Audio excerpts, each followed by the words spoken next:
a premier international university that for close to 40 years has been offering quality education, holistic, grounded on values, churning out innovative and marketable graduates for their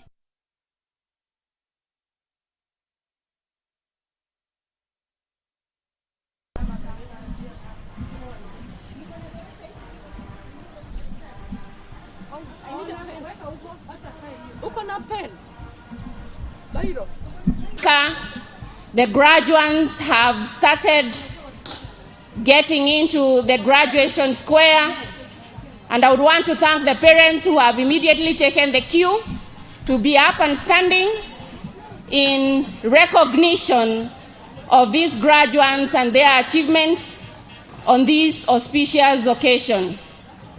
So as they are getting in, it is to find their seats. We shall remain standing until all of them are in the graduation square, until the academic procession and the guest of honor and the Pro-chancellor's party is in the graduation square, and only after that we shall remain standing until we have the national and the East African anthem played. Thereafter, we shall have the opening prayer, and after the opening prayer, we shall still remain standing until the academic registrar reads the extract from the university statute, and thereafter, the Pro-chancellor constitutes the congregation officially. So we thank God for this auspicious occasion. This is a day indeed that the Lord has made, and we shall be glad and happy in it. We thank God for the journey these graduates have traveled, for their successes, for their high achievement, and it is that achievement that we are here to celebrate.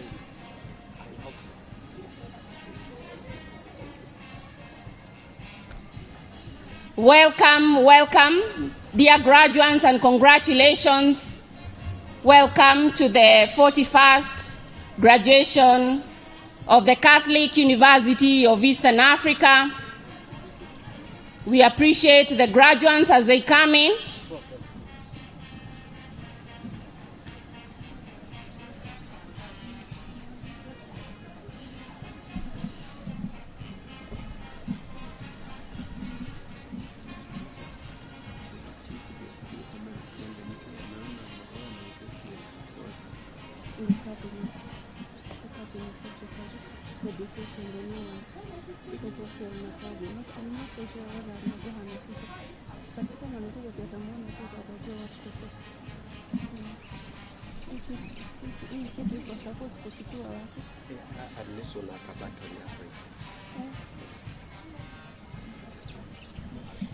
Thank you. Once again, allow me to warmly welcome you to the 41st graduation ceremony of the Catholic University of Eastern Africa. Indeed, we thank God, appreciating that this is the day that the Lord has made to celebrate, to be jubilant, and to join our dear graduates in celebrating their achievements. We want to thank you as you join us, our dear parents, guardians, sponsors who have walked the journey with these graduates, their families up to this day. We want to thank them profusely for supporting them up to this far.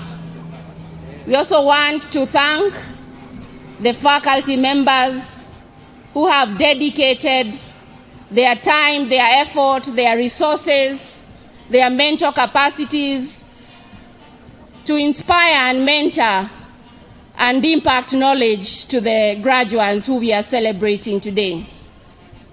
Appreciating the guests who are here with us. We are very honored on this day to be joined by the newly sworn-in Cabinet Secretary Honorable Ezekiel Machogu, Cabinet Secretary, Ministry of Education. Indeed, we thank God because this probably will be his first event since being sworn in yesterday. Thank you so much. The graduates are still finding their way into the graduation square. As soon as you find your seat, we are requesting that you settle down so that we are able to effectively have a successful event. And we thank God because for close to 40 years, the Catholic University of Eastern Africa has been offering quality education that is grounded on values, holistically forming men and women, both religious and lay, who are impacting the world in the church, in the industry, in the communities. We are requesting that we remain standing.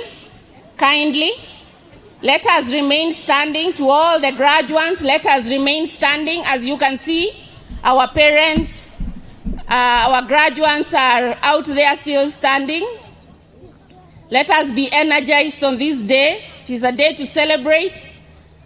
As they are coming in, we shall remain standing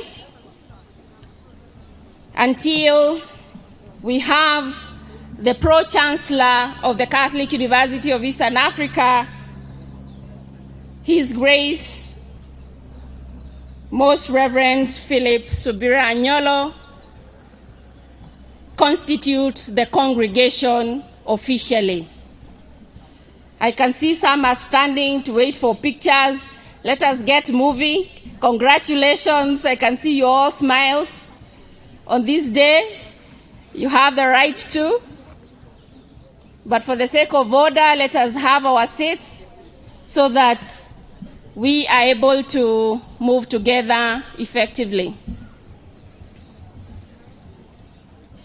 Thank you, thank you. Congratulations to all the graduates as you get into the graduation square.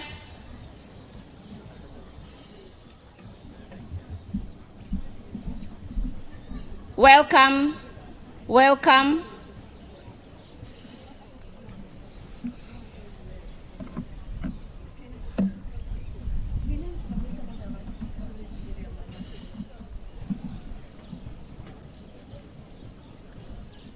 Thank you, thank you. Congratulations to the class of 2022 as you get in. Find your seats.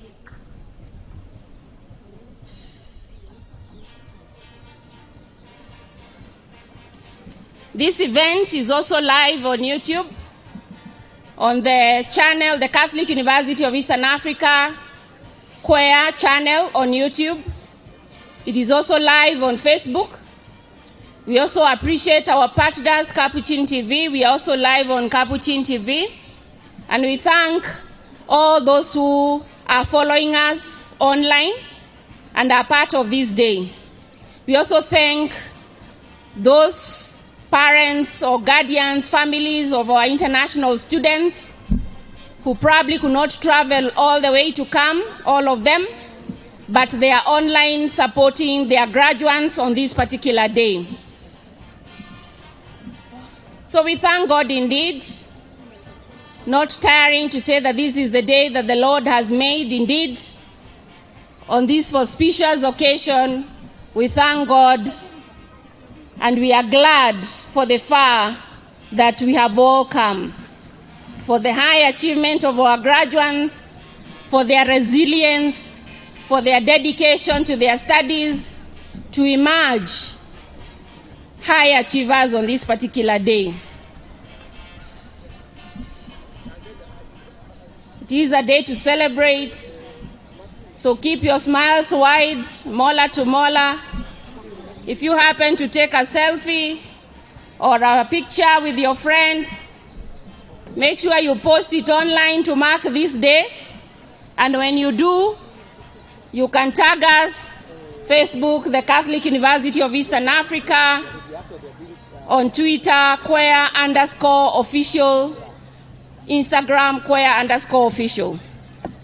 So congratulations all the graduates who are coming in. We celebrate you, we honor you on this particular day. Thank you for remaining standing as all the graduates find their way into the graduation square. Thank you for those who came for the rehearsals. That meant that you can find your seat as easily as yesterday. So as you get in, please find your seats and remain standing until you are advised to sit down. We would only excuse you if you have a medical condition that would not allow you to keep standing. But for all of us, let us remain energized to stand up in honor of the graduation of the 41st graduation of the Catholic University of Eastern Africa, and in honor of the graduates, the class of 2022, who are celebrating their achievements on this particular day. Well done. Now, this is the protocol. But now, this protocol, because of time, not everybody has to do that. Okay. So for you, as you are commentating, you can use it. But when the guests come, I think only the VC has to use them, the chief guest, and the Minister of Education. Yeah. This is too long. Oh, please. Last time, the VC acknowledged the Pro-chancellor then Cardinal before the...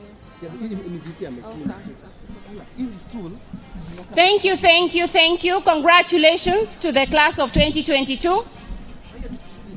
We thank God on this auspicious occasion that you have emerged winners, triumphant against all odds, walked all the miles, done 10,000 hours and more to be part of this day and to mark your achievement on this day. So as you get in, feel proud and walk tall, because you have done it, of course, enabled by the mighty God. So we thank you, we appreciate you, and we congratulate you on this day.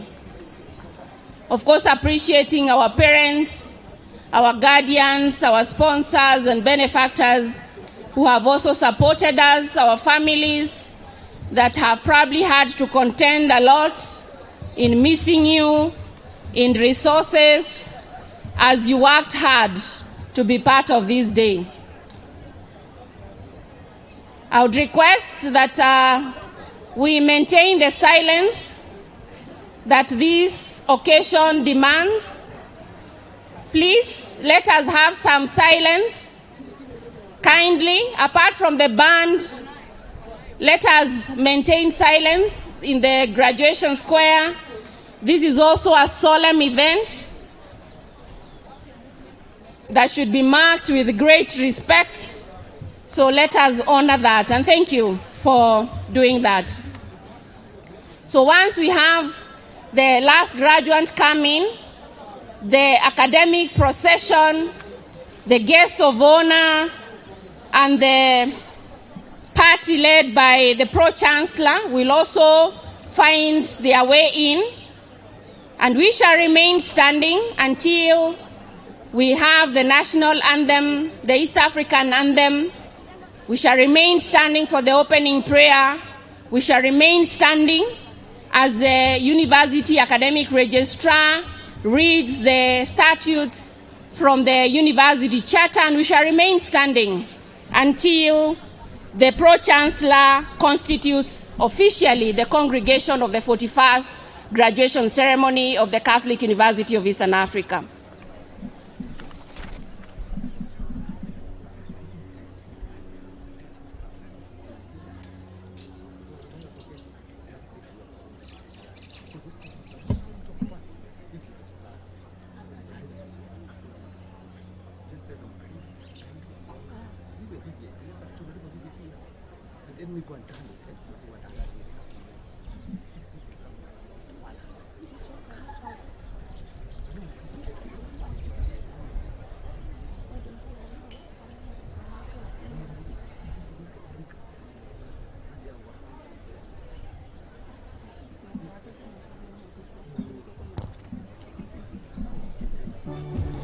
Thank you very much.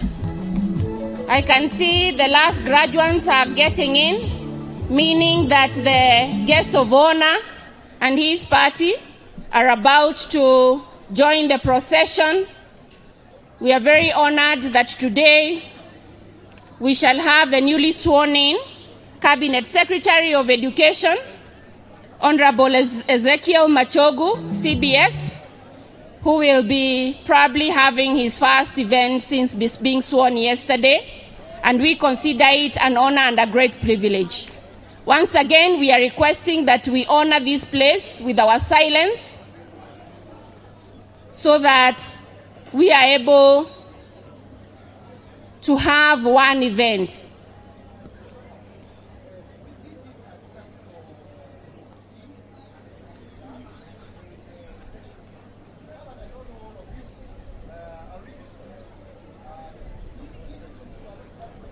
Thank you so much. Once again, this is a day that the Lord has made. Congratulations to our dear graduates. Thank you for joining us, our parents, our guardians, our sponsors. Kindly remain standing. We are now waiting for the academic procession to commence their walk to the graduation square. I can see they are organizing themselves.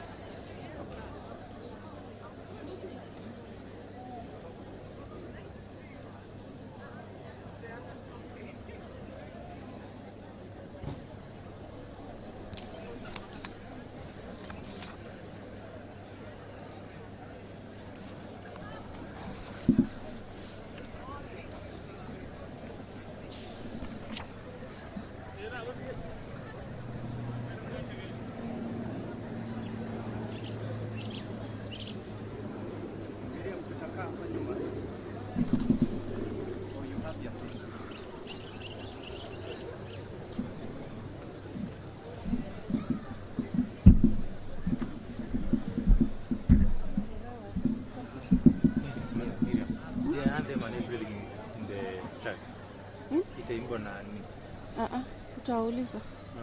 Tutauliza. Kwa sababu ni kwaya ni mwisho tutauliza. But nilikuwa nimewaambia waangalie kama wanaweza include. Wa include ndio. But kama hawataweza mtakaa standby. But ya communicate mapema. Thank you, thank you, thank you. Let us not tire. The academic procession is almost starting its way here, and it shall be led by the University Academic Registrar, who will be the bearer of the mace, followed by the heads of departments, deans, directors, professors, and principals of constituent colleges, deputy vice-chancellors, vice-chancellors from other universities, council members, the vice-chancellor, the guest of honor, the pro-chancellor, and in absentia recognizing the chancellor. So once again, thank you. Looks like your patience is waning.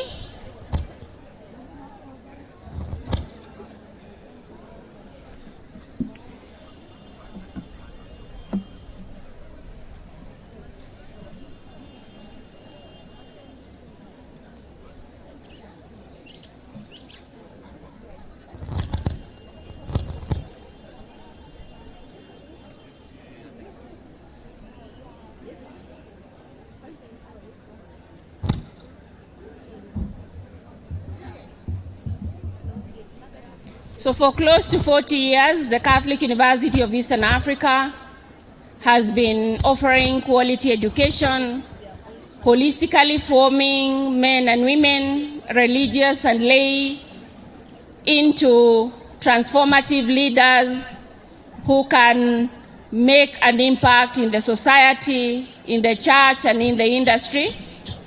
And it is that pride that we have as a university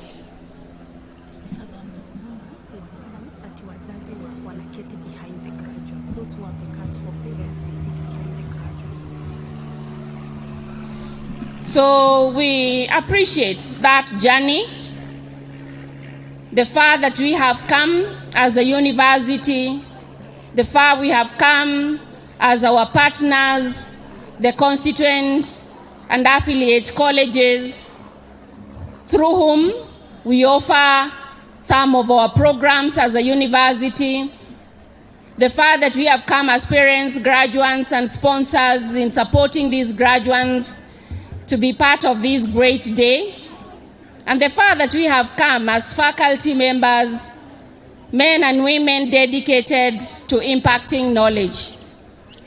So on this auspicious occasion, we want to recognize and applaud all of us who are coming from various counties to congregate here. In a special way, we want to give a big round of applause to our graduates who are coming from our Eldoret Gaba campus. Are they here? Gaba campus, are you here? Gaba campus, eh? Those of us who are coming from the various constituents and affiliate colleges, are you here? Are you here? I can hardly hear you. Are you here? What about the Langata campus? CUEA oye! CUEA oye!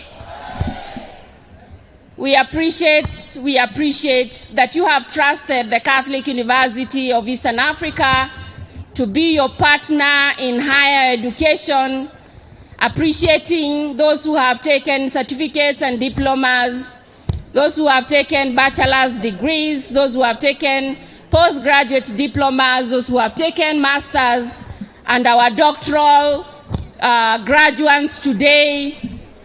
I'm sure it is such a great honor and privilege to be here. And we thank God, because probably this journey we started, many of us, but probably not all of us are here.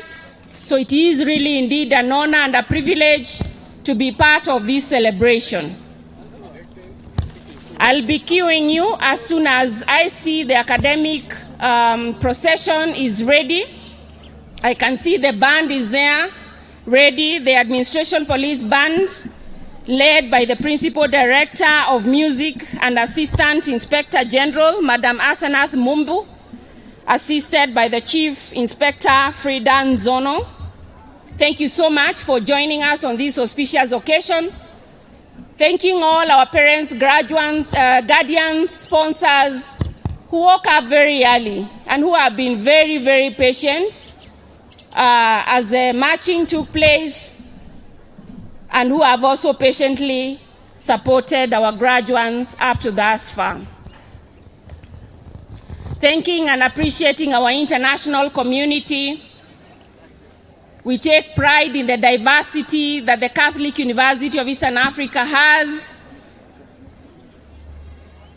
We have over 30 nationalities represented here, students and faculty coming from both Africa, African countries, and also elsewhere.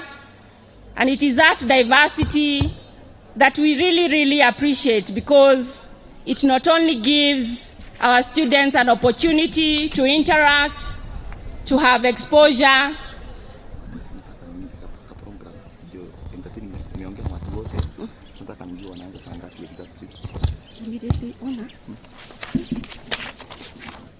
immediately wakishaingia kukiconstitutiwa, then I'll call upon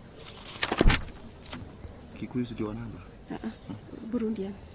Sasa wao wananiambia ati wakuwe wa mwisho. Burundians. Wani wagani wako ready? Kikuyus are ready and the South Sudan. So tuanze na South Sudanese. Sawa sawa. Because they are powerful. Then tumalizie na our Burundians watakuja before conferment after the speeches. Sawa sawa. All right. So thank you. The parents and the guardians who have the invitation cards are supposed to sit behind the graduates.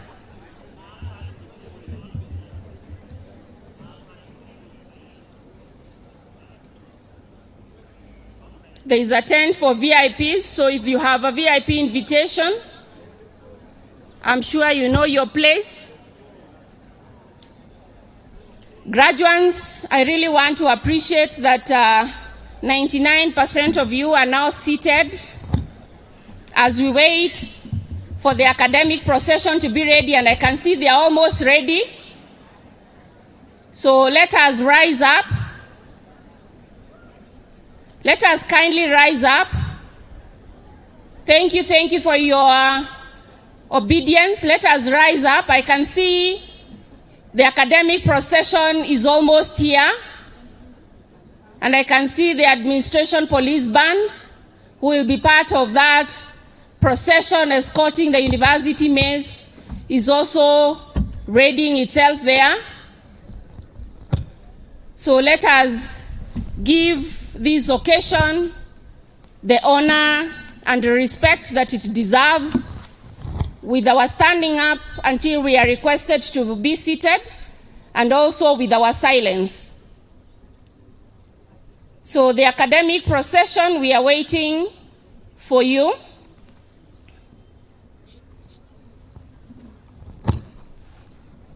Once again, taking this opportunity to warmly welcome all of us to the 41st graduation ceremony of the Catholic University of Eastern Africa, a premier international university which for 40 years has been dedicating its efforts, its resources, its commitment in forming men and women, religious and lay, to become transformative leaders who can impact the church, the industry, and the society at large.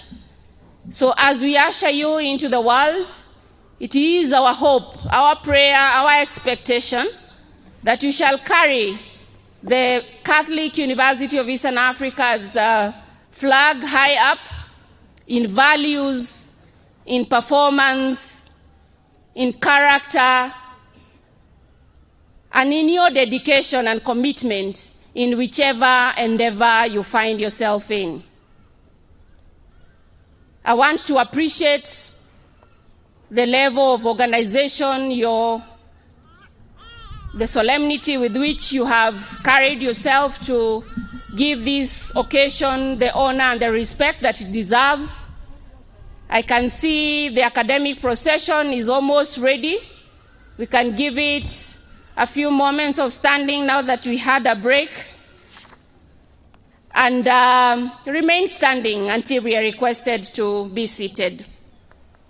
Once again, appreciating each and every graduate who is here, from certificate to diploma to degree to postgraduate diploma to masters to doctoral graduates who are here, local and international students, appreciating those of us who are from Langata main campus, Eldoret Gaba campus, and also our constituents and affiliate colleges. This is indeed a day, or the day that the Lord has made. We shall be glad and rejoice in it. So smiles, mola to mola, are more than welcome, because I'm sure it has taken effort. I can see the PhD, the doctoral graduates are smiling, because I know it hasn't been easy.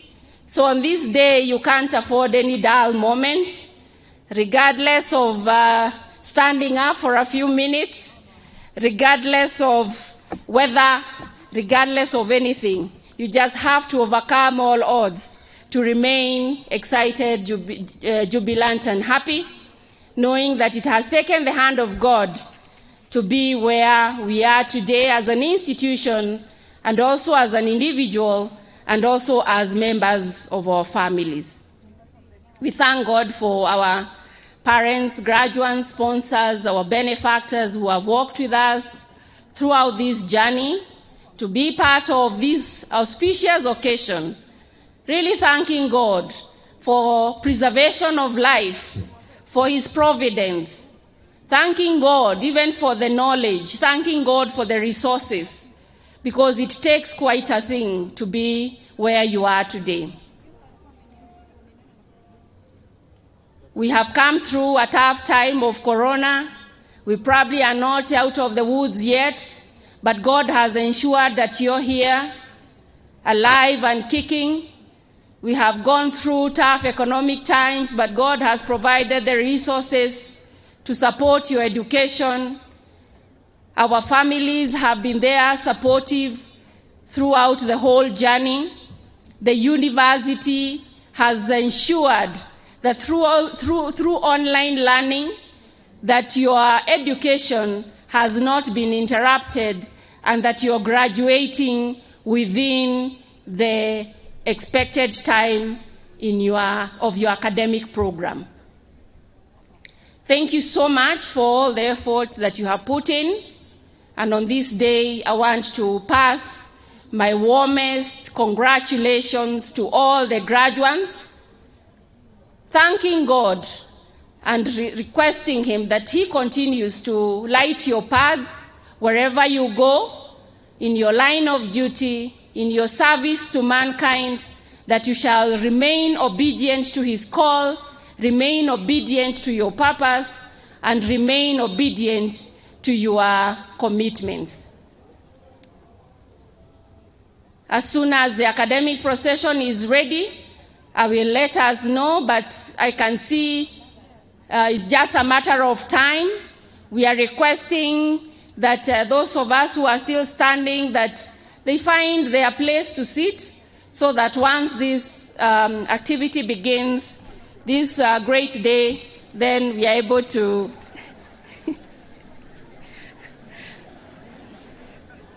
thank you for your obedience.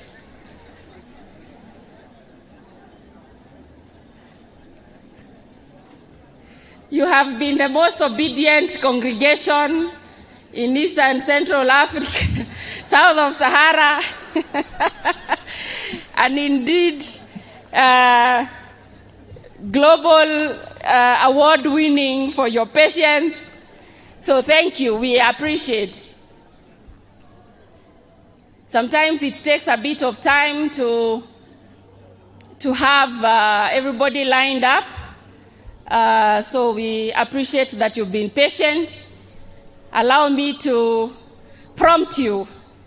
I know I've been doing a lot of prompting, but probably that will be the last prompt so that we are up and standing.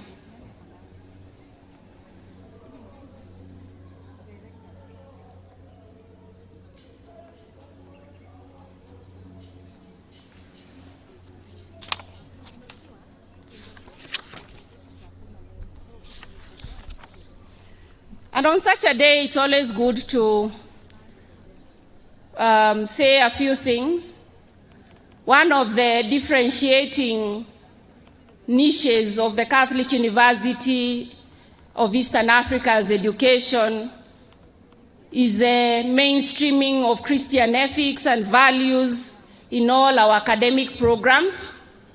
And this is done in a very deliberate way to ensure that we are not having just high achievers out here, but we have people who are morally grounded, have character that is beyond reproach, and men and women, religious and lay, who can serve the community with great dedication, with great commitment, and with great love, and above all, with great integrity.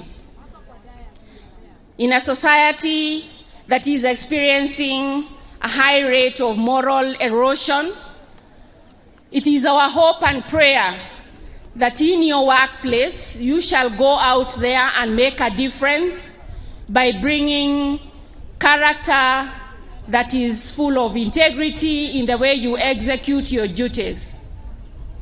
It is also our hope and prayer that for those who are not working, that one of the key differentiators will be a demonstration of high character, integrity, and high skills and knowledge that will woo your first employer.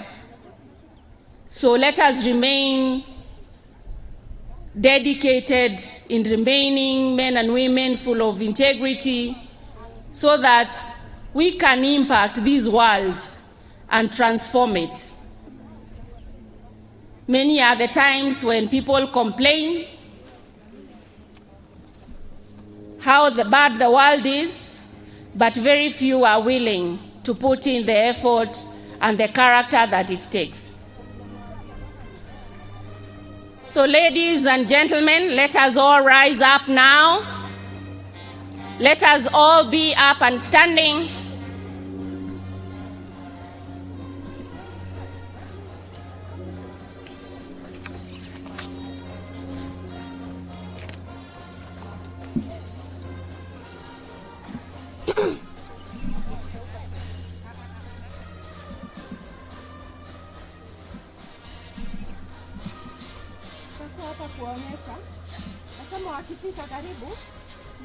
You'll be stand by to show them where to sit. Now, you know we don't even how they sit or the names are given. They have already labeled.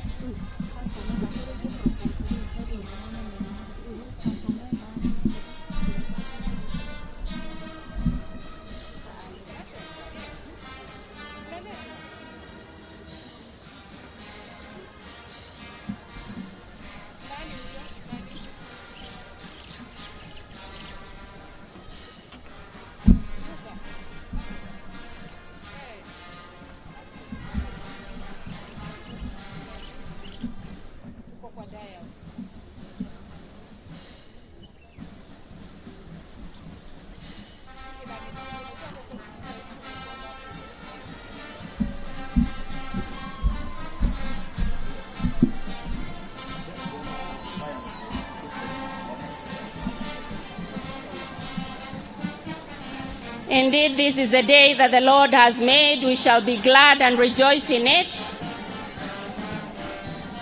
Welcome to the 41st graduation ceremony of the Catholic University of Eastern Africa. The procession getting in, led by the administration police band.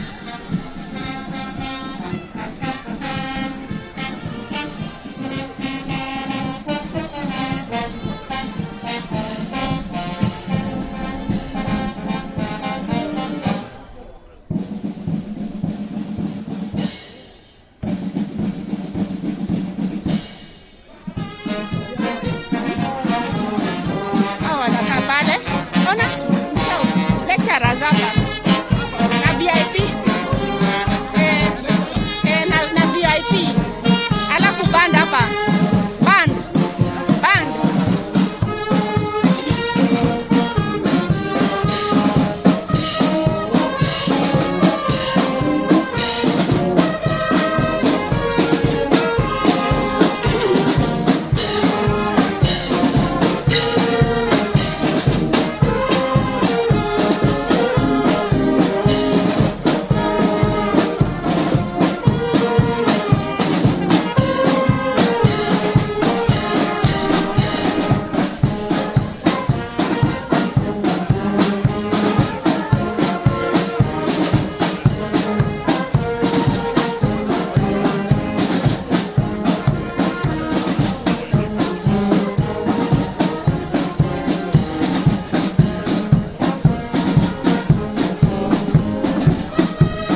We shall remain standing.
I shall now invite Reverend Dr. Boniface Mungai, the University Chaplain, to lead us in the opening prayer.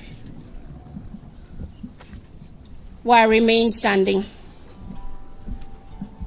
In the name of the Father, and of the Son, and of the Holy Spirit. Amen. God, our first degrees and credentials in hand, may they be inspired to go forth and become transformative leaders for the church and society. May they find bliss in future endeavors and adventures. May all those who have journeyed with them as parents, relatives, benefactors, teachers, and friends obtain special blessings for the good work done. We now fly to the patronage of Our Lady, Mother of Good Counsel, to intercede for us as we say, Our Father who art in heaven, hallowed be your name, your kingdom come, your will be done on earth as it is in heaven. Give us this day our daily bread, and forgive us our trespasses, as we forgive those who trespass against us. Lead us not into temptation, but deliver us from evil. Hail Mary, full of grace, the Lord is with you. Blessed are you among women, and blessed is the fruit of the womb, Jesus. Catholic University of Eastern Africa and the DVCs, distinguished guests, parents, guardians, sponsors, graduates, faculty and students of CUEA, our invited guests who are here with us, ladies and gentlemen, welcome to the 41st graduation ceremony of the Catholic University of Eastern Africa. My name is Miriam Chege. I will be your MC alongside my colleague, Dr. Evans Wabwire. And on the onset, from the MC's desk, we would want to pass our warmest congratulations to the class of 2022. May God bless you. Let us give a big round of applause this year. Let us also appreciate our parents, guardians, families, sponsors who have supported them. Thank you so much. We are live on YouTube and also we are live on Facebook, the Catholic University of Eastern Africa, CUEA. And we appreciate our audience who are following us online, especially from our international community. Let us appreciate them as well. As part of our diversity, the Catholic University of Eastern Africa, we celebrate our students coming from various cultural backgrounds. And part of what we do every year is to organize a week-long cultural gala where various students showcase their talents. So at this particular juncture, allow me to invite the South Sudanese team the South Sudanese team to kindly give us their piece of entertainment.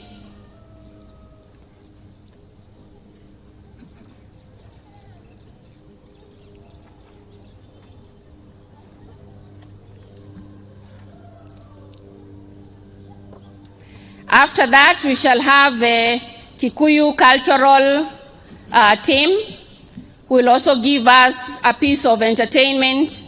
And I understand that these groups will be performing celebratory dances that were typical of happy occasions such as ours here today. The South Sudanese, are they ready?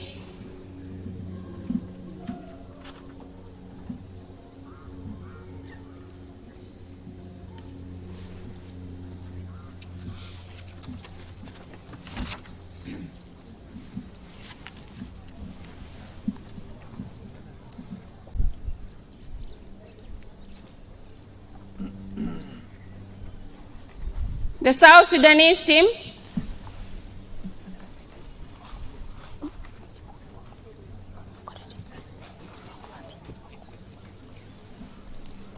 So as South Sudanese team prepare to come, and urgently so, allow me to invite the Kikuyu cultural dancers.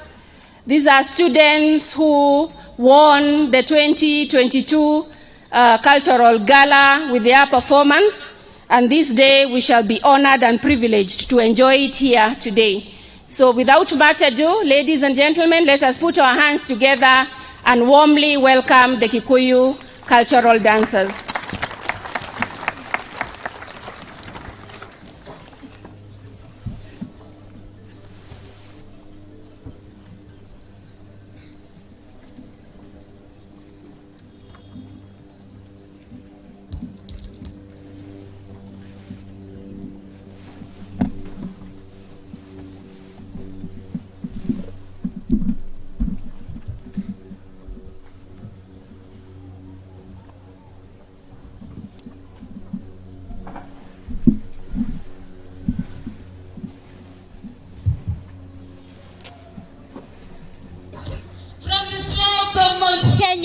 We, the Kikuyu community, presents Kikuyu traditional songs which were usually sung during happy occasions. Welcome.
so much for your patience.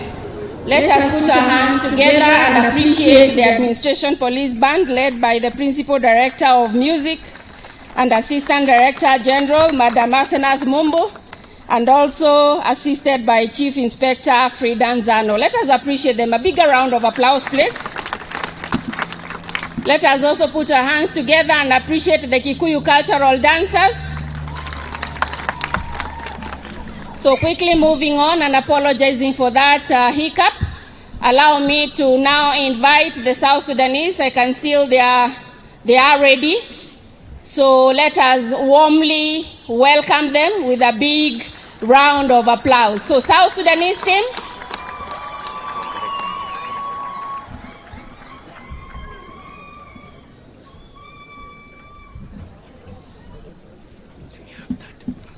And as they come, allow me to recognize the presence of Dr. Belio Kimsang, the PS in the Ministry of Education today. The whole Jogo House is here. We really do appreciate. We also want to recognize, and Dr. Belio Kimsang is also an alumni of CUEA, so that is something that we appreciate.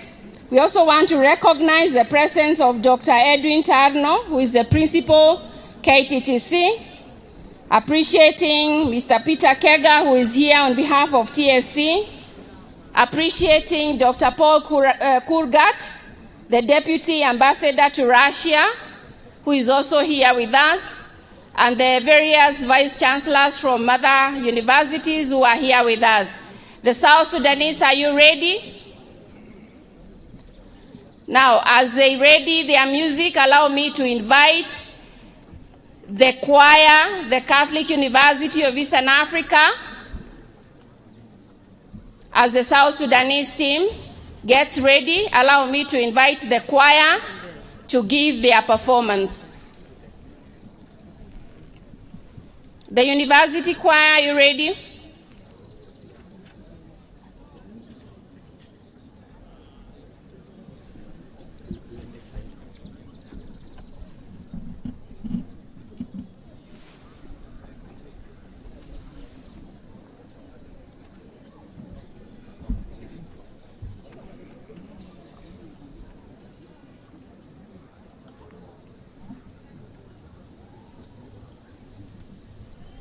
We shall request that if you are having a performance today, please ensure that your sound or your beat is already queued in with the PA system, people, so that we avoid any delays of this nature.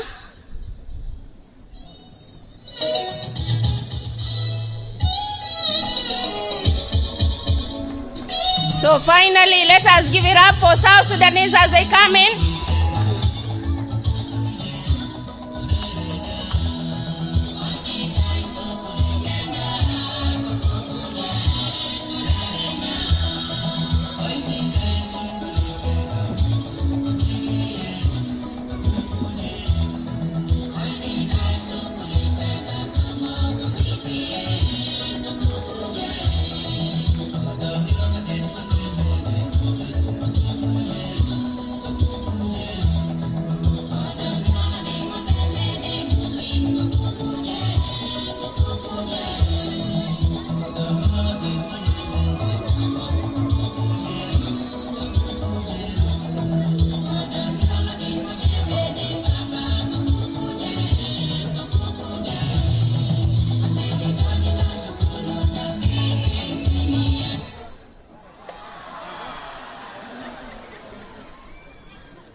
control that.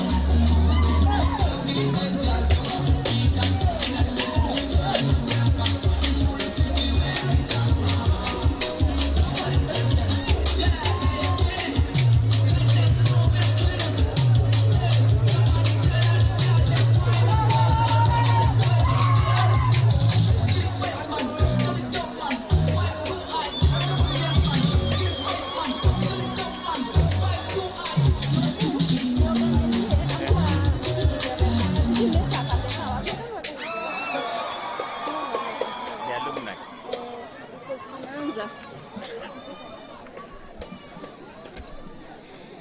What a performance. Let us appreciate the South Sudanese cultural team. And they look like they are not yet done.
Appreciate them as they be ready to leave.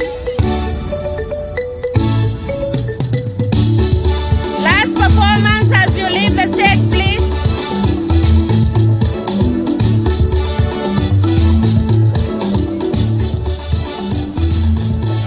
Thank you very much. A big round of applause, please.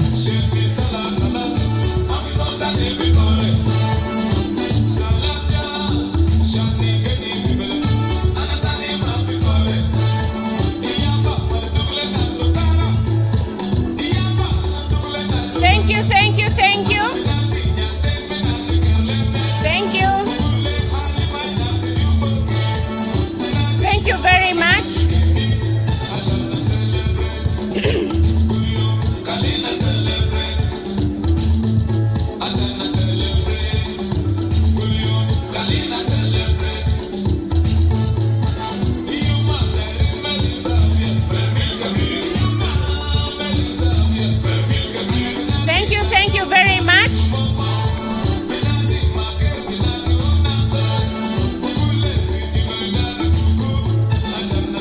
As you can see,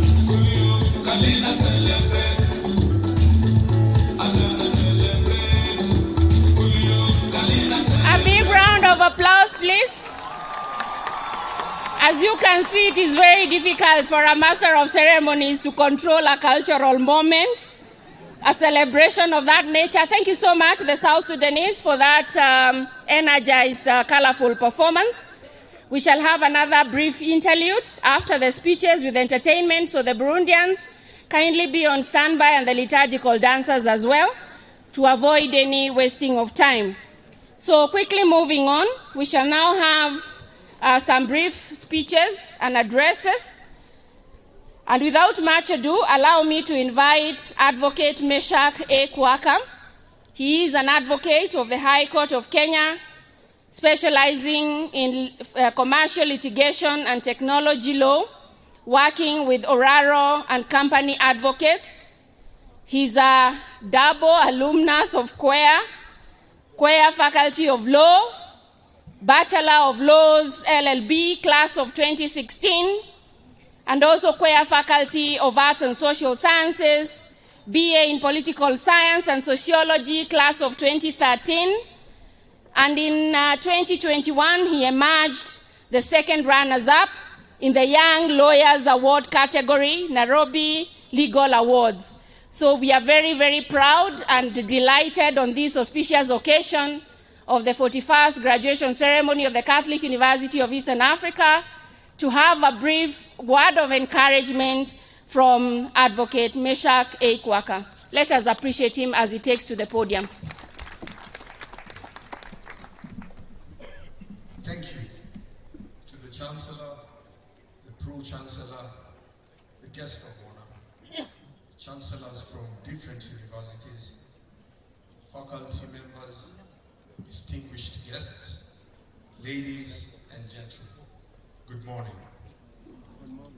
It is indeed a great honor for me to address you this morning. This opportunity has been made possible by the Catholic University Alumni Association, which selected me to address you as graduates on behalf of the CUEA alumni, an opportunity of which I am profoundly grateful for. I am also immensely privileged to be part of this 41st graduation ceremony.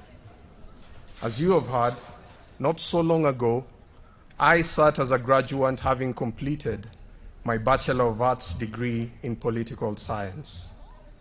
3 years later, I sat again where you are seated, but now under the Faculty of Law, having completed my LLB degree. I therefore pay homage to this institution because I am a proud alumnus. I also take this opportunity to congratulate all the graduates in this 41st graduation ceremony. Your presence in this square epitomizes hard work and determination of each one of you to complete a journey that more often than not cannot be described as without challenge.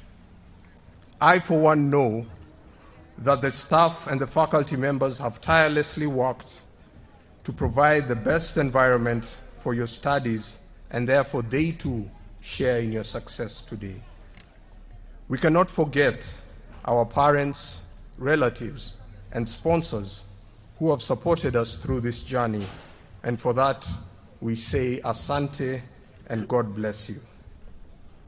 Alumni associations play a critical role in society. Their benefits far outweigh their disadvantages. The importance of alumni associations cannot be understated.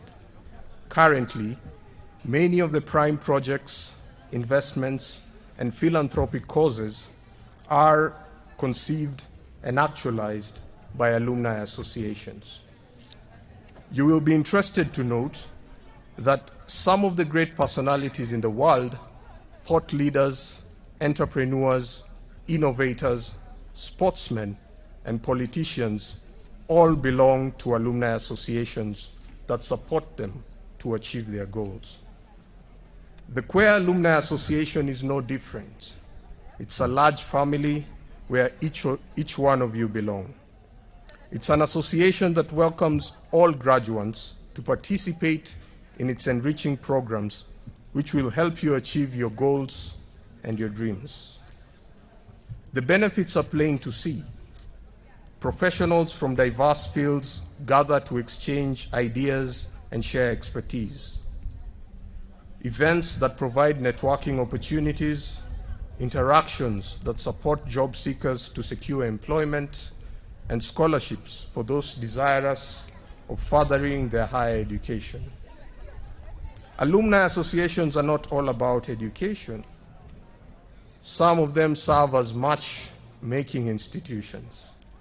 I must confess that my lovely wife, who accompanied me today, is an alumni of CUEA, a former student leader, and a graduate of the Faculty of Commerce. Therefore, on a light note, for those seeking to rekindle their campus love, and also those seeking a wife and a husband, the CUEA Alumni Association is here for you. So as you transition to the world, armed with the necessary knowledge and skill and expertise, you assume the role of an ambassador of this great university. This role will demand from you great responsibility, as you are now called upon to apply that which you have learnt and demonstrate a character of excellence, finesse, and grit. In so doing, Kenya becomes your stage, and the people will be the keen observers of your every move. Your character will be put to test, your patience will be put to test, and your knowledge and skill will be put to test. It will therefore demand from you a higher purpose, a solid example, and a good demonstration of character. This is because from now on, you reflect this institution's values and its ethos. I recall that this great institution stands for honesty, diligence, and truth, and true to its motto, consecrate them in the truth. We therefore must be reflectors of upright men and women, upholders of justice, and law-abiding citizens. We must render our service to the aid of the less fortunate and vulnerable in society. We ought to be believers in the solemn creed, holding this truth to be self-evident, that all men are created equal and that they are endowed by their Creator with certain unalienable rights, that among these are life, liberty, and the pursuit of happiness. Therefore, with these skills and knowledge, we send you out there to make the impossible possible. We send you, the researchers and scientists, to discover that which has not been discovered, the lawyers to practice the law diligently and adjudge impartially. We send out the academics, teachers, to dispense their knowledge to the young and to the old, the entrepreneurs to keep the economy moving and avail finance, the creatives to entertain, the innovators to innovate, and the clergy to guide us in our spiritual journey. There are no limits to our efforts, no obstacles greater than our determination, and no challenges that we cannot overcome. We must be bold and persistent in our efforts to effect positive change in society. But as we strive for this change, we must not be naive. All of you are set to join a working environment and a world that has men and women with corrupted values who engage in dishonest transactions and which compromise their integrity.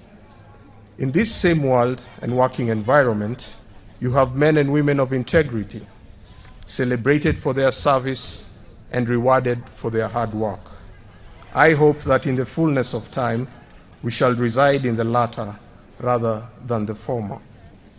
Therefore, graduates, you now wear the badge written Catholic University. This badge will be on display at every stage in your life from here on. The name of the institution has an indelible place in your curriculum vitae.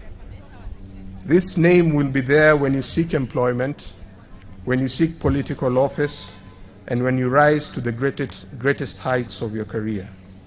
From now henceforth, you will be associated with this university, and this university will be associated with you. From here on, where will be your brand? So be cautious. What you say, how you say it, and what you do. Having earned your stripes today, wear your badge with pride and confidence. Build friendships and forge bonds that will outlast your career. Create businesses that will sustain your families and the world, and protect and conserve the environment for generations to come. In closing, Your character will be the most important truth you display to the world. This realization calls upon each one of you to have a higher sense of duty and of purpose.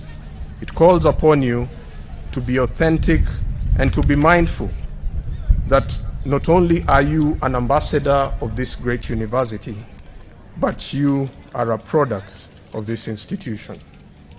So, graduates, as you celebrate your joyous occasion with pomp, color, and song, remember, you are a product of CUEA, defined by its values, instilled of its knowledge, buoyed by its praise, and approved of its quality. Thank you, and God bless you.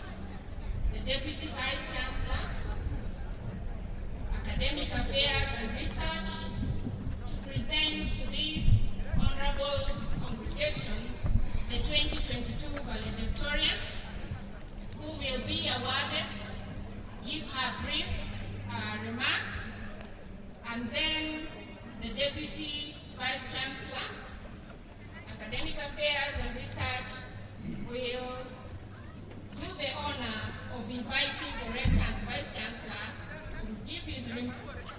And immediately after that, the Vice-Chancellor will invite the Chairman of the University Council to also address the gathering.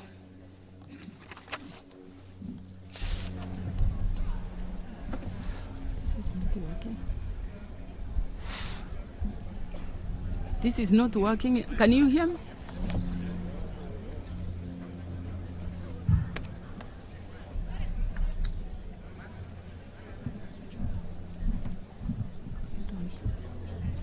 That's just been working.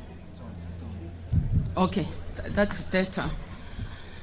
Honorable Secretary Majogu, CPS, Cabinet Secretary of Education, Most Reverend Philip Anyoro, Archbishop of the Archdiocese of Nairobi and Pro-chancellor of the Catholic University of Eastern Africa, Most Reverend Aton Muheria, Archbishop of the Archdiocese of Nyeri and Chairman, the Catholic University of Eastern Africa,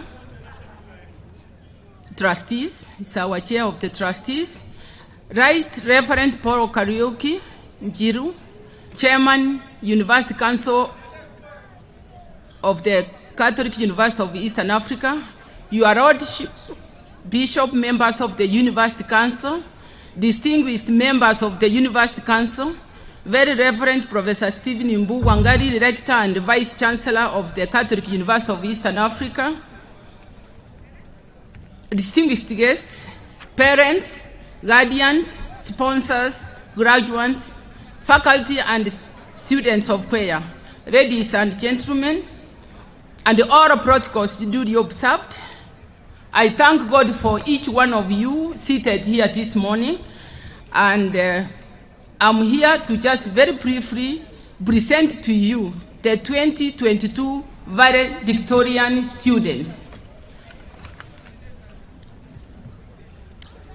Rurei Jebkorir Karen is a firstborn daughter in a family of 6 children. She was born in the year 1998 and raised in Cherangani, Elgeyo Marakwet County. She studied at Our Lady of Fatima Academy, primary school in Moiben and pursued her secondary education at Loreto High School, Matunda.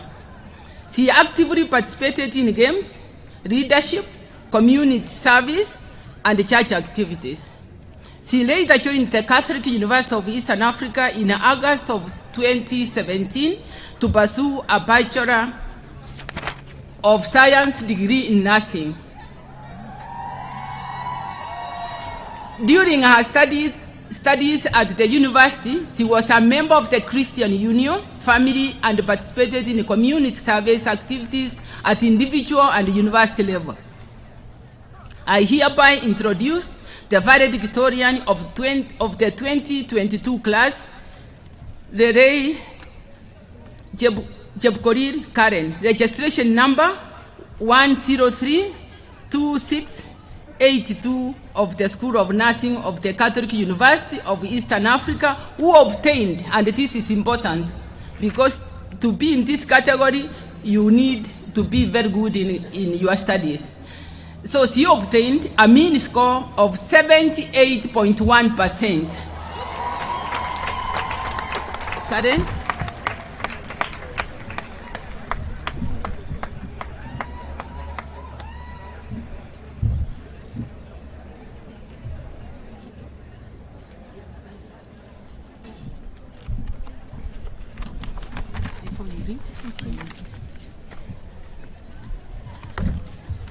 I now call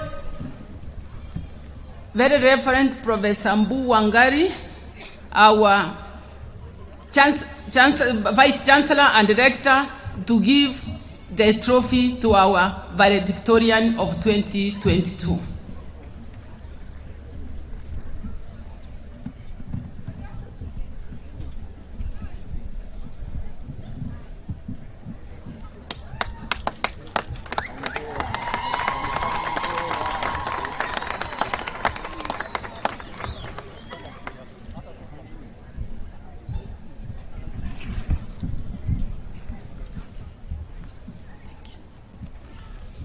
Okay, first and foremost, allow me to acknowledge the presence of the Chancellor, the Chief Guest, members of the University Council, the Vice Chancellor, Deputy Vice Chancellor Academics and Research, all other Deputy Vice Chancellors present, distinguished guests, queer fraternity, good morning.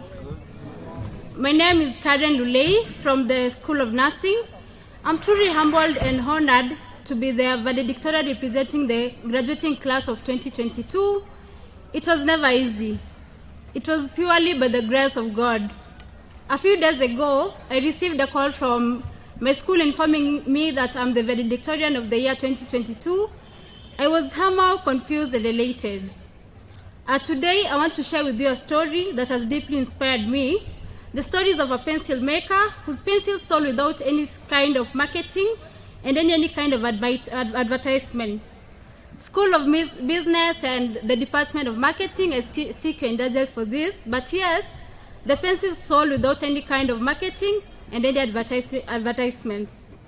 When asked about the success of the pencils, the pencil maker said that before the pencils are packaged, I speak to the pencils and tell them 6 important things. Ladies and gentlemen, I will only share 3. 1, when in trouble, if you break, you only become double. Now I'm sure that you understand that when a pencil breaks, you can sharpen both edges and use them as 2 pencils. This lesson proves to be true. In the past few or more years, we may have come across difficult and trying times that tested our patience, our determination. I remember times when we could walk from our clinical placement areas, be it Kenyatta National Hospital, Nairobi West Hospital, Pumwani Maternity Hospital, or even Mbagathi. I'm also sure that most of us have walked from our residential areas to school and back. However, these times only honed our skills, our competencies, our determination and our perseverance, and our resilience. The second, I'm also sure that most of us went without lunch. I'm sure parents and guardians won't understand this, but the students do. It is popularly known as Kuinama. I'm sure most of us understand it. We use it most often when we refer to skipping lunch. The second thing is that what is inside you is important than what is outside. Well, our beloved institution made sure that what is outside is equally important by ensuring that we groom and dress decently and in a presentable way. But if we reflect on what is within us today in terms of ethics, multicultural perspective, career preparedness, leadership and community service, it is far more valuable than what is outside us.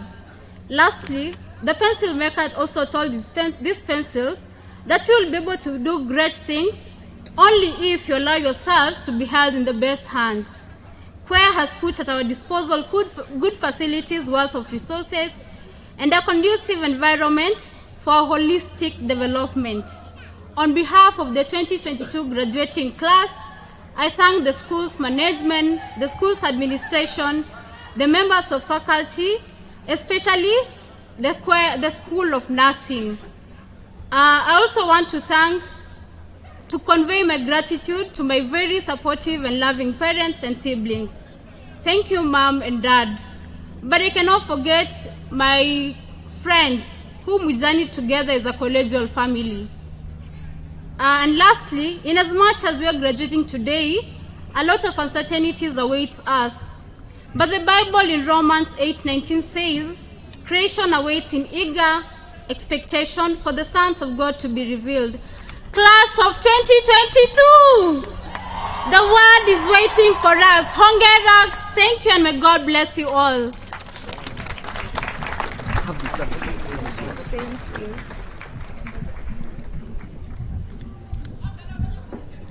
Thank you so much, Karen Jepkorir. Let us give her another big round of applause. 2022 Valedictorian. I'm also happy to note that we share an alma mater with her, Loreto High School, Matunda. So I'm very proud of her. So allow me to now invite Very Reverend Professor Stephen Mbogwangare, the Rector and Vice Chancellor of the Catholic University of Eastern Africa, to make his remarks. Let us appreciate him as he takes to the podium. Thank you very much. Honorable Ezekiel Machogu, CBS Cabinet Secretary of Education, Most Reverend Philip Anyolo, Archbishop of the Archdiocese of Nairobi and Pro-chancellor of the Catholic University of Eastern Africa, Most Reverend Anthony Muheria, Archbishop of the Archdiocese of Nyeri and Chairman, the Catholic University of Eastern Africa Board of Trustees, Right Reverend Paul Kariuki-Njiro, Chairman, University Council of the Catholic University of Eastern Africa, Your Lordships, Bishops, members of the Council and other members of the Council present, distinguished members of the University Council, Very Reverend Deans, Directors, and others who are here, distinguished guests, our faculty members, our staff of the Catholic University of Eastern Africa, parents, guardians, sponsors, and ladies and gentlemen. Welcome to the Catholic University of Eastern Africa 41st generation graduation ceremony. This is the first on-site graduation ceremony CUEA has had after the COVID-19 pandemic, and we are very proud to God for making it possible to have a face-to-face graduation.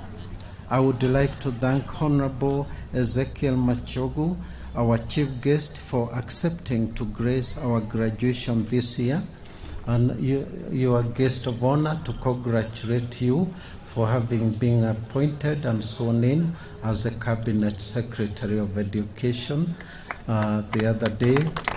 and this being your first official duty. So CUEA remains a remarkable part of your profession and your leadership in our country in the docket of education.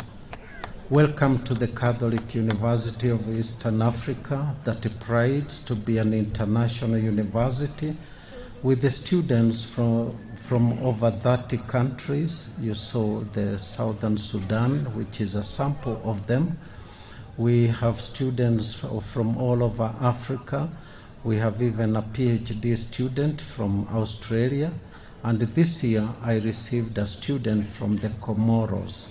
I asked him, how did you know this university? And he said, I've been tweeting with your students, and therefore this is a distinguished university that provides human capacity to not only Africa, but globe all over.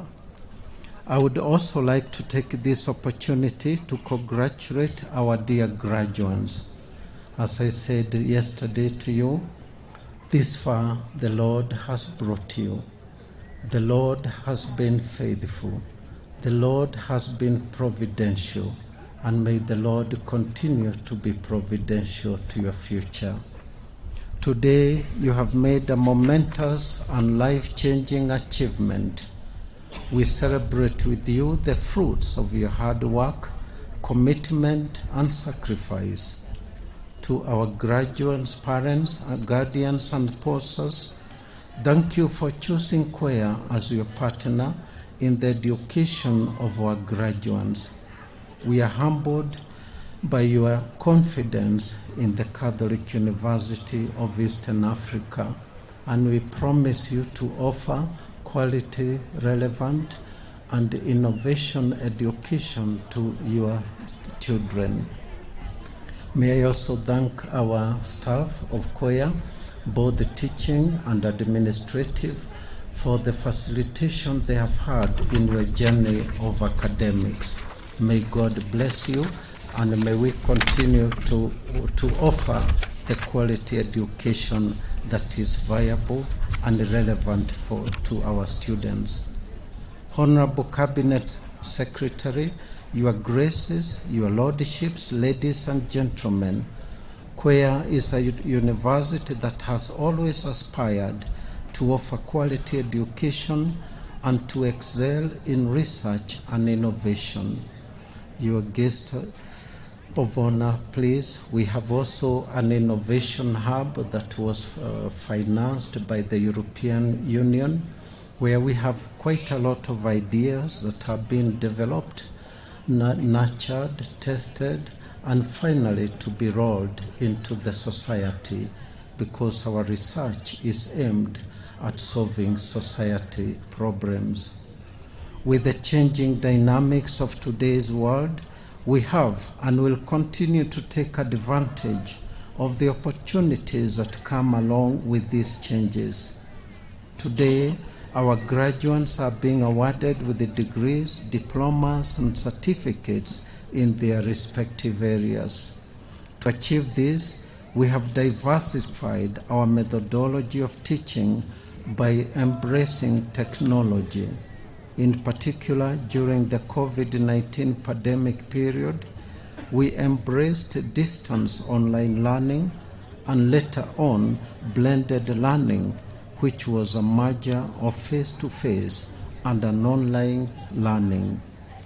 This enabled our students to continue learning without interruption, thus fulfilling one of our primary goals, which is offering an uninterrupted curriculum to our students. That is why our graduates are graduating on time as per the academic program calendars. Similarly, the training that we give to our students and staff have made them experts in the use of online platforms for study, holding meetings, and carrying research. This has prepared our graduates to work from home. Today, as we know, many companies all over the world have embraced the work from home concept, so as to maximize their staff output irrespective of societal circumstances. In response to the changes facing the world as a result of the environment, and in response to His Holiness Pope Francis' second encyclical titled Laudato Si and subtitled On Care for Our Common Home, this year we have introduced a new program that studies our environment. That is the Bachelor of Arts in Environmental Planning and Management. Other programs will benefit from this program, with many students having the option of taking courses in the environmental program in order to enrich their respective curriculum in the area of environmental management in preparation for their positive contribution to the society. These are but few examples of CUEAs taking advantage of opportunities of the changing global dynamics in order to improve our quality of education and train our students and staff with the skills needed to navigate the world today in the areas of academics and professionalism. I advise our graduates to keep growing professionally and academically by taking short professional courses to add that will give you an advantage as you grow in your career. As you know, we also ascribe to lifelong learning. Our university will offer you opportunities to acquire this objective. This will help you improve your analytic and research skills when it comes to understanding your respective professionals. But I also ask you that you do not forget the values you have learned in CUEA. Embrace our university's CUEA values, for this is what makes you clearly stand out in the job market as CUEA graduates. Witness to life, prayer, honesty, excellency, truthfulness, commitment, competence. These are the values that you need to continuously embrace in your day-to-day professional and personal lives to make you value-oriented professionally and personally. The guest of honor, sir, we also make our students practice these values. Every Thursday at midday mass, our students make contributions of food and other materials and finances that assist our very poor students. And we want to tell you today that none of our poor students lacks food. It is provided by our faculty, members of staff, and our students as part of creating that awareness of charity, gratitude to God, and philanthropy. We will continue to grow our students in these values so that when you stand out and represent us in the society, you will embrace and represent the values that humanity calls for. Once again, I would like to congratulate our graduating class of 2022.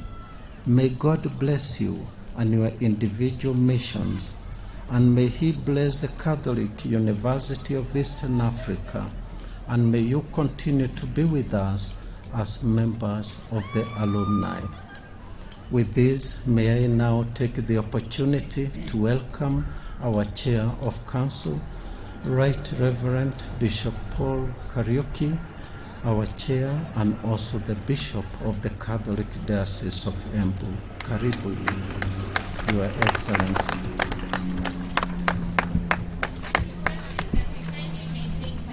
Kindly.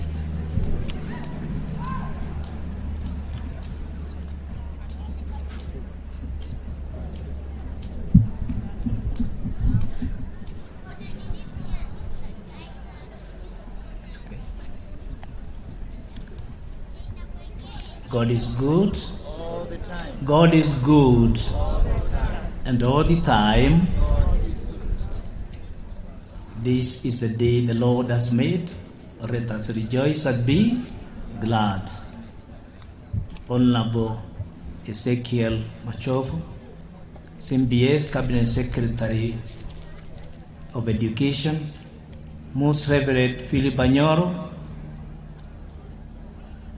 the Archbishop of the Archdiocese of Nairobi and Pro-chancellor of the Catholic University of Eastern Africa, Most Reverend Anthony Muheria, the Archbishop of Archdiocese of Nyeri and the Chairman of the Board of Trustees of the CUEA University, your Lord Bishops, members of the University Council, distinguished members of the University Council, Very Reverend Professor Stephen Mbogua Gari, Rector and Vice Chancellor of the Catholic University of Eastern Africa, faculty and staff of CUEA, distinguished guests, parents, guardians, sponsors, and our dear graduates, and our guests, and all those who have joined us today. Ladies and gentlemen, good morning. Today we are delighted to have Honorable Ezekiel Machovu, the Cabinet Secretary of Education, with us as our chief guest as we celebrate CUEA's for the first graduation ceremony. We are also delighted to have with us His Grace Archbishop Anthony Muheria, our University Chairman of Board of Trustees. Today, our real guests of honor are our graduates who have worked hard to earn the certificate, diploma, or degrees they are about to be awarded today. And we thank them. At the same time, we thank the graduates' parents, guardians, or sponsors for choosing CUEA as a university of their choice, so that their sons and daughters can benefit from these oases of education. In July this year, we, the leadership of the university, participated in a plenary of university sponsors, the Association of Member Episcopal Conference in Eastern Africa, which is chaired by His Excellency Right Reverend Charles Kasonde, who is also CUEA's University Chancellor.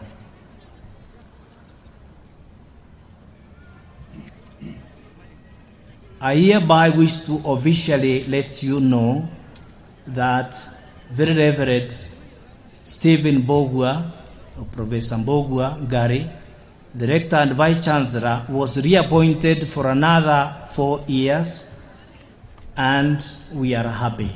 Begin Makovi. At the same time, the University Council and 13 of its members reappointed for another 4-year term. We also got Makovi kwa applause for our council members. We also got 3 new University Council members who are serving their first term as council members. These are His Lordship, Bishop Robert Muhirwa, Bishop of the Diocese of Porto, Uganda. He is here present. Bishop, he is here. We have in absentia His Lordship, Bishop Mark Kadima, Bishop of the Diocese of Kakamega. We have also Dr. Anne Kagwa Chewe, a faculty member of the University of Zambia School of Law. His Grace Archbishop Maurice Muhatia Makumba concluded his term as the chairman of the University Council. I was humbled to be appointed as CUEA's University Council chairman, and I thank their Messiah bishops plenary for giving me this good cross. At the same time, a great honor to serve CUEA University. We the reconstituted University Council promised to continue with the good work the Council has been doing, and especially for the last 8 years, where they spearheaded and guided CUEA in the transformative university we have today. This has placed our university on a clear path to becoming a world-class university, producing ethical leaders for the church and also for the society. We will continue with our oversight role of the university and work with the management to pursue higher quality education. This will ensure CUEA's prosperity in all fronts. We will also work closely with CUEA in order to actualize its 12-year strategic plan, which is currently under implementation. This includes the milestones contained in the strategic plan. As we celebrate our graduates today for the wonderful achievement, we also reflect on how we can expand opportunities that emanate from growth through quality education, ethics, spirituality, and training without losing sight of changing global dynamics. In order to achieve this, we will pay special attention to the welfare of our staff or our honorable staff members. Therefore, our dear staff members, do not be quick to look for green pouches. I can tell you with confidence that the rains are coming very soon. The world today is facing climate-related environmental challenges. We have and continue to experience prolonged droughts in parts of Africa and Europe, while at the same time experiencing heavy rains in the Australian continent and Eastern Asia. As we look at expanding opportunities of growth through quality education and training, let us ensure that we focus on our environment. Let us keep our growth in the areas of education and research towards saving our planet, or the Mother Earth, as the Holy Father tells us. I'm happy that CUEA has started offering an environmental degree. Let all faculties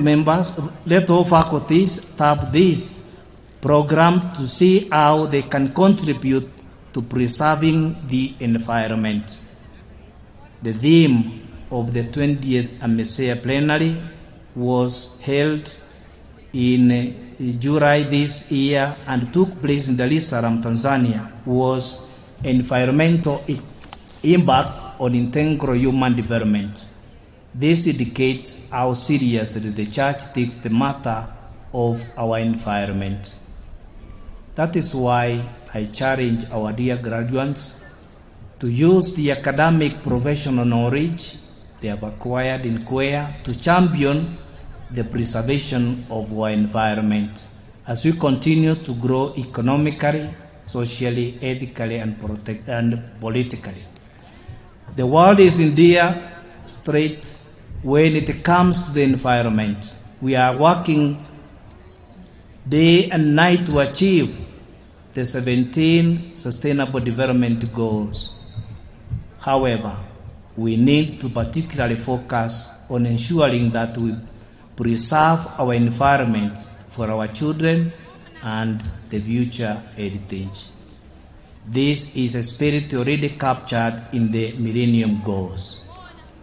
Our dear graduates, today you will be given the power to read, to write, and to use the expertise you have acquired for the common good. Utilize the powers according to you with righteousness, decorum, and always let the Catholic values that you have received in CUEA shine through you as a light tower for all to see and be guided. At the same time, do not disregard the wisdom of elders, your dear parents, your sponsors, your guardians, grandparents, the people out there. They have a lot of wisdom to offer. consider them, make use of their wisdom. And to conclude, I give a very brief story of a man who had 3 sons, and time came for him to share his property, and he felt that time is coming for him to leave this world. He called his 3 sons and he told them, I do not have much, but I have something to share with you as heritage. I have 17 camels, and when I am gone to live with the elders and with my Creator, this is how we share this wealth. The firstborn, you will get half of 17. The secondborn will get 1/3 of 17. And the third one will get 1/9 of 17. When the old man died and was buried, they gathered together to follow the will of their father. And there was a dispute, because the elder son said, I have to get half. What is half of 17? 8.5. Then one camel would have served to be divided, to give half. The second one was given 1/3. What is 1/3 of 17? 5.66666. There was a problem to get that. And 1/9 of 17, that is 1.88888. So they could not agree how to divide this. They almost fought. And the young son said, young man, my dear brother, 8 is enough for you. And the man said, it is not enough, because my dad said half of 17. After all, when you are in school, because he was a teacher, I was the one who was taking these camels far to grace. And the other one said, well, I have also to get my share. So they could not agree how to divide.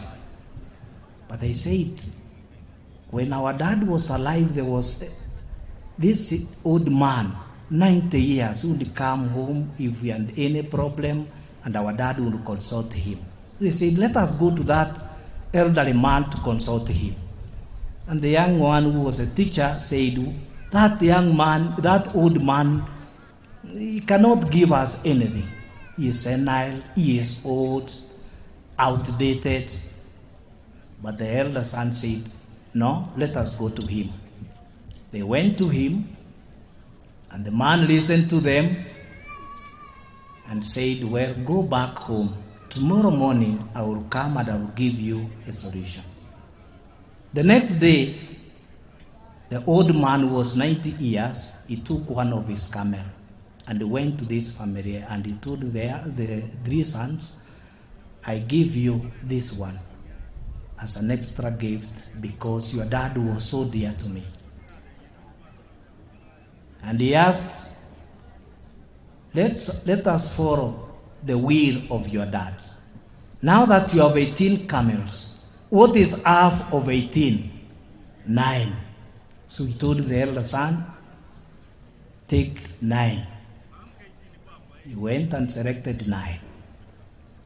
He told the other son, what were you given? 1/3. What is 1/3 of 18? What is 1/3 of 18? 6. So the young man was told, select 6. And the last one, what were you given? 1/9.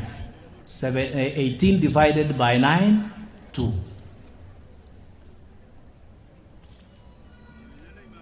Now, 9 plus 6 is what? 15. 15 plus 2, 17. And the elder man took his camel and went home. All of them left satisfied. Nobody got less. The one who was to get 8.5, he got 9. The one who was to get 5.6, he got 6. The one who was to get 1.888, he got 2. And the elder man went with his camel. They were left wondering, how did this man work out? How did this man use his wisdom? My dear brothers and sisters, those people out there, they have also wisdom. They have something to offer. May God bless you all. Thank you.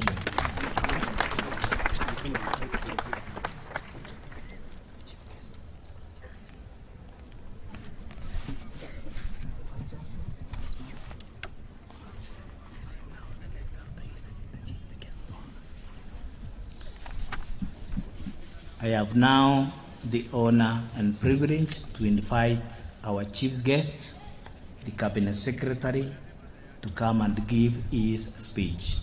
Let us arise and welcome him warmly. Makofi. Moja, mbili, tatu, funga, fungua. Asante. Welcome, sir. Thank you, Most Reverend Phil Banyoro, Archbishop of the Archdiocese of Nairobi and the Pro-chancellor of the Catholic University of Eastern Africa, Most Reverend Anthony Muheria, Archbishop of the Archdiocese of Nyeri and the Chairman of CUEA's Board of Trustees, Right Reverend Paul Kariuki, Chairman, University Council of the Catholic University of Eastern Africa, Your Lordships, Bishop members of the University Council, distinguished members of the University Council, Very Reverend Professor Stephen Mbugua Ngari, Vice Chancellor of the Catholic University of Eastern Africa, distinguished guests, parents, guardians, sponsors, undergraduates, faculty, and students of CUEA, ladies and gentlemen, good morning. Good morning. The Catholic University of Eastern Africa had invited His Excellency Dr. William Samoei Ruto, CGH, the President and Commander-in-Chief of the Republic of Kenya, to grace the graduation today, but he asked me to attend in his stead, owing to the urgent and prior arrangements. Your Graces, Your Lordships, ladies and gentlemen, CUEA has been a great partner of the Government of Kenya over many years in the area of university education. This university has made tremendous contributions to education as a private institution, especially in the areas of education growth and social welfare. The contribution in educational growth by CUEA and its social welfare is also showcased by the fact that this university is regional in nature, serving Eastern and Central Africa with close to 700 students from Ethiopia, Eritrea, South Sudan, Tanzania, Uganda, Zambia, and Malawi. CUEA also has students from Rwanda, Burundi, Democratic Republic of Congo, Nigeria, South Africa, and other African countries. In addition, the fact that CUEA has 7,920 students in session this semester is a clear indicator that the university is one of the leading private universities in the region whose focus on value education is highly appreciated. Along with all other universities, I encourage CUEA to continue increasing its global footprint of students and place additional emphasis on the community-driven research and training so as to rise up in the global university rankings. Ladies and gentlemen, today's graduation theme is expanding opportunities for growth, quality education and training in the context of changing world dynamics, which is in tandem with the direction we could like our country's education sector to take. In this spirit, on 30th September 2022, His Excellency President Dr. William Samoei Ruto, appointed a working party on education reforms to assess and make robust recommendations on the basic and tertiary education sectors. Through public participation and realignment, this working party will take stock of the gains of the CPC and make recommendations which will strengthen its implementation. Your Graces, Your Lordships, graduates, ladies and gentlemen, as far as the university sector is concerned, this administration will work closely with the university fraternity to ensure that they, one, play a key role in conducting cutting-edge research and innovation, which will in turn catalyze our socio-economic transformation as a country. Two, align their research and training to the community around them in order to make their service more relevant and impactful. Three, tailor-make their programs and courses to the industry needs and requirements. Four, establish linkages, collaborations, and partnerships with the various stakeholders to augment their programs and catalyze their research output. Five, cultivate a niche which will make their programs and products more relevant and impactful. Six, endeavor to churn out graduates who are strong, not just in mind, but also in character. Your Graces, Your Lordships, graduates, ladies and gentlemen, the effect of technology has affected the world over immensely. I challenge our tertiary education institutions to take up a central role in making Kenya a thriving force in technology and industrialization. I am pleased to know that this university has not been left behind in science and technology.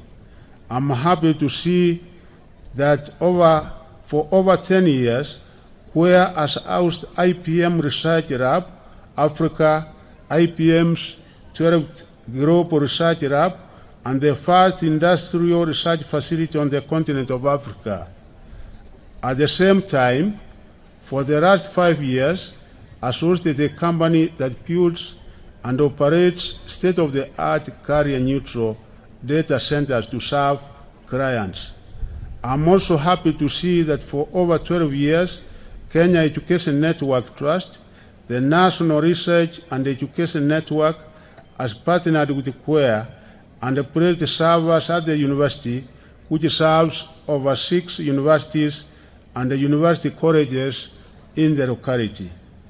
Finally, ladies and gentlemen, as I take over the office, I have received a comprehensive brief from the Kenya National Examination Council on the preparedness for the administration of the upcoming national examinations and assessments. I am happy to assure the nation that the government is ready to successfully conduct the 2022 national examinations.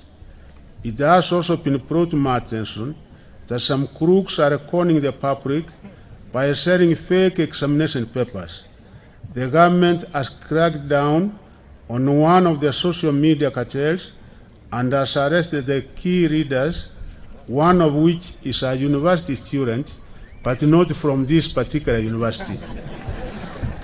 Members of the public, parents, heads of institutions, and candidates are therefore warned on engaging or aiding in any form of examination malpractices. Last but not least, to the graduates, I hope you took advantage of these facilities in CUEA as you pursued your studies.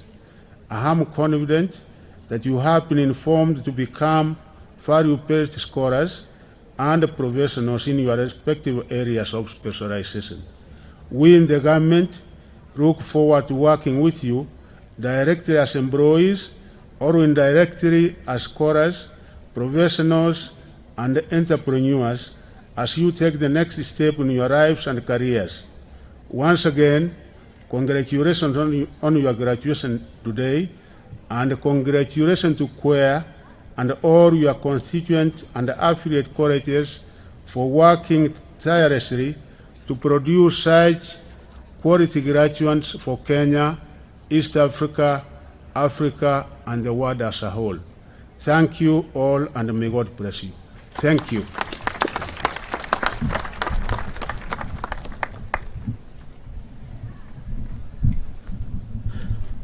Thank you, Honorable Cabinet Secretary, for your wonderful presentation. It gives us guidance and advice on the way forward to our education. May I take this opportunity now to invite the Chair of the University Trustees to give his remarks.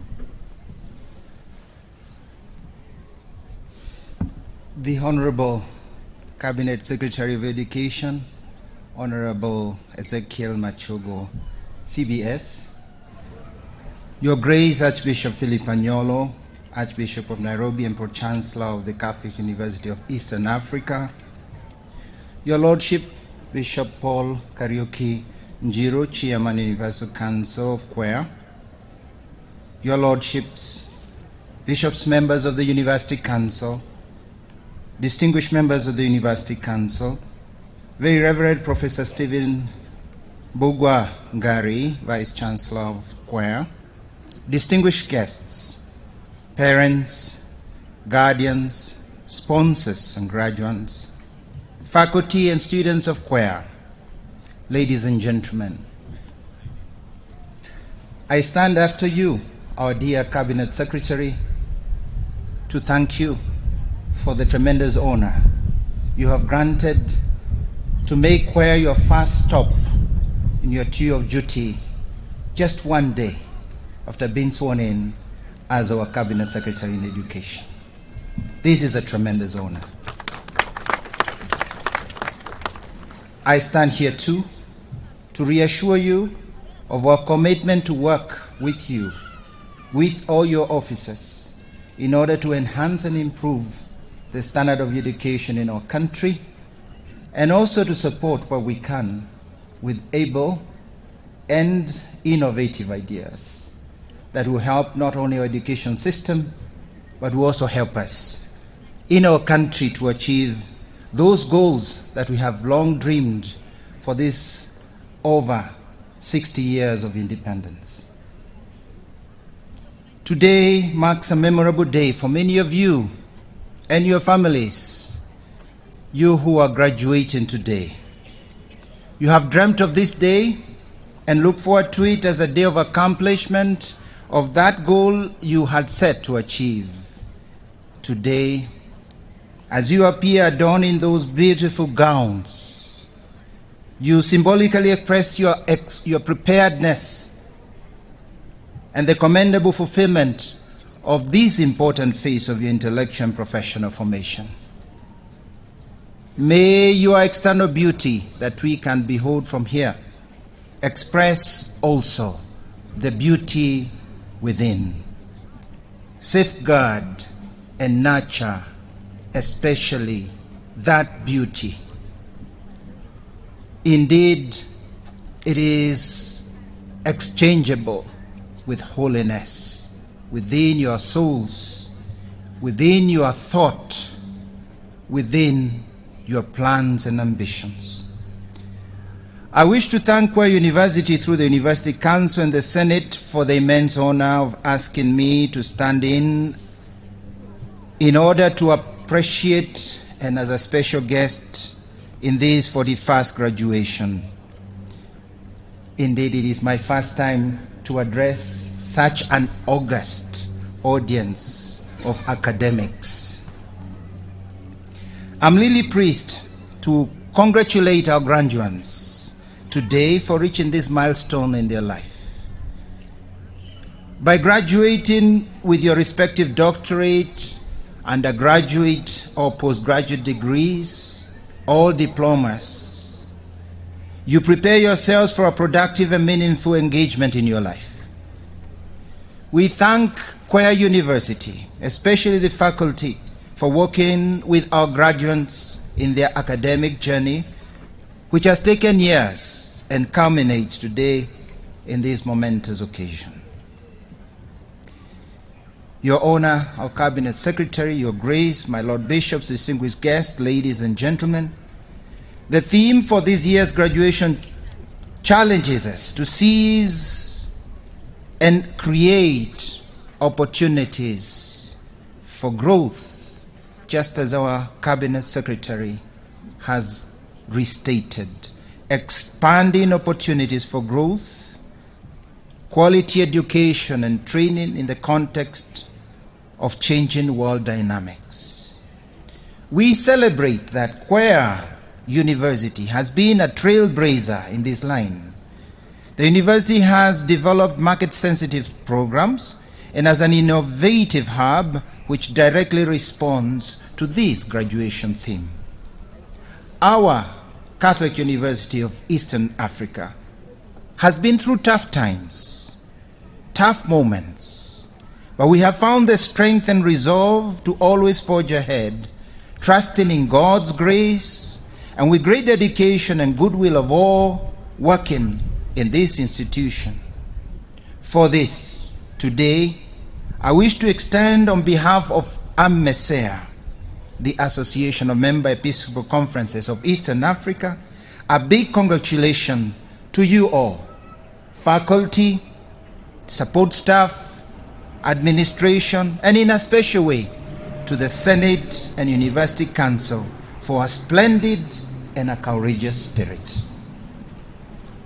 In 2016, the government of Kenya decided to partner with private universities in the country so as to expand the pool of universities with government-sponsored students. In response to her mandate and mission, the Catholic University of Eastern Africa embraced this partnership in order to reach out much further in offering quality education to all, irrespective of their faith and economic standing, and especially to those who otherwise who have found it very difficult to undertake their studies. Dear graduates, as you leave this graduation square, realize that you must be courageous enough to surf the waves that life presents to you, as well as to be skilled enough to take full advantage of them. Some of these waves that life will throw to you may at first seem unsurmountable, even unsurmountable threats. But with the combined moral, professional, and human skills you have acquired in this great university, you ought to turn them into wonderful opportunities. Graduation day does not mark an end nor a final destination. In fact, it only creates a runway for takeoff to greater heights. Our graduation theme today challenges you to set out a roadmap of growth. Do not be satisfied with what you have achieved thus far. You can choose to further grow your career academically by pursuing professional courses and postgraduate programs, of course, offered here in Catholic University of Eastern Africa first.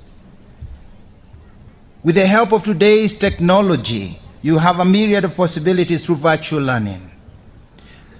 But growth grows beyond academic and professional pursuits.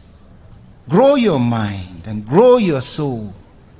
Acquire soft skills and people skills. Grow your heart in care and service. No doubt you have a good foundation. So as you graduate today, we believe you have acquired skills that make you the best academics and professionals in your respective areas of study. Be eternally grateful to your families and guardians for the sacrifice they have made to enable you to reach here. And kindly, I invite you to applaud your family and your guardians who are here present.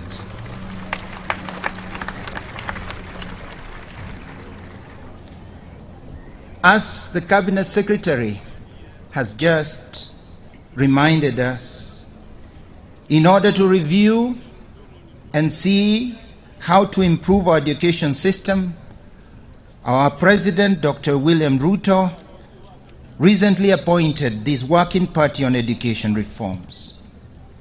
Your Honor, our Cabinet Secretary, we are very grateful and proud to note that among the members appointed to this task force is our very own Vice Chancellor, Professor Father Reverend Stephen Bogwa.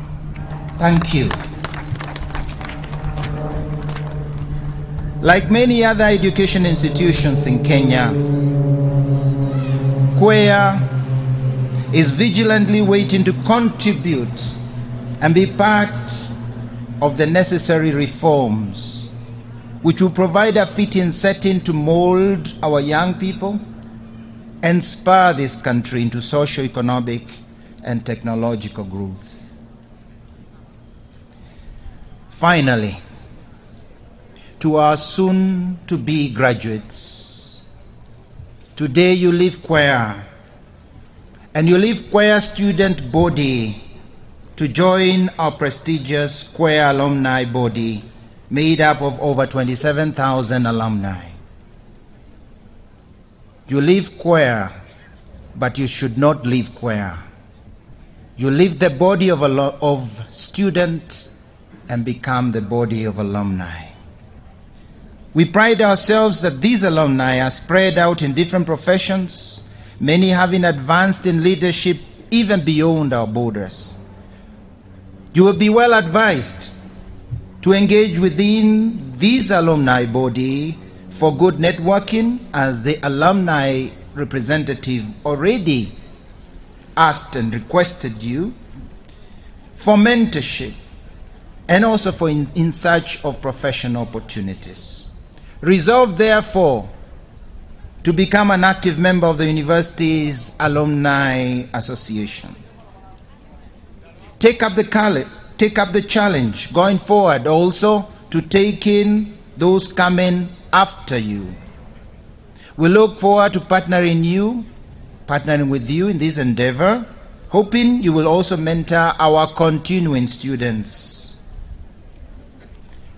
And as already reminded, you are ambassadors of Catholic University of Eastern Africa out there.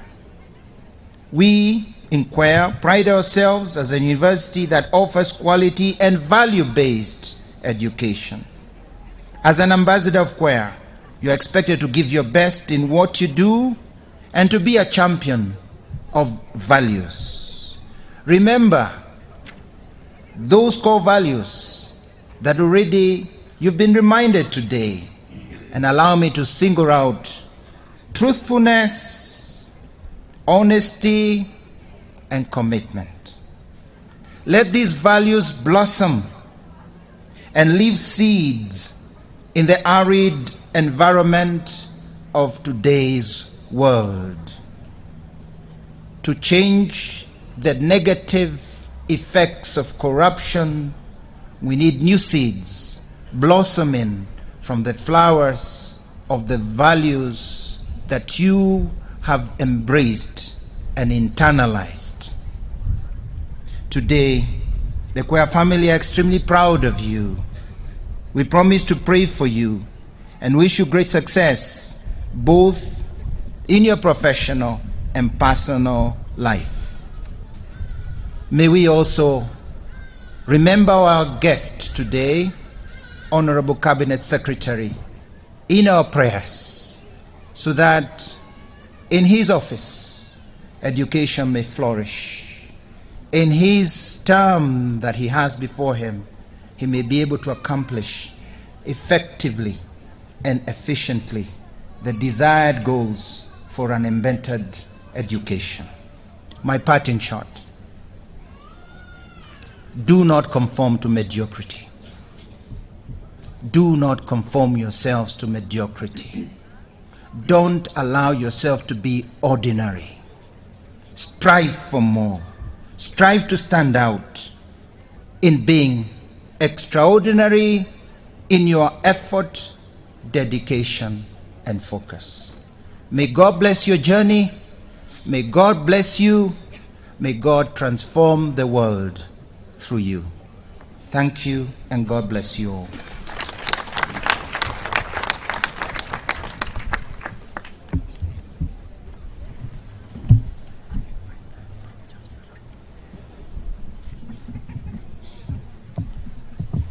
This juncture is my honor and privilege to invite our Pro-chancellor of the Catholic University of Eastern Africa, Most Reverend Archbishop Philip Subira Anyolo, to come and address us before he presides over the graduation ceremony. Kindly, may we rise to welcome him.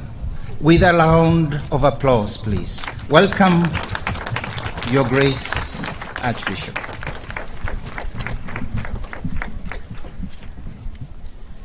Please be seated.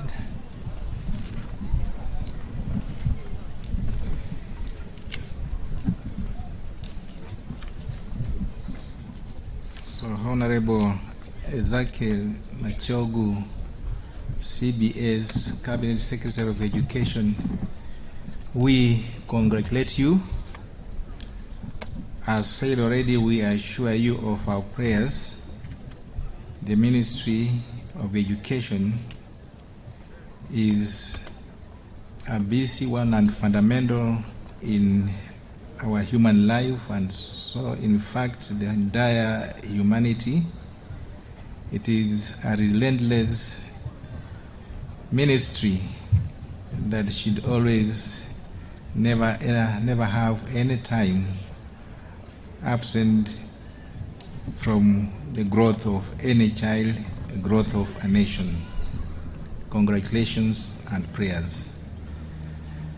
Most Reverend Anthony Muheria, Archbishop of Archdiocese of Nyeri, Chairman, the Catholic University of Eastern Africa of Trustee, Board of Trustees, Right Reverend Paul Kariuki Njiru, the Chairman, University Council of the Catholic University of Eastern Africa, Your Lordships, Bishops of the University Council here present, distinguished members of the University Council, Very Reverend Professor Stephen Mbugu Wangari, Rector and Vice Chancellor of the Catholic University of Eastern Africa, distinguished guests, parents, guardians, sponsors, and graduates, faculty and students of CUEA, ladies and gentlemen.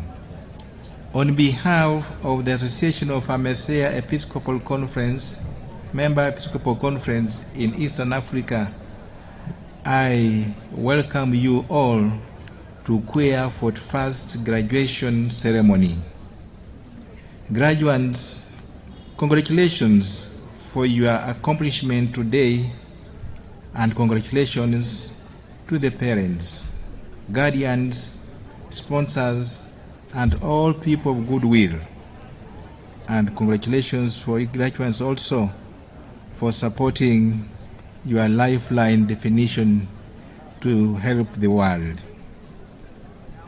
I would like to take this opportunity to thank His Excellency Right Reverend Charles Kasonde, the Chancellor of CUEA, for inviting me to preside over the graduation mass which was held yesterday, and to preside over this 41st graduation celebration ceremony. Due to pressing engagements that were not able to be rescheduled, the Chancellor was not able to join us today. We pray for him wherever he is, that his work may bear fruit. Our chief guest, Your Grace, my brother bishops, ladies and gentlemen, CUEA was formed by a Messiah to evangelize the good news through teaching and research. In 1961, during a plenary in Msimbazi, Dar es Salaam, Tanzania, bishops of the Eastern Africa region envisaged forming a tertiary institution to cater for the formation of the clergy. Today, CUEA's vision is to be a university that empowers people to become ethical leaders for the church and the society. As you can see, our primary purpose as a university has not changed. It has just been expanded to encompass all to be the clergy, the brothers, sisters who are religious, and also all children of God. As we look into ways of expanding opportunities for for growth through equality education and training, which is the theme of this year's graduation, not only should we appreciate the world's changing dynamics, we should also remember that our purpose as a university is to form all who come through our gates to become ethical leaders. Therefore, engaging in innovation and human development should be within the threshold of ethical leadership. Individualism in the world today has increased considerably. We all focus on making sure that we have individual sources of income and we are able to provide comfortable homes for ourselves and our families now and in the future. However, the world today is highly competitive in its socio-economic and political nature. This has led to many of us shunning our values. All social units have values. Families have primarily focused on instilling values and nurture a good person. This is a task that religion pursues as well. Christianity, Islam, African traditional religion, Buddhism, Hinduism, name them. All these religions aim to form their followers into human beings who are morally upright and are champions of life. However, the shunning of values that are earned and learned in the family, the shunning of values that are earned and learned in the family and in one's place of worship is making the world accommodate immorality and injustice at higher levels than it has done in the last few centuries. For instance, in Kenya today, you will find people refusing to pay for goods and services they have consumed by reversing mobile payment transactions they have or they had initially paid. This behavior is immoral and unjust. Many may say that this widespread and becoming behavior is but a symbol of the poverty and hardship that we are all experiencing today in Kenya, Africa, and the world. This may be true, but this act of mobile money theft is also a symptom of our failure as the church and society in forming our youth. We as a university should pursue avenues of growth in academics and research only if that growth gives us an opportunity to form our students into ethical leaders and ambassadors of our values. Graduates, as you take your first steps into the rest of your life after such a great achievement, please remember the values CUEA has taught you over the years you have been a student in this university. Don't forget them. Do not give in to immorality because life is tough. Rather, hold on the values you learned here as a life boy, which will help you navigate the murky waters of life. God be with you in all that you do. God bless us all. God bless our graduates, and God bless their parents, and God bless our university, CUEA, and both God bless this ceremony that we are holding now. With this, I say thank you on behalf of the Chancellor of the university. May God bless you in this occasion.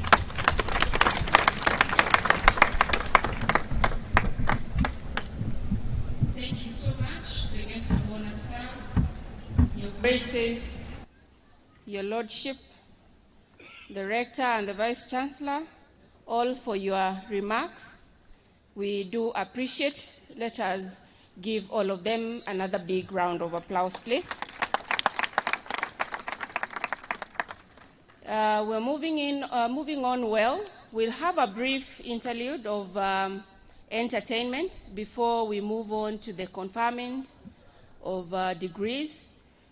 At this juncture, allow me to invite the Burundian team who are on standby. Let us appreciate them as they come.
Bien.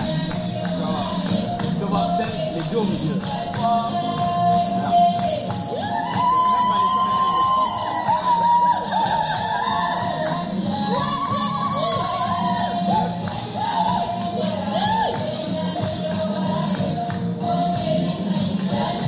Non, Vanessa maintenant est donc Raïssa, Larissa.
Thank you so much for that wonderful performance. That is the university choir coming in. Immediately after, we shall have the liturgical dancers who will close that section of the entertainment.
Thank you so much. Let us appreciate the university choir as we usher in the liturgical dancers with a warm round of applause, please.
Allow me to now invite my co-MC, Dr. Evans Wabwire, who will guide us into the next session.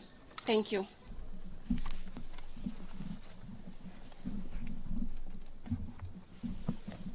Finally, graduates, finally, we are here. This is the moment we have all been waiting for. And I think for some of you, especially the graduates, you have had to wait for 2 years, if it is 2 years program, 3 years for 3 years program, and 4 years, and even more.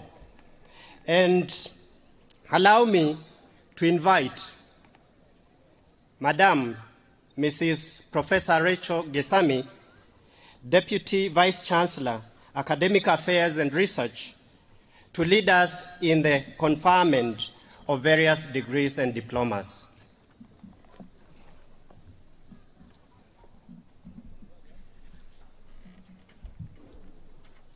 Thank you very much, our MCs. All graduates, do you want to clap for yourselves? Do that like that.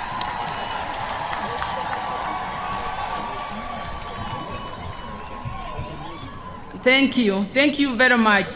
Now, without much detail, we will go directly and start conferring the diplomas, the degrees, and we will start with the Faculty of Theology. I have the honor and pressure to invite the Dean, Faculty of Theology, to call by name the candidates who have successfully satisfied the requirements of the degree of doctorate in sacred theology with the specialization in biblical theology and moral theology.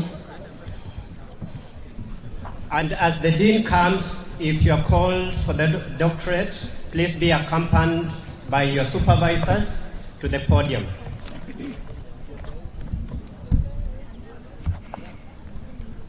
Summa cum laude. Christopher Ndabwabira. Title, Revelation of Unknown God, Acts chapter 17, verses 22 to 30. The rhetorical challenge of the gospel reception in the Rwandan traditional religion. Supervisors, Reverend Professor Albert Mundere, Reverend Dr. Peter Mwema,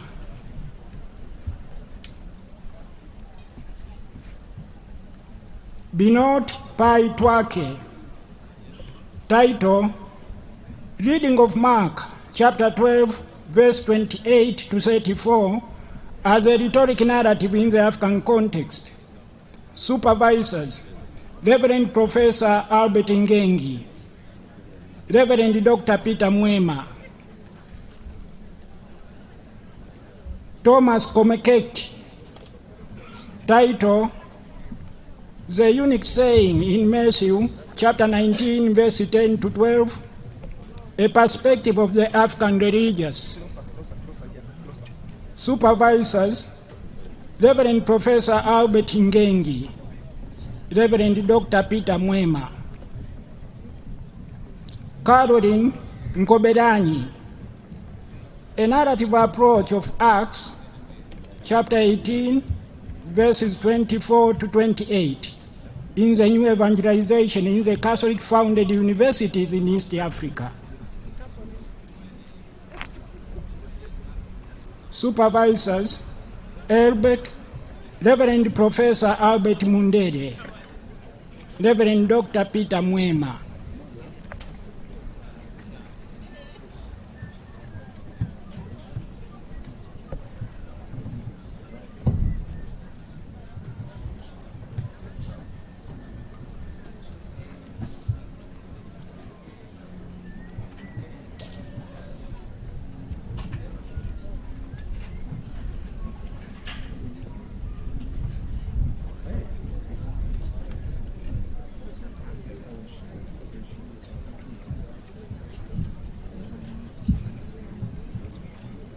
Doctorate in sacred theology with specialization in moral theology. Summa cum laude. Gerard Kimario. Title, the escodimension of the African community as a model for environmental ethics in northern Tanzania. Supervisors, Reverend Dr. Emmanuel Wabanu, Reverend Professor Richard Luiza.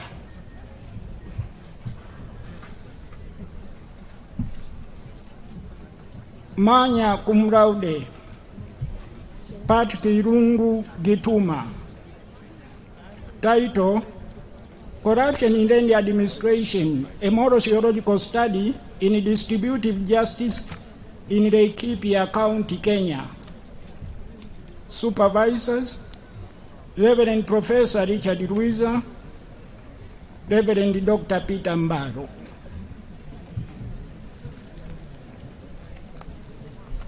Supervisors, please be on standby.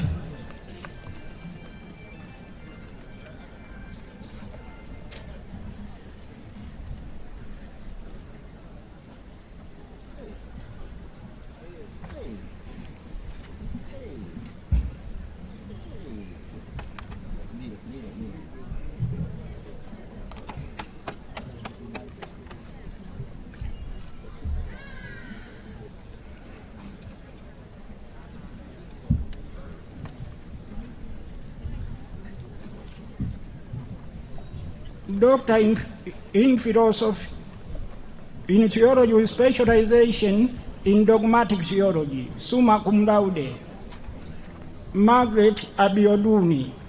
Title, Discourse on Witchcraft in Contemporary Africa in the Light of Santa Cyril of Jerusalem, Catechetics for Deeper Evangelization.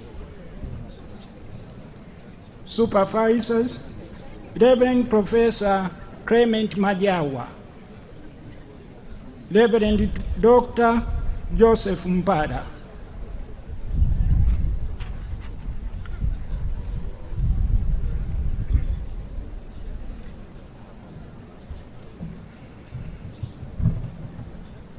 Doctor of Philosophy in Theology with specialization in Spiritual Theology, first class honors. Joseph Michael Migidi.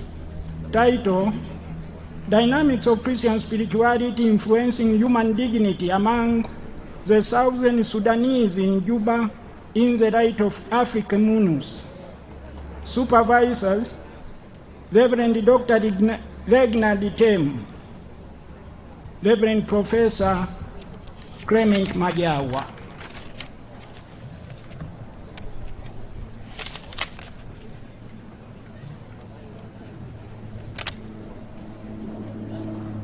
Doctor of Philosophy in Theology with specialization in Sacred Liturgy, second class honor, upper division, Mark Rowott. Title, A Comparative Study of the Symbolism of Akim and the Use of Easter Candle during the funeral rites among the Kalimanjaro of Uganda. Supervisors, Reverend Professor John Rukwata, Reverend Dr. Leonida Katunge.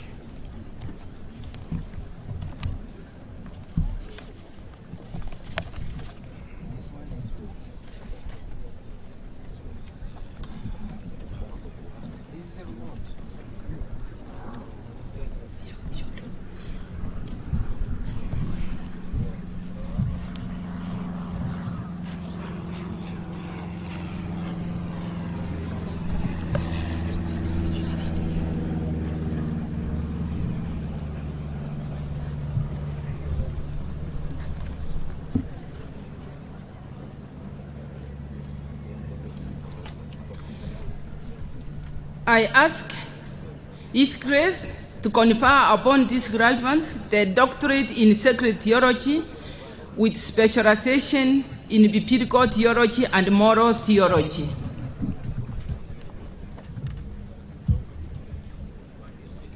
On the recommendation of the academic board and by virtue of the authority vested in me by the Holy See, in the name of the Supreme Pontiff Pope Francis, I confer upon you the doctorate in sacred theology with specialization in biblical theology and moral theology.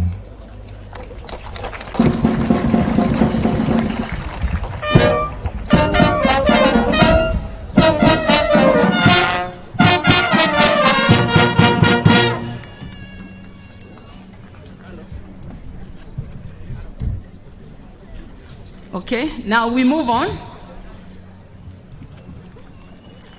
I have the honor and pleasure to invite the Dean of Faculty of Theology, Dean, Faculty of Arts and Social Sciences, Dean, Faculty of Education, Dean, Faculty of Science, and Dean, School of Business, to call by name the candidates who have successfully satisfied the requirements of the degree of Doctor of Philosophy in their areas of specialization and the Doctor of Business Administration.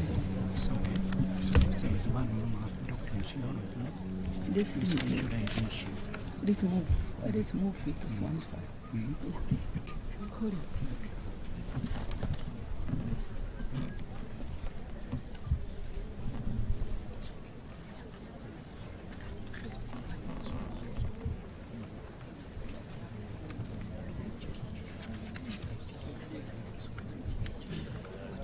Doctor of Philosophy in Religious Studies, and Rio, title, Pattern of Excessive Alcohol Consumption and Functioning of Christian Families, a case study of the Catholic Diocese of Elba. Supervisors, Sister Dr. Bibiana Gondo, Dr. Simon Kangele. Elizabeth Bisingi, the role of faith formation on vocation choices of young Catholic adults in Waraka, Nairobi, and Kenya. Supervisors, Reverend Dr. Ouma, Sister Dr. Bibiana Gondo.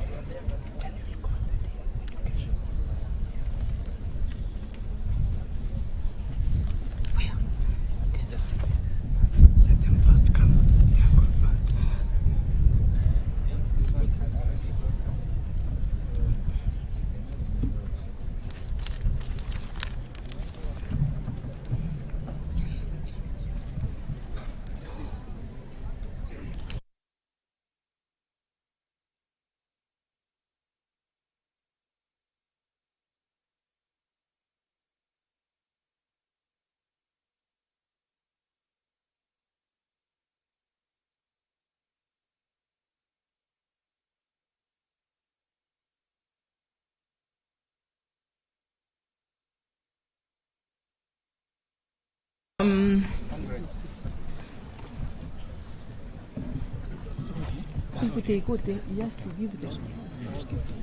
Okay. This one. Okay, sir. Yes, sir. Before we finish this. Okay, go Okay. ahead. It's okay, we are okay. Okay. This one. Yeah, this is also. Which one? It's 10. Number 3. Okay. I asked His Grace to confer upon these graduates the degree of Doctor of Philosophy and Doctorate in their areas of specialization.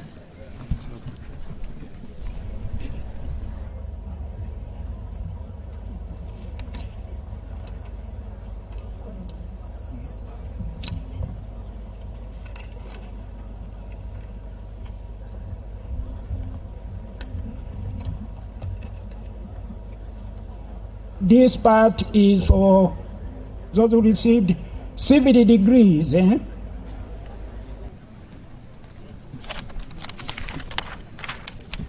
Doctor of Philosophy in Theology with specialization, Dogmatic Theology. Doctor of Philosophy in Theology with specialization in Spiritual Theology. And Doctor of Philosophy in Theology with specialization in Sacred Liturgy. Thank you.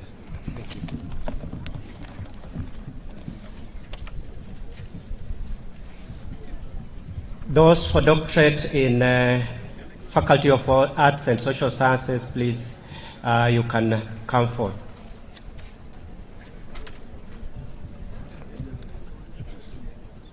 You have already been called, those who have been called.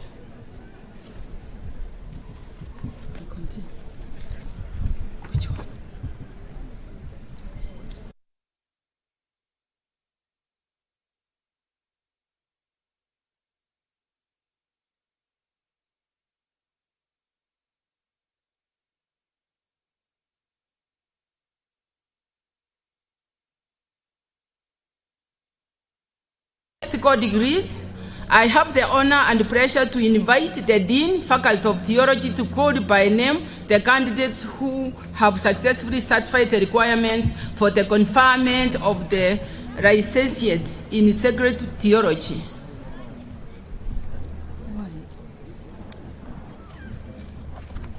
You have them? We have? No, this is...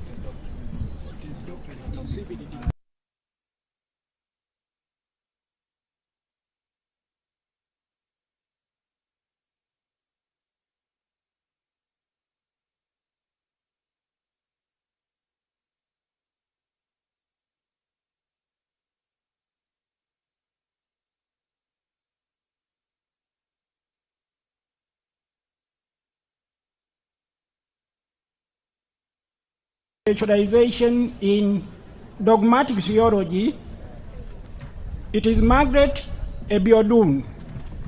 Just stand where you are. Second, Joseph Michael Migidi. Third, Mark Rowott.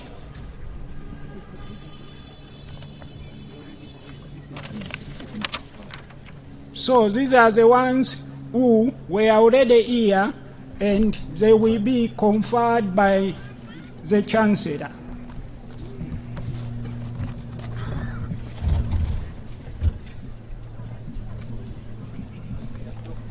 These have been conferred already. Yes, and they have already been conferred. Those ones were conferred. These are the two who are not being conferred. Yes. These two are the ones who are being conferred. Yes. These two. That's right. Recommendation of the Senate, and by virtue of the authority vested in me by the University Council, I confer upon you the degree of Doctor of Philosophy and doctorate in your areas of specialization.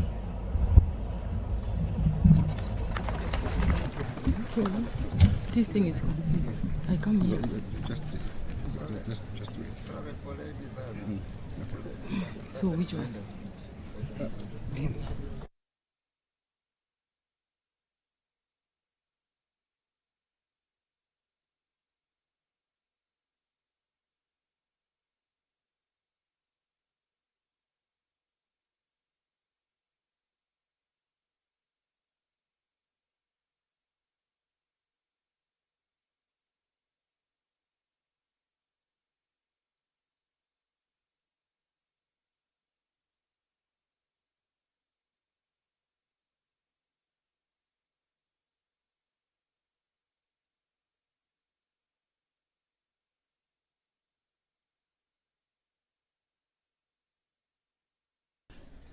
Doctor of Philosophy in Social Work. Yeah, so use this in combination. Violet Nikesa Simiu. Title: Women Responsive Rehabilitation Programs and Reintegration of Incarcerated Women in Kenya. Supervisors: Reverend Dr. Paul Novi, Dr. Teresa Diro Mtavi, Titus Mutia Kithome. Title: The Role of Community-Based Informal Approaches in Child Protection in Mwingi Central Sub-County, Kitui County, Kenya. Supervisors: Reverend Dr. Paul Novi, Dr. Ulkesta Sichanya, Dr. Stephen Asasa.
supervisors, Dr. Susan Masharia,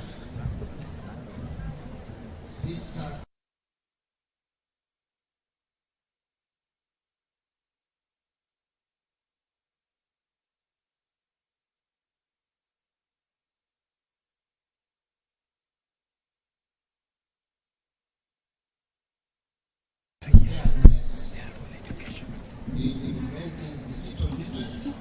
program in public primary special schools in Nairobi County, Kenya.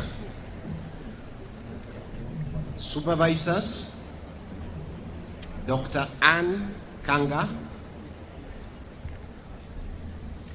Dr. Ann Rita Jage. Thank you. Kiminsa Onesmus Mutinda, dissertation title, An Evaluation of the Low-Cost Boarding Primary Schools Program in Kajiado County of Kenya. Supervisors, Professor Paul Ogula, Professor Mary Getui.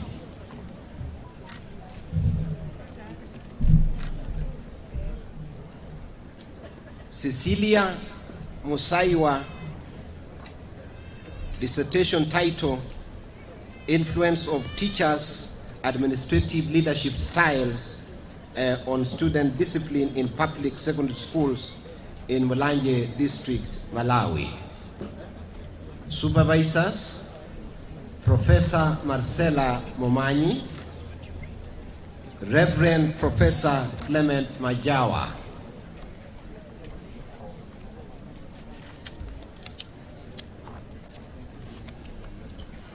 Silas Memory Madondo,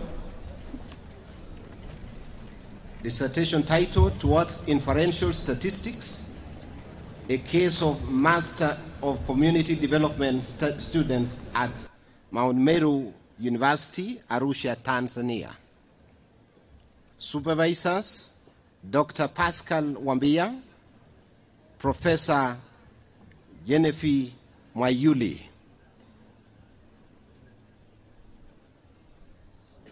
Sarah Justine Wani Lufai, dissertation title, Administrators' Intervention in Transforming Traumatized Students in Public Secondary Schools in Juba, South Sudan.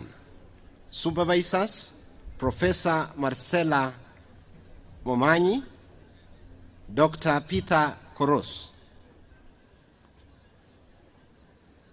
Nelisa Gagendo Mbaka, dissertation title, Evaluation of the Effectiveness of Integrated STEM Program in Improving Academic Achievement in Physics in Public Secondary Schools, Nairobi Metropolitan Region, Kenya.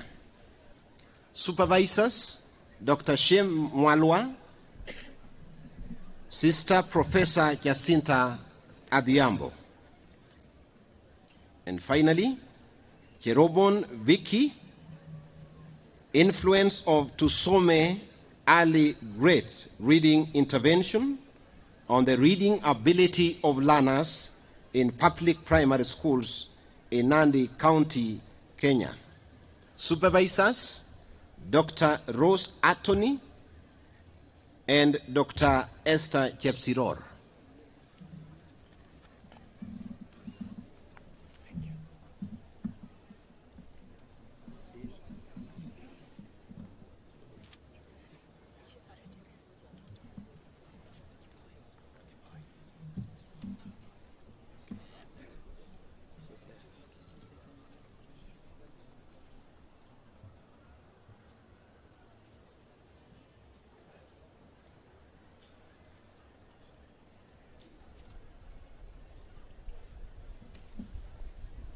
Please, graduates who are still talking, please maintain silence.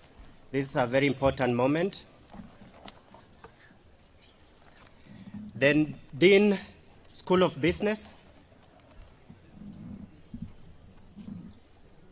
Doctorate in Business Administration. James Galawa, dissertation title, Determinants of Interest Rate, Risk Exposure for Listed Commercial Banks in Kenya, Role of Maturity Gaps and Short-Term Market Interest Rates. Supervisors, Dr. Gabriel Kiroli, Professor Philip Ngare. The second one, Christopher Uvyumbole, dissertation title, Corporate Social Responsibility Initiatives, Government Policies and Financial Performance of Cement Manufacturing Companies in Kenya. Supervisors, Professor Robert Arasa and Dr. Elik Mangunyi. John Njuguna Kiari.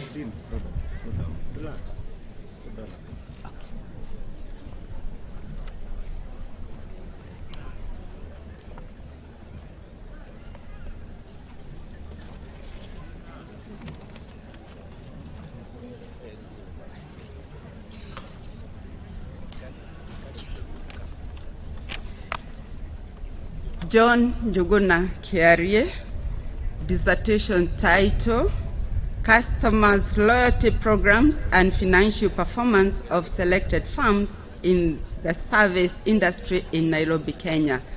Supervisors, Dr. Gabriel N. Kiroli and Professor David Washira.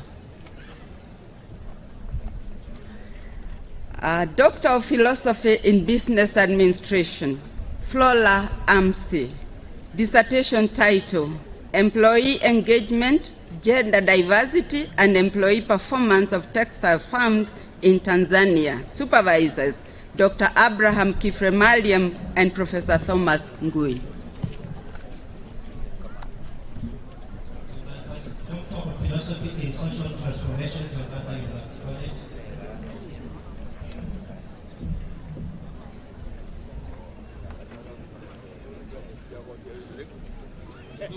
Florence Wamahiga. Dissertation title, Dispositional Forgiveness to Curb Radicalization of the Youth from Violent Extremism, a case study of Eastleigh area, Nairobi County, Kenya. Supervisors, Professor Esther Gisheru and Dr. Nicholas Obiero.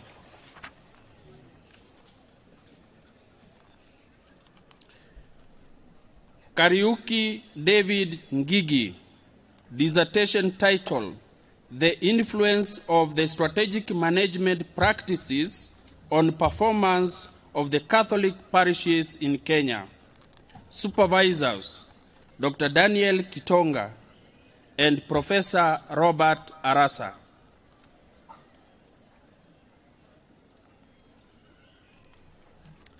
In absentia, Stefano Giudici, dissertation title, Exploration of the Relationship Between Socio-Critical Consciousness and Pastoral Ministry in International Congregations, a case study of the Komboni family, Kenya.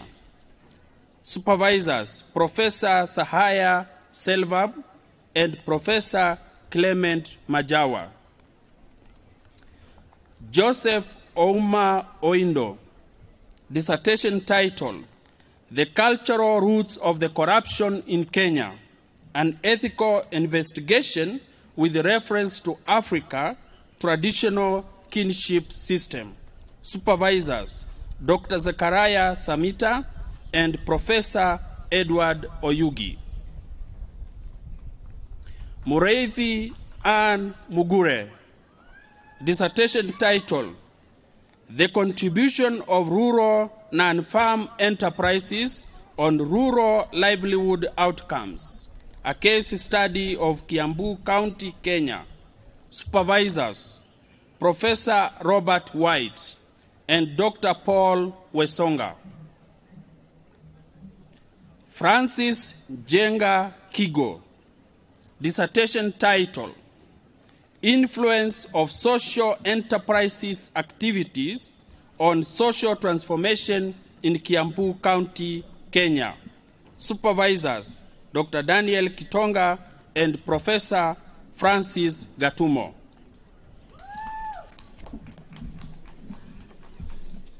Doctor of Philosophy in Mathematics, Dean Science. Doctor of Philosophy in Mathematics, Nahashon Bogwa Mwirigi.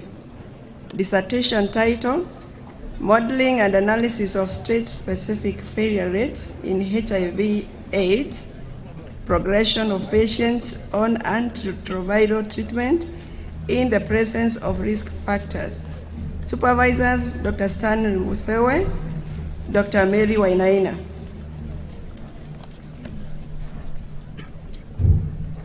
Doctor of Philosophy in Philosophy, Dean Faculty of Arts and Social Sciences.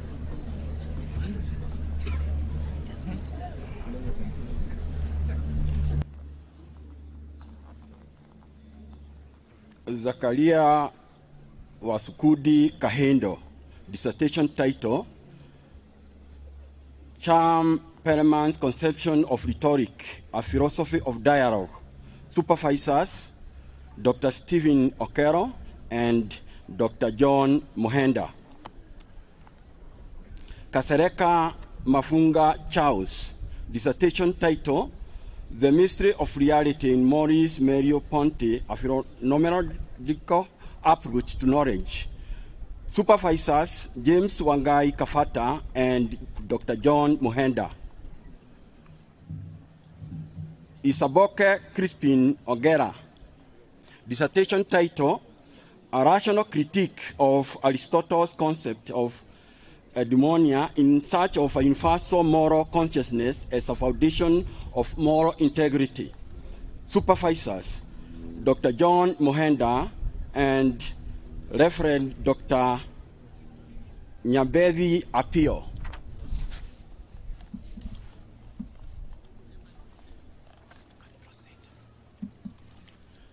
Doctor of Philosophy in Counseling Psychology, Anne Bogwa.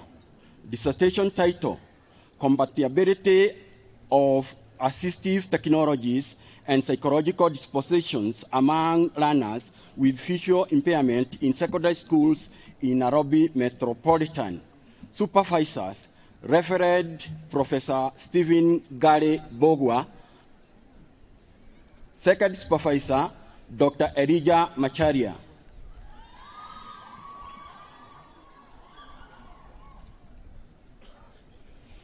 Magdalene Mwere. Dissertation title, Assessment of Psychological Correlations on Defiance among Teachers in Public Secondary Schools in Nairobi, Kenya. Supervisors, Dr. Stephen Asasa and Professor Simon Kangede. Tekremariam Bekit. Dissertation title, Migration Traumatic Experiences and Their Influence on Resiliency Among Eritrean Refugees in Jelif, Khartoum, Sudan. Supervisors, Dr. Stephen Asasa and Dr. Joel Morezi.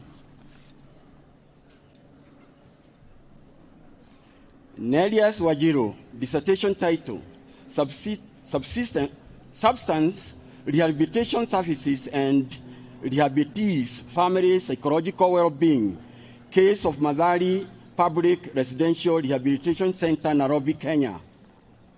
Supervisors, Dr. Josephine Modami and Dr. Wilkesta Sanyisa.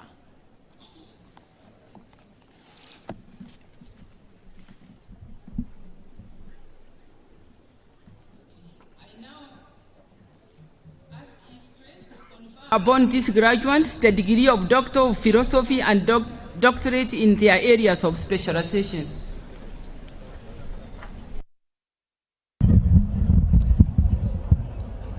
On the recommendation of the Senate and by virtue of the authorities vested in me by the University Council, I confer upon you the degree of Doctor of Philosophy and doctorate in your areas of specialization.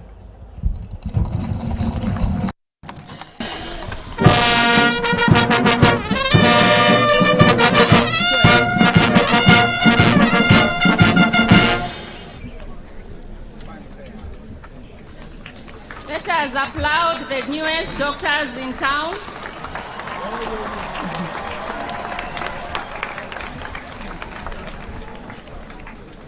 Okay, I have the honor and pleasure to invite the Dean Faculty of Theology to call by name the candidates who have successfully satisfied the requirements for the conferment of licentiate in sacred theology.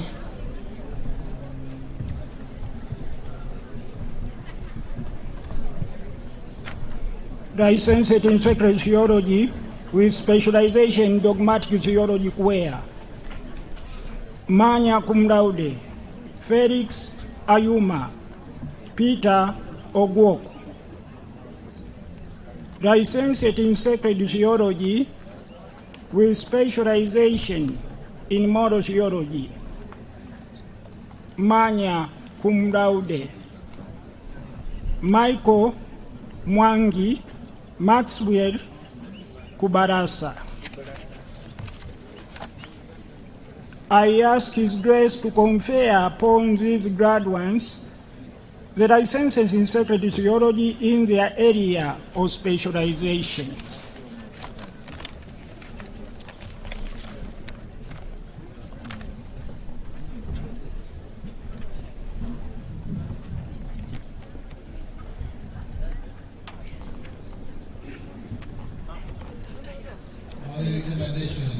Of the academic board and the virtue of the authority vested in me by the Holy See, in the name of the Supreme Pontiff Pope Francis, I confer upon you the licentiate in sacred scripture in your area of specialization.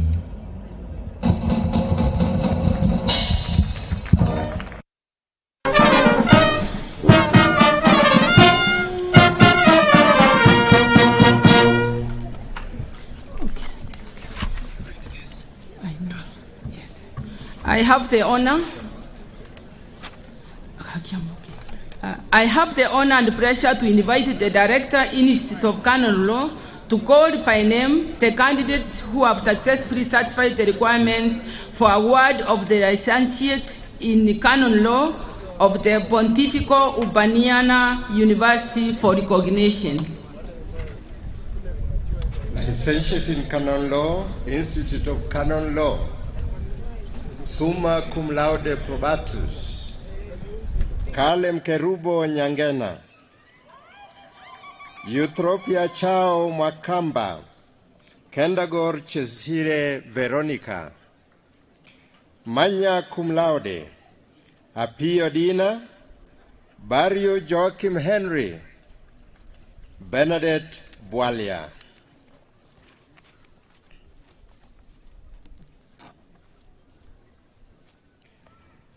I ask His Grace to recognize these graduates who have obtained the licentiate degree in canon law.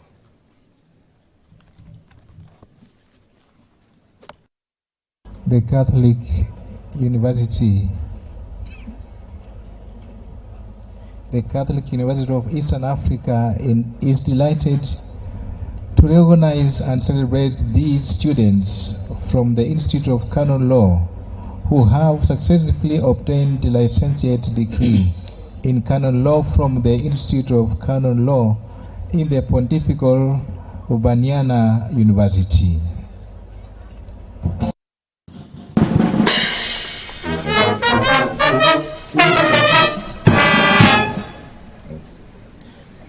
Okay. I have the honor and pleasure to invite Dean Faculty of Theology, Principal Hekima University College, Dean Faculty of Arts and Social Sciences CUEA, Dean School of Business CUEA, Dean Faculty of Science CUEA, Dean Faculty of Education CUEA, Director, Center for Social Justice and Peace CUEA, the Director, Postgraduate Studies and Research, Tangasa University College, Principal, Marist International University College, Director, Institute of Psycho-Spiritual Institute of Black Leadership, to call by name the candidates who have successfully satisfied the requirements for the conferment of master's degree in their respective areas of specialization.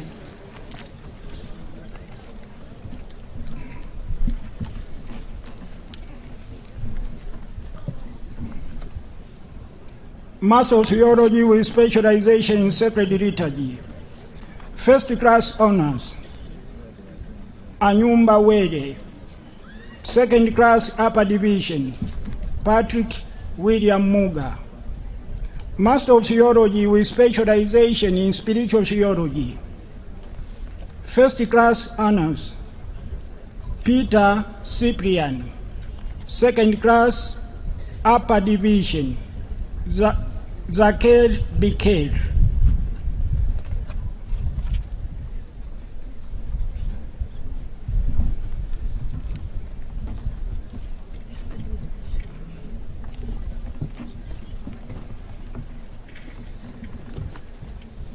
Master of Arts in Literature, distinction, Jomo Felix, Jennifer Wagari, pass, Teresia Modoni.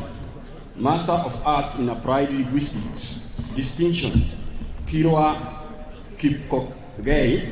Master of Arts in Counseling Psychology, distinction, Esther Amoe, pass, Daniel Okeo, George Mayaka, and Antipa Hamisi, Juma Vicent, Sapero Koderi, Perpetua Azuka, Michael Abina, Lawrence Mashomu, Cyprian Nkoma, Ignatius Oswald, Mpungu Kirenda. Masters of Arts in Philosophy, distinction, Michael Wanyonyi, Bernard Chewa, Gona Asalo, Namsaka Wataka, pass, Martinez Nagwash, Activian Kimaro, Chimbwa Victor. Master of Arts in Development Studies, distinction, Mary Orome, Philippa Mtamila, Jiro Wawera. Master of Arts in History, pass, David Musiemi, Julius Nisao, Ansela Kesio, Christine Akini. Master of Arts, Project Planning and Management, distinction, Jophash Mwamba, Delphine Chebukwa, Patrick Obai, Jacob Balasa, Calvin Raiti, Julian Nabitu, Jelika Geshoke, Medina Mamo, Patrick Machuki, Caroline Maria, Nicola Kenny, Silas Gero, Kevin Morisho, Crowd Mubembe. Master of Arts in Sociology, pass, Ejuku Jere.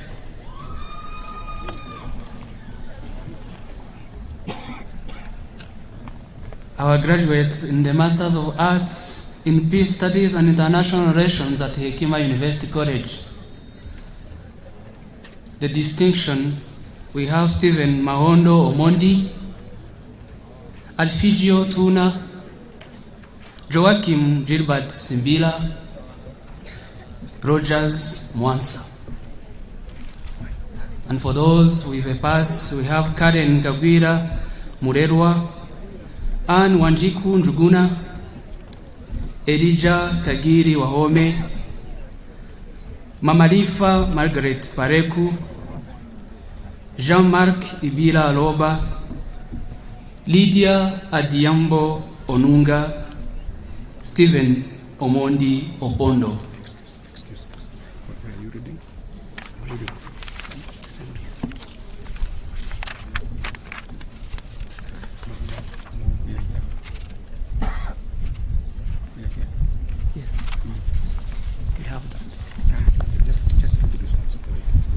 For the Masters of Theology, Hekima University College, we have Francis Abnego Mbudi Wambua, Nicole L. Njine Epsi Fashe. Master of Business Administration, Entrepreneurship Specialization, Distinction, Okonkwo Idioma, pass, Catherine Jambi. Financial Management, distinction, Anne Dunge, pass. Samuel Mwangi, Mary Odinga, Faith Jemutai, Leonard Obunga, Paul Kiloti. Human Resource Management, pass. Ruth Bella, Sami Lelei, Kagode Masokolo, Annette Owol. Strategic Management, pass. Joseph Sang, Terry Waidera, Brian Mureithi, Daisy Jemuge, Benedict Balaka, Rose Chelono, Magdalene Chepkoech, Seth Jeff, Betty Jemutai, Lilian Naliaka, Sela Wagare, Phoebe Akos. Major in Entrepreneurship, Minor Strategic Management, pass. Francis Ogello. Marketing Management Major, Strategic Management Minor, Collins Kibet. E-Commerce, Ruto Kipkoril.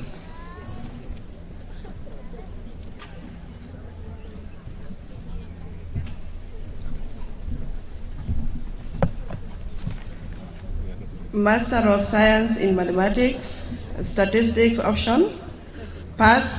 Vincent Odhiambo. In Applied Mathematics distinction, Kelvin Obino, Sharon Chebet, pass. Anne Dunge, Grace Mubanu.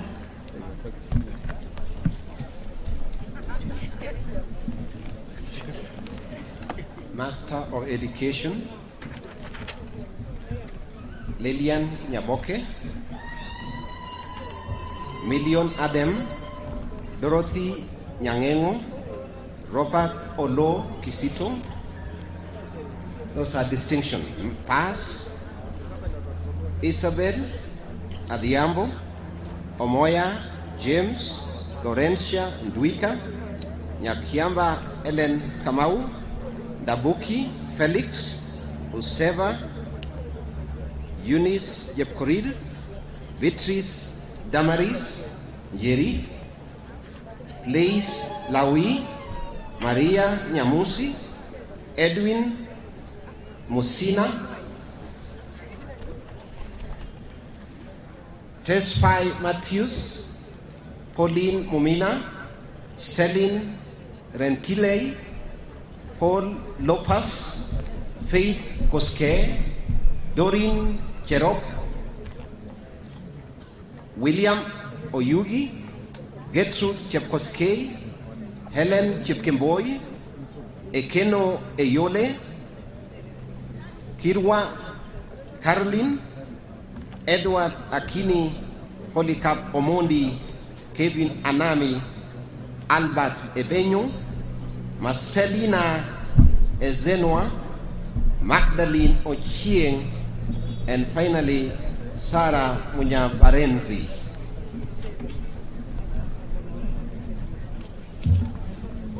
Master of Arts in Religious Studies, distinction, Mutuko Catherine, pass. Eva Kenny.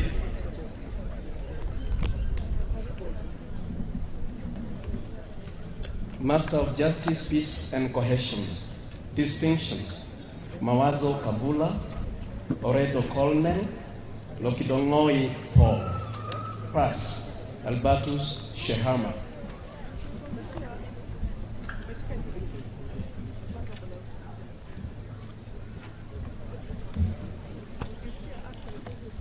Master of Education in Leadership and Administration, Tangaza University College. Distinction, Doreen Kaburo Matthew, Shitabasi Georgina, Yodit Tesfagabri Yosef, Harriet Diato, pass. Arthur Avuyali, Lucy Wambui, Euteria Delia, Caroline Mweni. Master of Education in Guidance and Counseling, Tangaza University College, pass. Mwaura Mary. Master of Arts in Spirituality and Religious Formation, Tangaza University College, distinction, Nicasio Nyaga Richard, Tarimo Theodora Bernard, Ugese Henry Yofa, pass. Kumba James, Wagasule Edward, Wafula Willis, Romano Luis, Arcangelo Luis, Eugene Caesar. Master of Arts in Social Transformation, Tangaza University College. Governance, pass. Kennedy Ochieng. Professional Management. Distinction. Nyabuto N. Evelyn, pass. Belhane Tesfaye, Gimiko Tuguse. Sustainable Development, pass. Hans Amel, Miraj Kibwana, Katale Vashti. Master of Arts in Counseling Psychology, Tangaza University College. Youth Counseling, pass. Beatrice Wairimu, James Kamau, David Sila, Afen Innocent, Kendi Frida, Tesma Habtamu, Satya Purification. Marriage and Family Counseling, pass. William Anthony, Mary Wanjiru, Elizabeth Khan.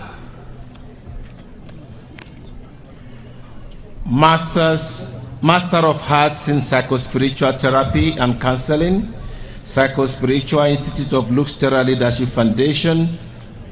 Distinction, Ronald Kestain Musinguzi, Veronica Njeri Njuguna, Anthony Miley, Genevieve Nduku Wongela, Elizabeth Pakinswede Guadarogo, Charity Amienmisieme Otono, Musa Dogno Sebastian, Uche Nakalu Ago, pass. Jean-Marie Vianney Nezerimana, Marceline Quandrago, Jean-Paul Kabore, Morgan Musukuma, Nicodemius Sifiso, Simon Oladende Mayungbe, Lawrence Telumun, Awa, James John, Simeon Nibaruta.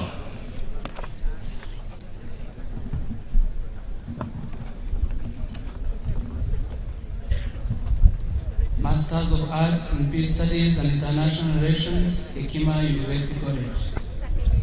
Distinction, Stephen Mahondo Omondi,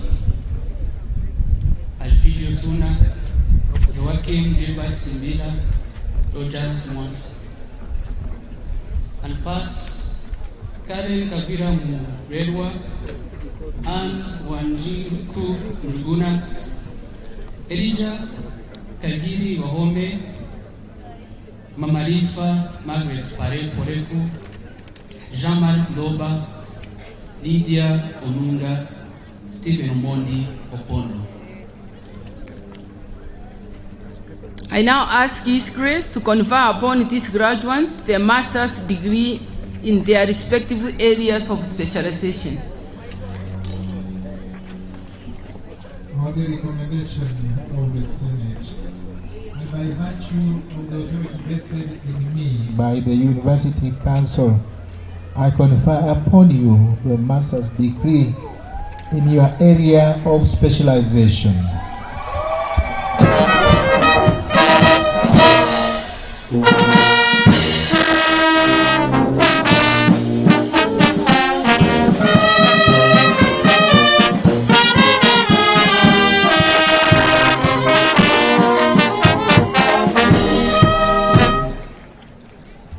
Okay. I have the honor and pleasure to invite Dean, Faculty of Education, to call by name the candidates who have successfully satisfied the requirements for the award of postgraduate diploma in their respective area of specialization. Postgraduate Diploma in Education, Distinction, Catherine Ouma, Enoch Kipwi Nama, pass. Anna Sakius, postgraduate diploma in the teaching of higher education, distinction. Henrietta Amen, pass. Kombaniwala Fatema,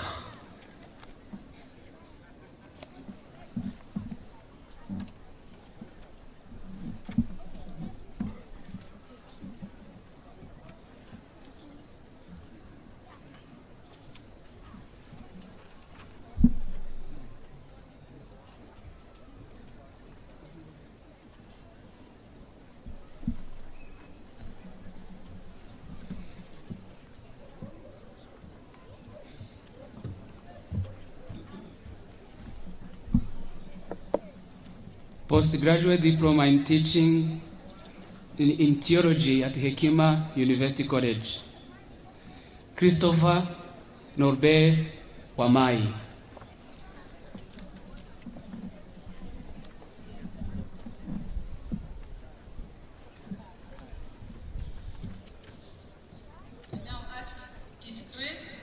These graduates the postgraduate diploma in their respective areas of specialization. On the recommendation of the Senate and by virtue of the authority vested in me by the University Council, I award you postgraduate diploma in your area of specialization.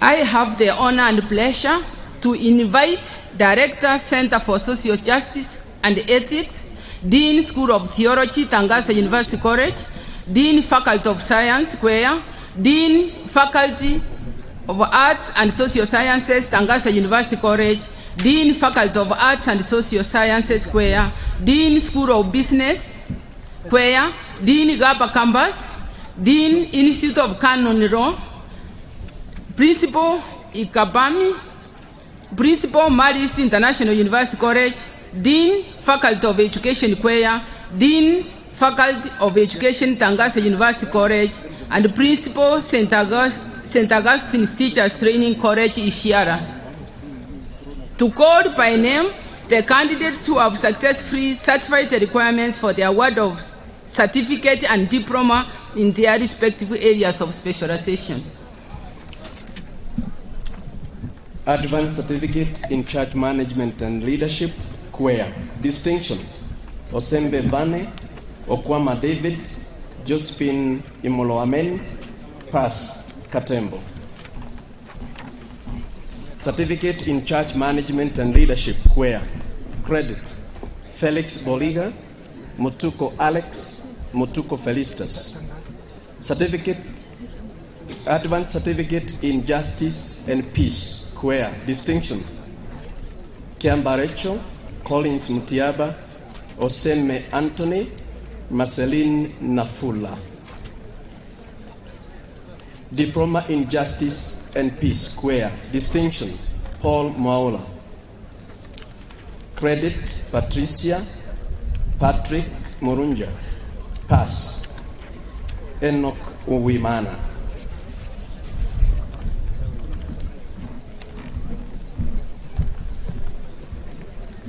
Certificate in Library Information Science. Credit: Thiongo John. Pass: Patrick Gift. Certificate in Community Health and Development. Credit: Sharon Corey Doreen. Pass: Whitney Esther Chumo Koesh Simiu.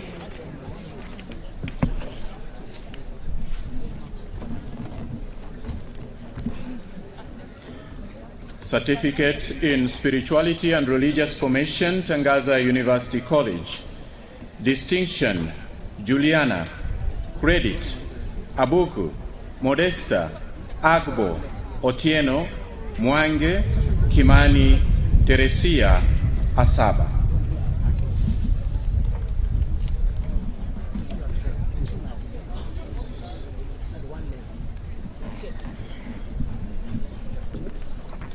Certificate in Social Entrepreneurship, Tangaza University College. Amir, Chuol, Omar, Bor, Salah, Abdul Rahman, Bashir, that is distinction. Credit: Marcos, Carlo, Aaron, Aden, Ishmael, Anye, Rubahafi, Abdul Rahman, Mohamud, Ibrahim, Karaka, Albino, Abugur, Edipo, Lokio, Okumu, Moraka. Pass: Aniso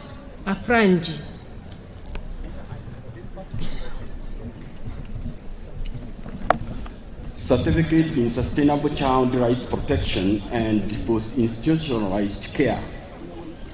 Credit Atieno, Beatrice, Nanga, Caroline, Ruse, Florence, Ogoma, Ikandi, Mary, Jane, Yvonne. Certificate in social work. Distinction, Rida Waboy, Teresa Duko, Mary Muikari. Credit, Risa, Jane, Victoria, Jane, Kiregali, Clementita, Evelyn, Agelo. Certificate in Sciences of Human Development, Tangaza University College. Credit, Oyugi, Mbembe, Priscaline. Pass, Alitsi, Kiprop.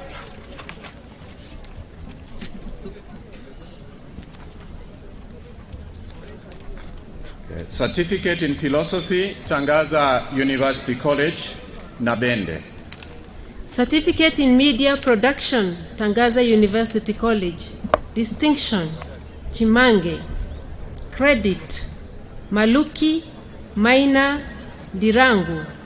Pass, Musili, Nyaguthi, Ochoi, Anyumba, Kilonzo, Gakenya, Kipto. Certificate in Leadership and Management, Tangaza University College. Parsitau, Bosibori, Nyabuto, Kiarie. Certificate in Islamic Studies, Tangaza University College. Distinction, Elijah, Martin, Enos. Credit, Samson, Nalunga, Nobat, Joseph, Faten. Certificate in Franciscan Studies, Tangaza University College. Credit, Ondari, Mary, Jacqueline, Lydia, Musioka, Kinya, Mumbere, Dianabo, Itungwa, Kevin, Gladys, Flossie, Joachim. Certificate in Counseling Psychology, Tangaza University College. Distinction, Wanyama. Credit, Kitaka, Wanjugu, Wangoi, Wanjiro, Murigo, Gedhi, Naeku, Nganga. Pass, Omao, Kimutai, Warega, Nashipai, Ngigi, Odhiambo. Certificate in Child and Youth Studies, Tangaza University College. Pass, Wanjira. Diploma in Evangelization Catechesis, CUEA. Distinction, Charles Otim Stephen Omonding. Diploma in Pastoral Ministry and Management, CUEA. Distinction, William Msando, Maximilian MacDonald Karombo, Charles Apori, Julius Odeng. Credit, John Baptist Senyondo, Mkapa Dominic Vicenzi, Agustino Isidori Mwasanga.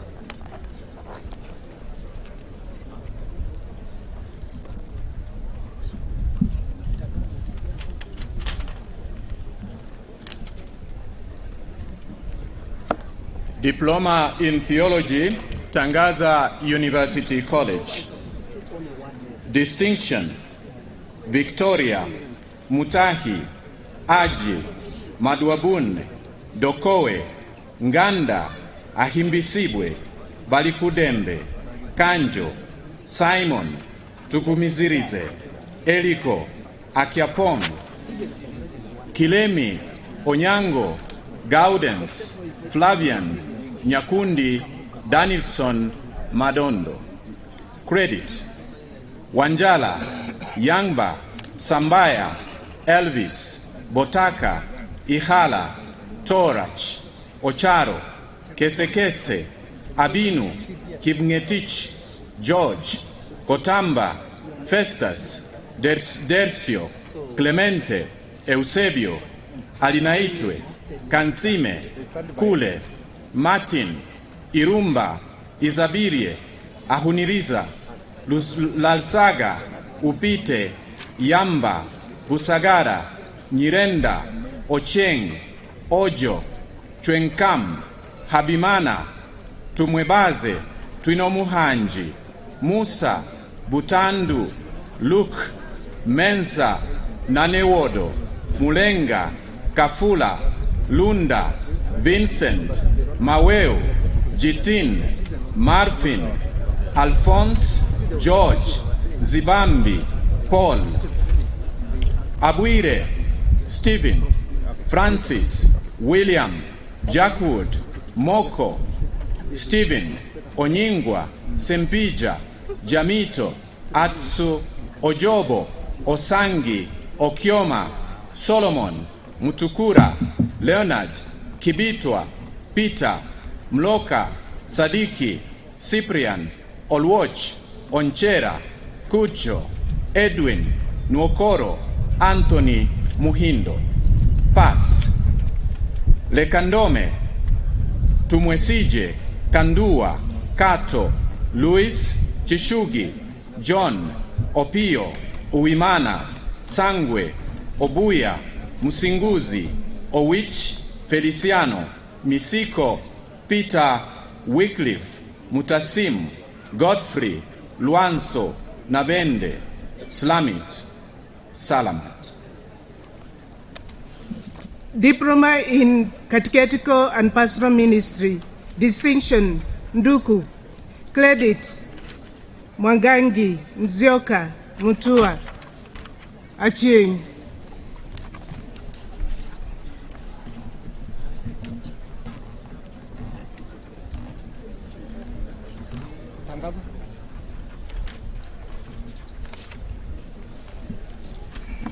Diploma in Spirituality and Religious Formation, Tangaza University College.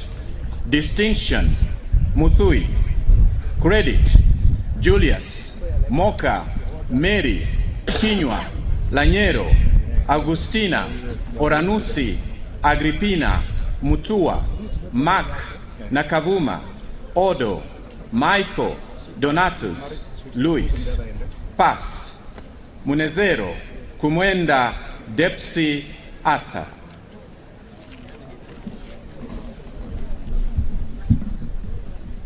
Diploma in Library Information Science, CUEA, Credit, Magdalene, Defas, Lavenda, Shanice, Pass, Carissa, Lavinia. Diploma in Archive and Records Management, CUEA, Gladys, Kamau, Nancy.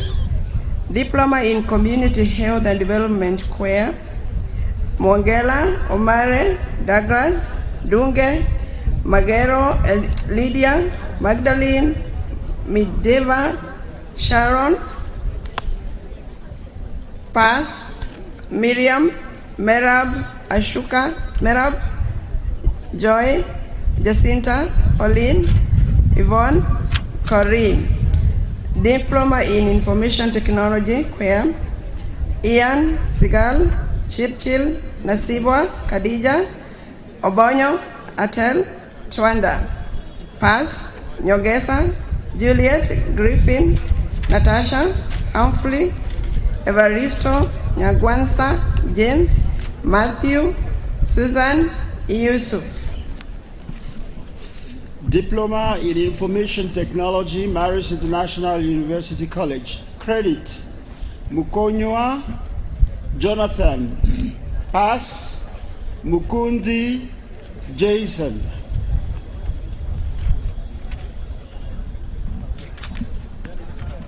Diploma in International Relations.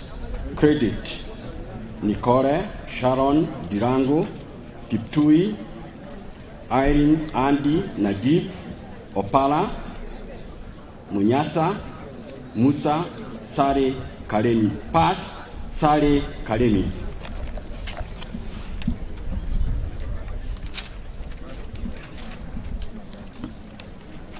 Maureen, Esbon, Joy, Marisa, Stephen, Abbas. Diploma in Social Work, Distinction. Valentine Wajara, Ikonga, Credit Gladys, Elizabeth, Maureen, Rachel, Jacqueline, Lillian, Ruth, Jerry, Ruth Karubo, Margaret, Naomi, Ruaraka, Migichi, Ruse, Elisa, Lynette. Diploma in Counseling Psychology, Distinction, FIDE, Credit, Amena, Tina, Shaira, Zaki. Diploma in Sciences of Human Development, Tangaza University College. Distinction, Wekulo, Obogi. Credit, Kahuriri, Akenda, Odongo, Ouma. Pass, Wambugu, Makena, Njenga. Diploma in Philosophy, Tangaza University College. Distinction, Elizabeth, Pascal. Credit, Anyega, Nyaga, Olwoj, Stephen, William, Enos, Okuku. Pass, Johannes, Remy, Vincent, Cyprian, Bernard.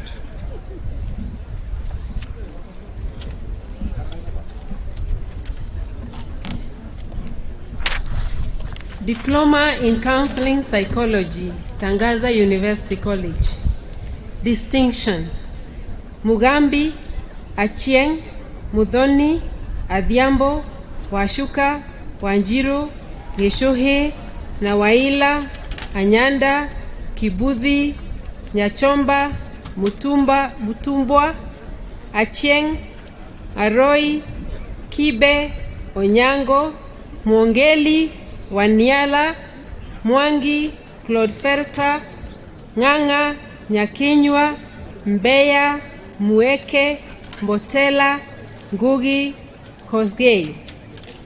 Credit, Maina, Nyumu, Langat, Botongole, Kidhinji, Wangari, Kisuza, Mutisia, Mukumba, Mwangi, Ochieng, Kariba.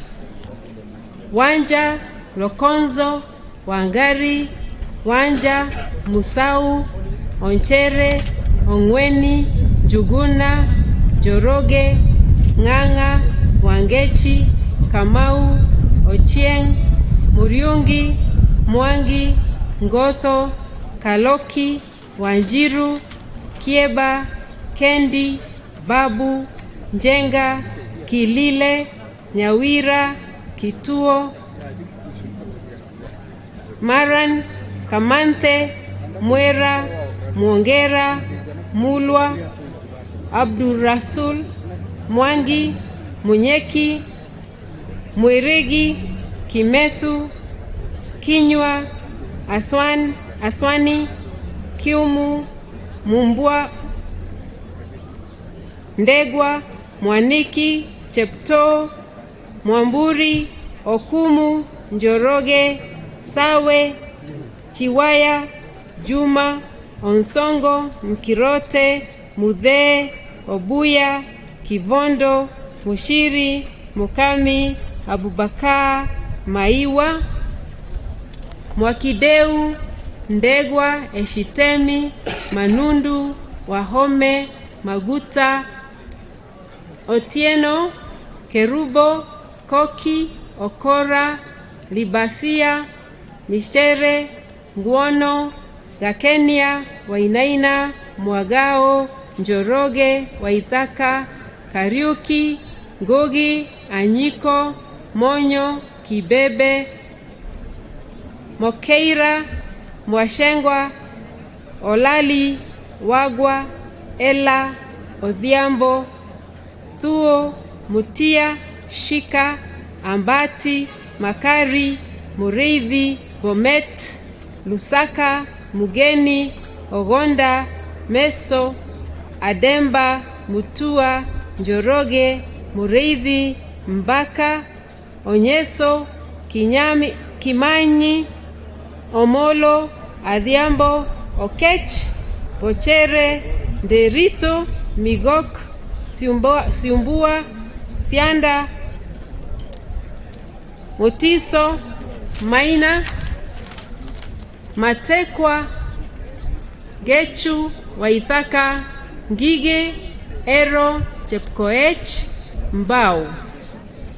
Pass, Njau, Negumbo, Nyarotso, Muli, Kivungi, Mutuyimana, Amatula, Kiragu, Ntakiyiruta, Wangui, Mukabi, Mukami, Muli, Kasuku, Kamidi, Kola, Kanuri, Wanjiru, Otieno, Gatonye, Kamau, Mudhoni, Elkana, Kimoi, Wanjiru, Ngugi, Adhiambo, Muchiri, Kagehi, Njoroge, Musisi, Orobi, Kiligosi, Kerubo, Kamene, Odhiambo. Diploma in Integrative Spiritual Counseling, Tangaza University College. Distinction, Chepkwony Aso. Credit, Lekena, Wanjiru, Asiago, Macharia, Onyango, George, Nyambura, Amutsa, Kiawa, Ochieng, Munene, Akumu. Diploma in Social Communication, Tangaza University College. Distinction, Nyarima, Atieno. Credit, Musili, Oyugi, Njambi, Wanjiro, Wamboi, Kasaya, Otieno, Omondi, Wangithi, Kinyungu. Pass, Ngugi, Okoth, Kalondu, Wathuta, Otieno, Sijenyi, Oitameri, Ngure, Kinywa. Diploma in Youth Ministry, Tangaza University College. Credit, Mwendwa, Mutuko, Mulei. Diploma in Social Ministry, Tangaza University College. Credit, Gathungu, Onyinkwa, Chepkopus, Waithira, Onwanga, Munyoki, Kahindo. Diploma in Social Entrepreneurship, Tangaza University College. Credit, Makori. Pass, Owade. Diploma in Project Planning and Management of Development Project, Marist International University College. Distinction, Joy.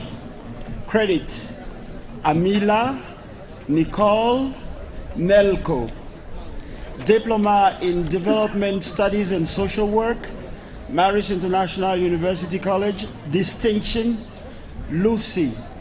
Credit, David, Mwirigi, Lydia, Oyaro, Kipkemoy, Mitchell, Murage, Mwangi, Nyayuit, Adams, Karanja, Flavine, Nkaroia.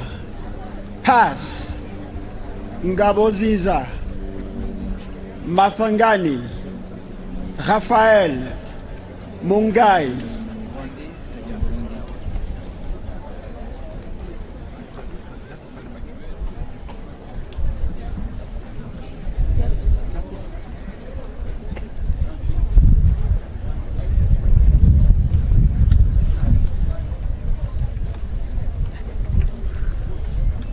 Diploma in Justice, Peace, CUEA. Distinction, Maura. Credit, Rachel, Muruja, Enoch. Diploma in Early Childhood Development and Education, CUEA. Credit, Irene Adhiambo, Mabensi Yusuf. Diploma in Early Childhood Development Education, Tangaza University College. Distinction, Miriam Ayeke Musiami. Purity Njeri Kariuki. Credit, Otieno Chepkurui, Mikwa Nyongesa Nishamwe, Nancy Kazia Lugigia. Diploma in Education, Tangaza University College. Distinction, Ogola Akini Mulelo Katiti Josephine Mwangangi. Credit, Waswa Jacqueline Odeyo Mikae Onyango Ocheng Marizoze Kevin Nieli Hope Dennis.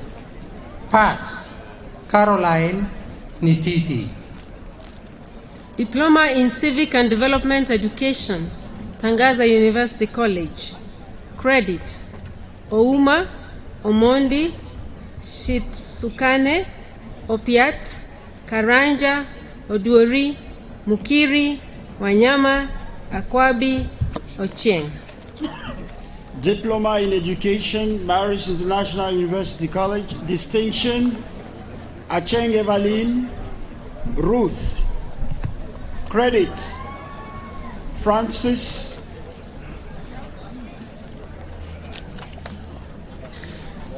Diploma in Guidance and Psychological Counseling, Sindagasti Teachers College Shiara. Credit, Dwega Joyce Mwendwa Morin.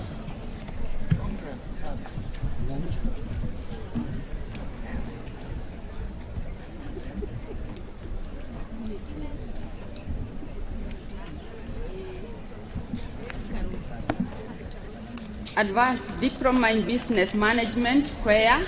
Credit, Mulama. Pass, Mutai.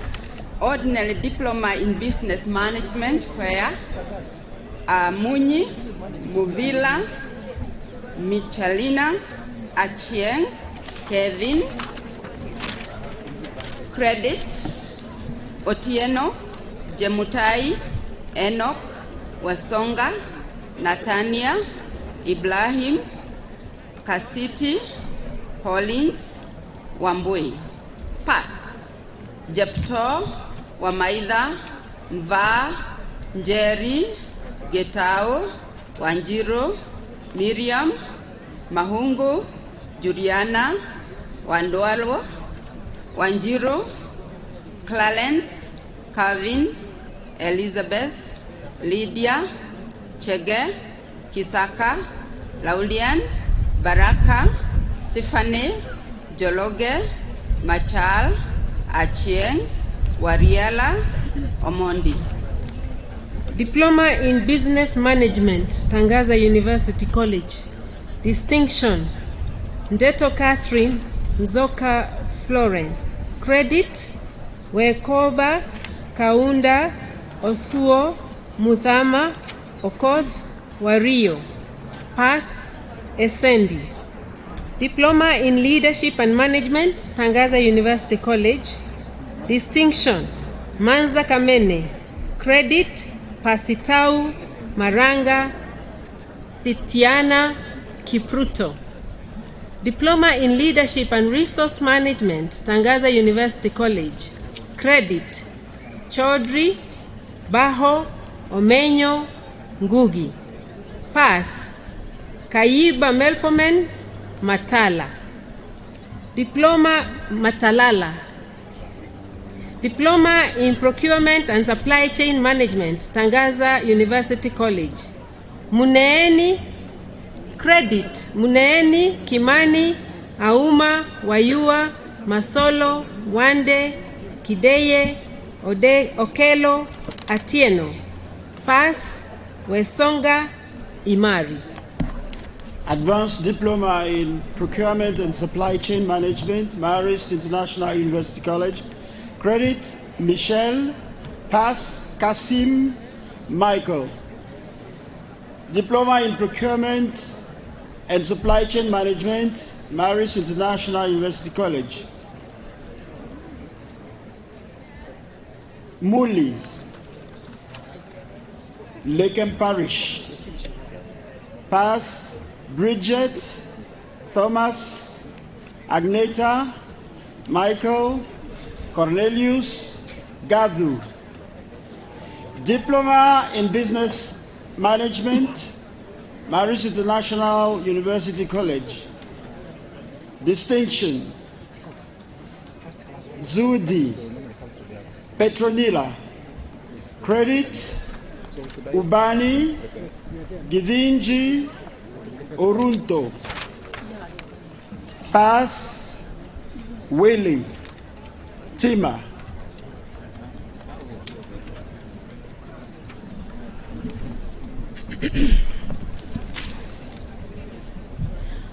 I ask His Grace to award these graduates certificate and diploma in their respective areas of specialization.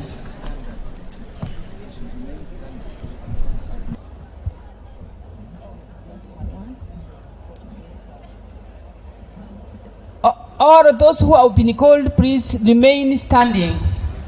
Please be upstanding. So on the recommendation of the Senate, by virtue of the authority vested in me by the University Council, I award you certificate diploma in your area of specialization.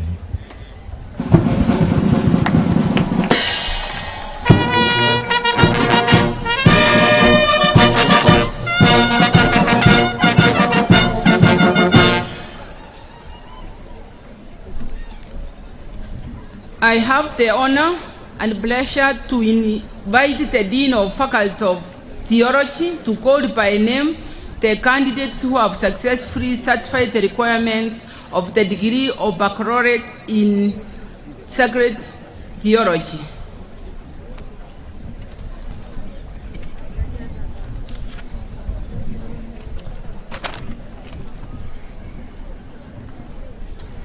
Suma Kumraude,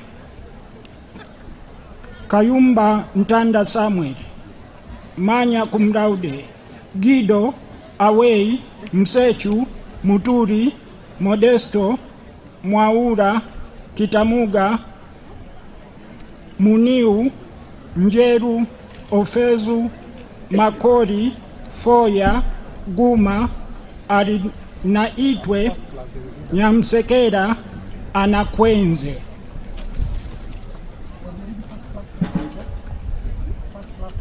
I ask His Grace to confer upon these graduates the degree of baccalaureate in sacred theology.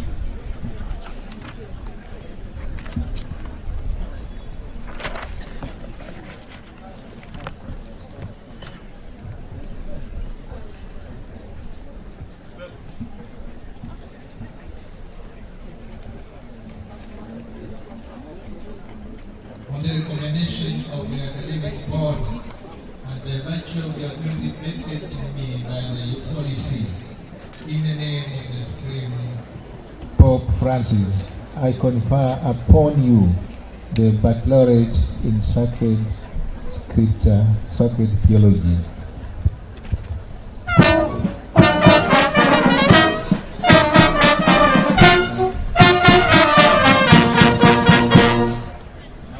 Bachelor of Theology, CUEA. First class honors, Mary Chintara. Second class honors, upper division, Martina Diamua. Second class honor, lower division, Gilead Edadi. Bachelor of Theology, Tangaza University College. First class honors, Rosemary Edem Vasey, Irene Kunda, Monica Nanyangwe, Maseko Agnes Wamae Margaret Wanjiro. Second class honors, upper division, Wanjala, Pamphil, Torach, George, Mangwa, Edwin. Second class honors, lower division, Raymond Oupa, Raymond, Kandua, Opio, Sangwe, Barbara, Ndeti, Peter, Wycliffe.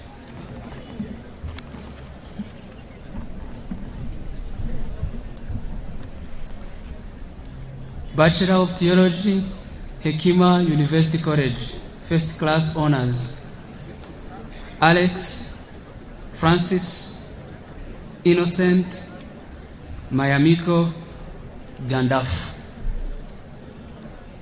Second class honors, upper division, Agatha Arisidio Amamfo Amos Augustine Mozu Mutinda Fru Chisanga Andriniania Muhindo Isaac Héritier Julien Kizito Maurice Kusa Noah Tanaka Thierry Manrambona Toki.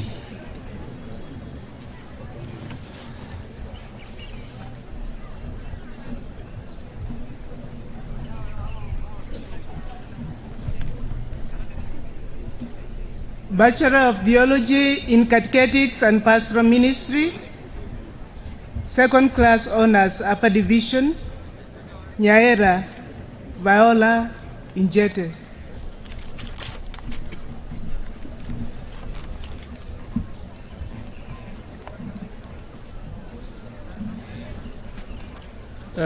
Bachelor of Science in Nursing, CUEA, Lucy Wanjuku, Cyrus Bonde, Scholar, Sylvia, Daisy, Joseph, Anita, Naomi, Francis, Rebecca Oyonge, Gitonga, Martin,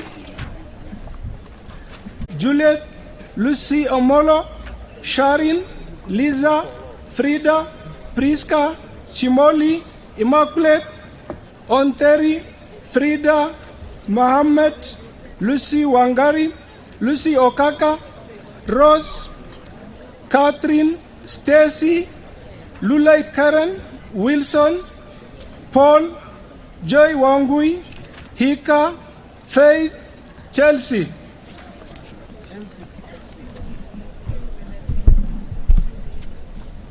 Bachelor of Science in Computer Science, CUEA. Second class honors, upper division, Caroline, Mwema, Michael, John, Sharon, Immaculate, Jonah, Kate, Sam, Emmanuel, Mick, Charlo, Valerian, Dennis, Abigail, Silas, Nixon, Orina. Second division honors, lower division, Wesley, Bisimwa, Felix, Mwathi, Eva, Maria, Bota, Gitao, Jesse, Mwangi, Wema, Prudence, Nyambuto, Lina, Robert, Richard, Yegon, Brian, Paul, Kennedy, Raphael, Diana, Alphonse, Evans, Ogalo, Joseph, Richard, Elkana, Langata, Wamboi, Gidinji, Felix, Rogers, Rona, Marceline, Dunstan, Kemoi, Raphael, Anthony, Abros, Nyakiamo, Muli, Ian. Pass. Melvin, Wada, Solomon, Stacy, Pamela, Victor, Braden, Hilda. Bachelor of Science in Library Information Science, where second class honors, upper division, Anne, Nancy, Clay, Maureen, Ruth, Mwanyungu, Breda, Catherine. Second class honors, lower division, Monique, Kagoya, Avilia, Elnisi. Bachelor of Science in Actuarial Science, where first class honors, Valerie Akinyi Odwell,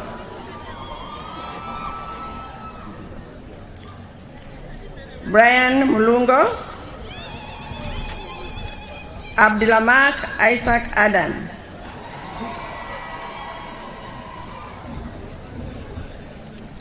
Second class honors, upper division, Amadi, Esther Gikonyo, Petroniras, CF Juma, Sophia, Nyakudi, Mwenda, Vincent, Jean, Gertrude, Brian, Jeru, Nyambura, Kamau, Koech, Mercy.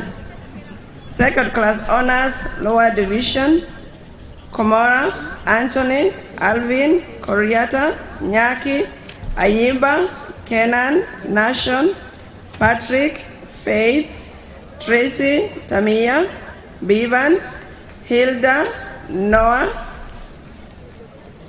Helen, Nicole, Mundiri, Shalangat, Nancy, Lorraine, Mutai, Kerosi, Eunice. Pass, Kahibi. Bachelor of Science in Mathematics, CUEA. First class honors, Dibola Masi Aunga, Stephen Muvisi Dolo, Dennis Epili, Peter Francis Muo.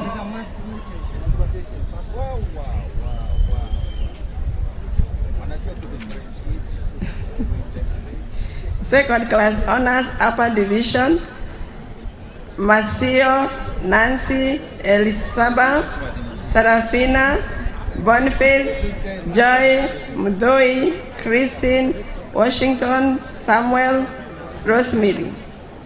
Second class honors, lower division, Patrick, Ruth, Teresia, Sharon. Bachelor of Science in Biology, CUEA. Second class honors, upper division, George, Wanja, Wangoi. Second class honors, lower division, Francis.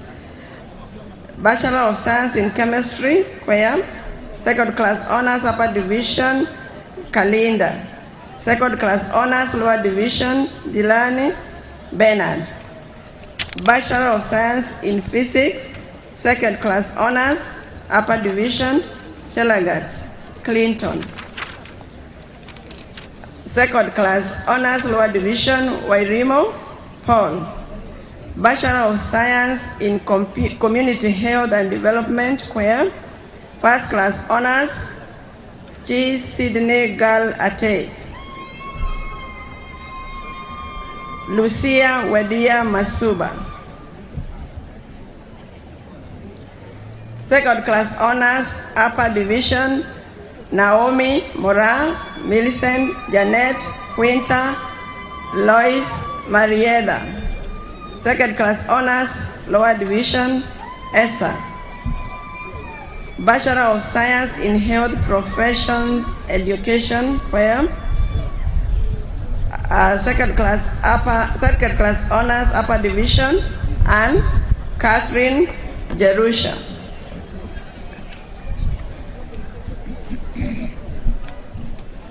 Bachelor of Arts in Social Sciences, CUEA. Second class honors, upper division, Michael. Second class honors, lower division, Camila, Kevin. Pass, Frank. Bachelor of Arts in International Relations, CUEA. First class honors, Akinyi Nicole. Second class honors, upper division, Tama, Serena, Nyogesa, Kestin, Chesia, Joy, Jiro, Dibola, Fenas, Marion, Wagai, Susan, Adela, Brenda, Owen, Nancy, Michael, Lida, Tara, Esther. Second class honors, lower division, Raphael, Joy, Kenneth. Bachelor of Arts in Philosophy, CUEA. First class honors, Josephat Muri Mutuko. Second class honors, upper division, Simpson, Joseph, Mario, Mariano, Anthony. Bachelor of Arts in Social Work, CUEA. Second class honors, upper division, Nicole, Annie, Amtabi, Patrick, Sawe, Susan, Roman, Caroline, Mumina, Mercy. Second class honors, lower division, Sidonia, Hilda, Evan, Billy, Brian, Hillary. Bachelor of Arts in Environmental Planning and Management, CUEA, second class honors, upper division, Musembi, Omusi. Bachelor of Arts in Geography, CUEA, second class honors, upper division, Gay, Kevin, Sharon. Bachelor of Arts in Development Studies, CUEA, first class honors, Rubana Daudi Abdallah. Second class honors, upper division, Ephias, Patrick, Mary, Catherine, Degi, Catherine Sidai, Moreili, Winfred, Eunice, Fiona, Faith, Silva, Rita, Nakuti, Henry. Second class honors, lower division, Neema, Rude, Christine, Sharon, Martin, Nekesa, Sophia, Wabui.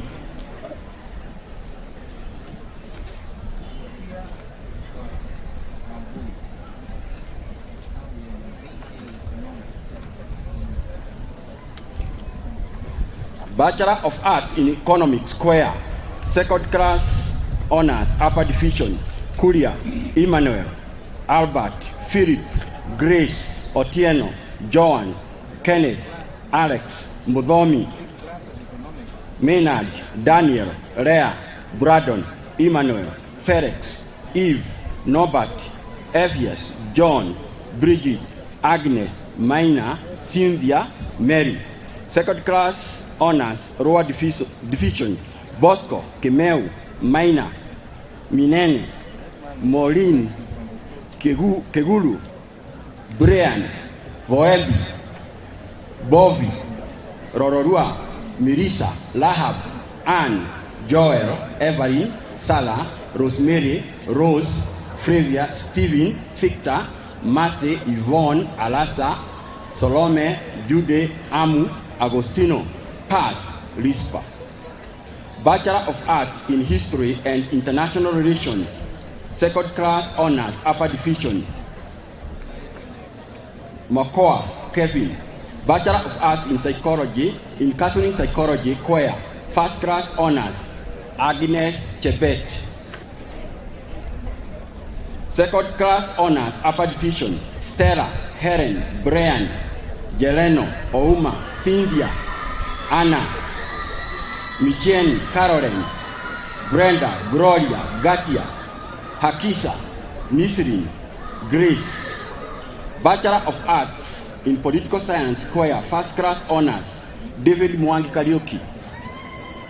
Second class honors, upper division, Ian, Samuel, Lillian, Mutida, Jackie, Delito, Gladys, Ochieng, Hilda, Tony, Brian, Moses, Jerry, Doreen, Victor. Second class honors, lower division, Moses, Maua, Faith, Brian, Janet. Bachelor of Arts in Sociology, CUEA, second class honors, upper division, Maureen, Omodi, Abdallah, Joan, Odiapo, Wide, Waboi, Wajiro. Second class honors, lower division, Kimani, Kerry. Bachelor of Arts in Religious Studies, CUEA, first class honors, Jane Hamandi. Bachelor of Arts in Social Communication, Tangaza University College.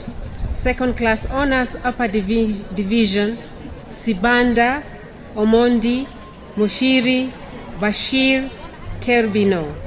Second class honors, lower division, Mulinya, Cherono, Muhanji, Macharia, Wosengi.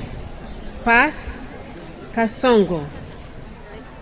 Bachelor of Arts in Sustainable Human Development, Tangaza University College, first class honors, Agnes Mumomwao, Anna Nduko Muia, Frederick Otieno Opondo.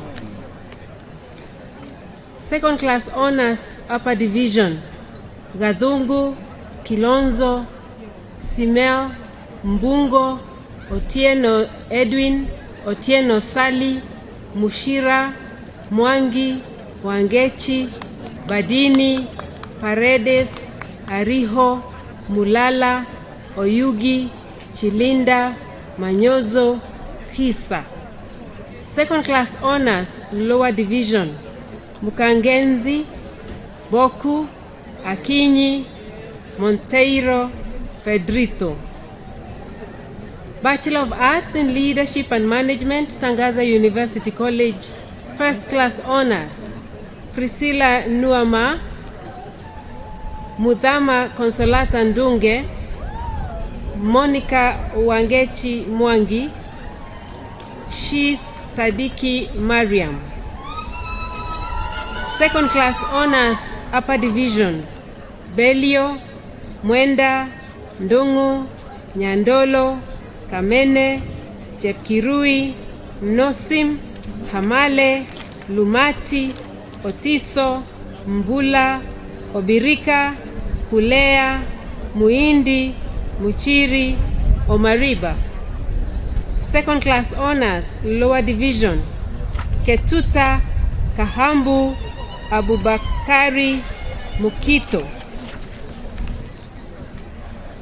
Bachelor of Arts in Counseling Psychology, Tangaza University College, first class honors, Juma Georgina Njeri, Virginia Nyaikamba Njoroge, Felistas Wanjiku Gademba.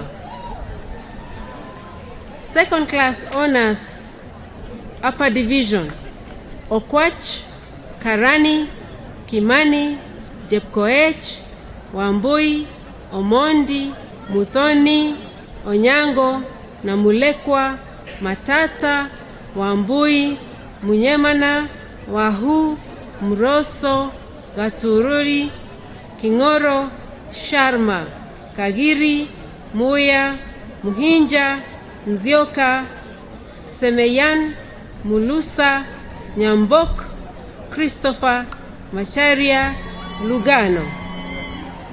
Second class honors, lower division, Kampanet, Kiriku, Eliud, Mulonzi, Mwaka, Karani, Ngumo, Githiri. Bachelor of Arts in Youth Ministry, Tangaza University College, second class honors, upper division, Mutua, Agada, Arinze. Bachelor of Arts in Child and Youth Studies, Tangaza University College, second class honors, upper division, Igosangwa. Bachelor of Arts, Consolata Institute of Philosophy, first class honors, Wekesa Joseph Barasa, second class honors, upper division, Kioko, Francis Joseph Thomas John, Kennedy Francis Josiah, Emmanuel Serapion, Benjamin Nyakundi Isaac, Joseph Michael Kamia, Jackson Boniface Mutua, Nyagaka Omondi, Peter Kalanda, Patrick Collins, Ondera, Dennis Charles, David Okindo, Duda Onyinkwa, Ernest Yegon Duncan. Second class honors, lower division, Daba Machiano Zachary. A kind request, if you can still settle down and allow all the graduates to be called, it will be quite in order. Kindly do not leave the graduation square until we are done. This is a special request and an expectation. Thank you.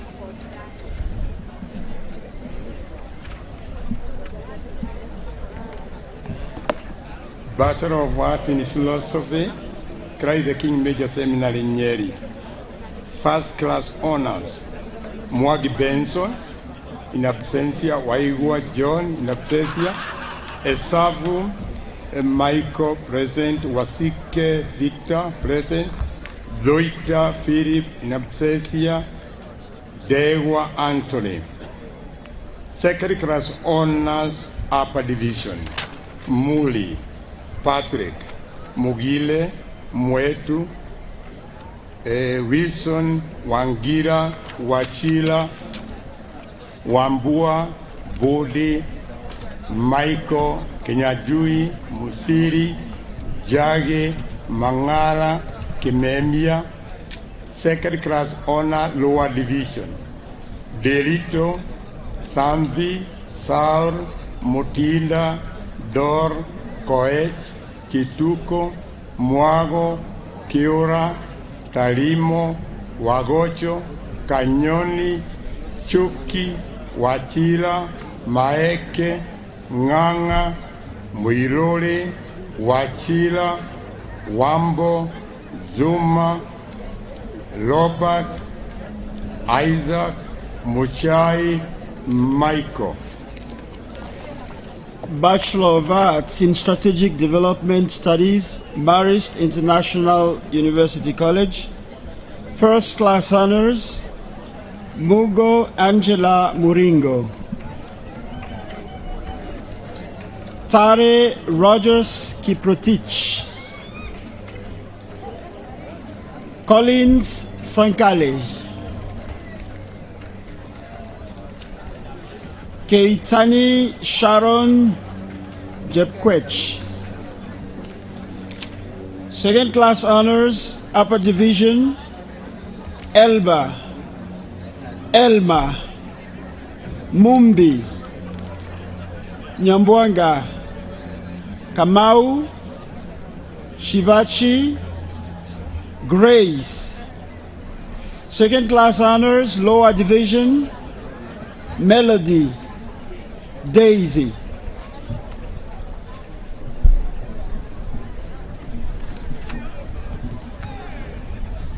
Bachelor of Arts in Economic, Catholic University of South Sudan. First class honors, Akait David William, John Taban Luka, Tuj Gerang Mading. Second class honors, upper division, Majok, Atiang, Helen, Eya, Diana, Julia, Sarafan, Taban, Alice, Viola. Second class honors, lower division, Duck, Joseph, Kalaman, Susan, Nibol, Philip, Jacqueline, Riak, Rebecca, Richard, Babil, Lado, Lege, Scovia, Sarah, Rhoda, Barnaba, Elizabeth, Michael, Foni, Paz, John, Bachelor of Arts in Conflict and Peace Studies, Catholic University of South Sudan. First class honors, Okot Albino Ogiki. Second class honors, upper division, Agau, Alfred, Charles, Simon, Anthony, and Samuel.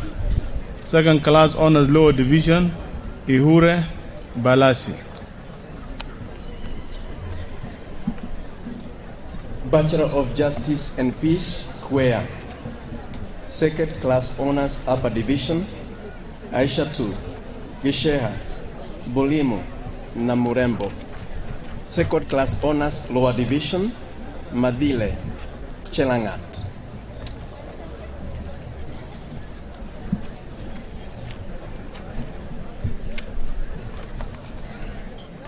Bachelor of Education, Catholic University of Eastern Africa.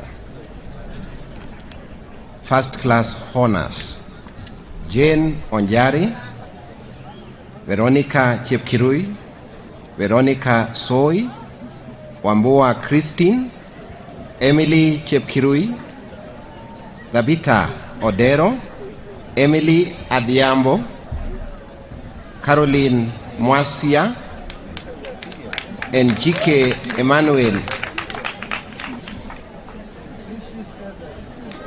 Second class upper division, Kwamboka, Cherotich, Samuel, Doris, Kimani, Brian, Priscilla, Jem Ine, Kevin Kakuko, Ifan, Cindy, Wanyonyi, Melody, Maureen, Francis, Akinyi, Pauline, Moses, Eunice, Esther, Ragwa, Yogora, Elizabeth, Tokei, Aoko, Maureen, Felix, Chemtai,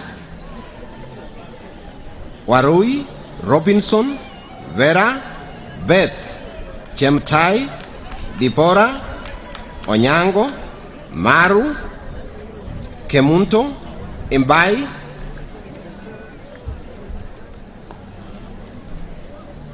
Onyango, Wanjiko, Alex, Kimuyu, Ellen, Chepngetich, Kerubo, Joachim, Christine, Jemima, Maina,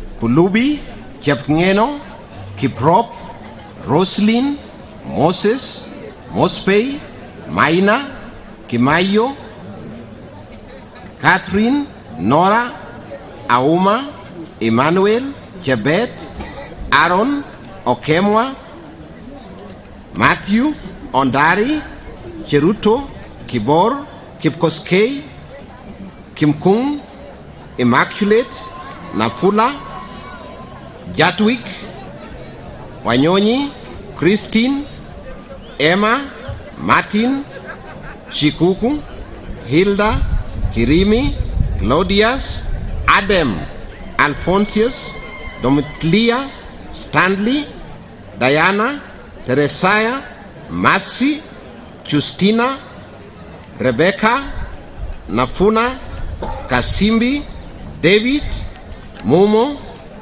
Kiplanga, Wanjiro, Odera, Chelanga, Mutua, Macau, Cherop, Elizabeth, Monica, Lydia, Munene, Merap, Chepngetich, Francisca, Otieno, Kalechi, Chepkirui, Charles, Munyendo, Kwamboka.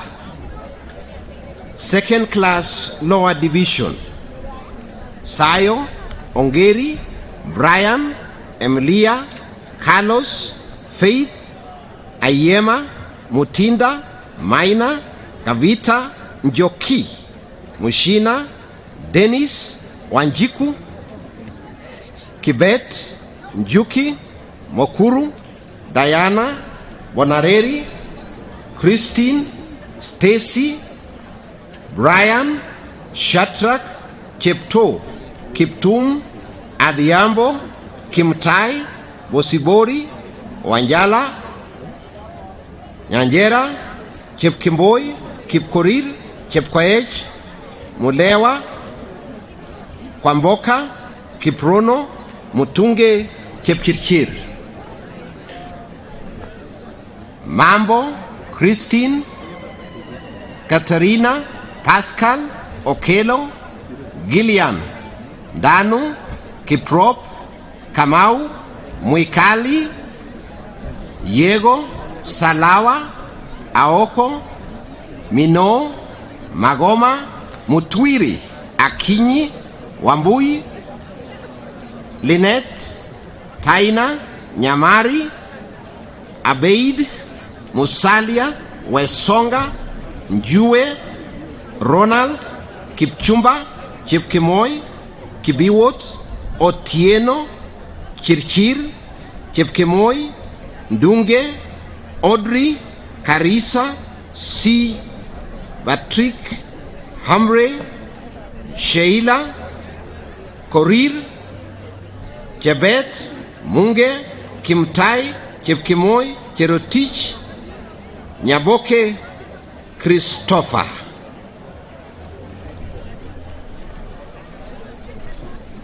Bachelor of Education, Tangaza University College. First class honors. Kuninsia Joseph Mwangi. Ojuma Brian. Moses Karoli Otieno. Njoroge Joseph Kuninsia. Sarota Christine. Otim Julius. Nimusambi Mananzit Wambua Julian. Ngaluku Lukulu Chocho, Muricha Gasheri, Wambua Emma, Pius Patrick, Muhayimena Emmanuel, Juma Willikista, Kaisia Juliana, Eloyd Masvokisi, Samuel Roba Huka, Muley C. Mbaluka. Second class honors, upper division. Gumba Ngao Kimbei, Susan Ayub Bonaya Mungei Kado Okos Purity Joy Abraham Chepkomoy Florence Benedetta Ontita Tungume Douglas Kai Magdalene Joy Mutuku Christabel Cicely Mary Philip Ochwalo Paul Mulwa Tabitha Catherine Fatima Ogbodo Murithi Moses Ogwu Moses Onditi Elwick James. Second class honors lower division. Ogada Linus Jerin Sheila Justin Kinywa Chacha Francisca Joseph Kavira Badisere Adeze Huai. Bachelor of Education in English and Literature, Catholic University of South Sudan. First class honors, Aluong Mayom Ajak. Second class honors, upper division, Emmanuel Mayen Abraham. Second class honors, lower division, Mary Isaac Charles Tapp.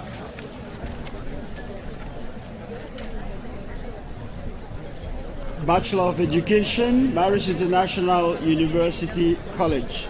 First class honors, Anderson Sato Kafatsa, Njong Basil Ngum, Peter Joseph Kondwerani, Dominic Ngambo, Osuji Modestus, Bulum Moses Sunday, Mbururamaye Inyas, Teresia Romore Chacha, Elizabeth Osuka Chebuche, Ngoroi Mukundi Patrick, Njenga Murin Nyambura, Imiza Sharon, Adunga Elias Ochieng. Second class upper division, Redempta, Ibegbu, Ivelia, Victoria, Cletus, Roger Giscard, Borogo, Henry, Mochimatal, João Manuel, Okokon, Franklin, Virginia, Jean Epomsen, Unkua Samuel, Zaina, Florence, Duncan, Douglas, Godwin, Kiplangat, Njani, Silas, Dorothy, Evans, Sharon, Kiplangat Levy, Jenlyn, Mungai, Alivista, Ruto, Uma Michelle, Kemunto, Mwaniki, Irene. Second class lower division, Nelima, Caroline, Ivine, Munene, Valentine. Pass, Gavigi. Bachelor of Education, Institute of Religious Studies, Asmara. Azazi Azazi, first class honors. Samson Yemane, Samuel Teklesenbet, Bahet Mehari, Kisanet Haile Selassie, Yordanos Serese Nai Tese Kai.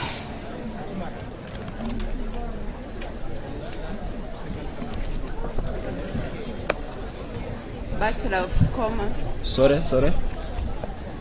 Second class upper division, Tesfai Abraha. Bachelor of Commerce, CUEA, Accounting Option, second class honors upper division.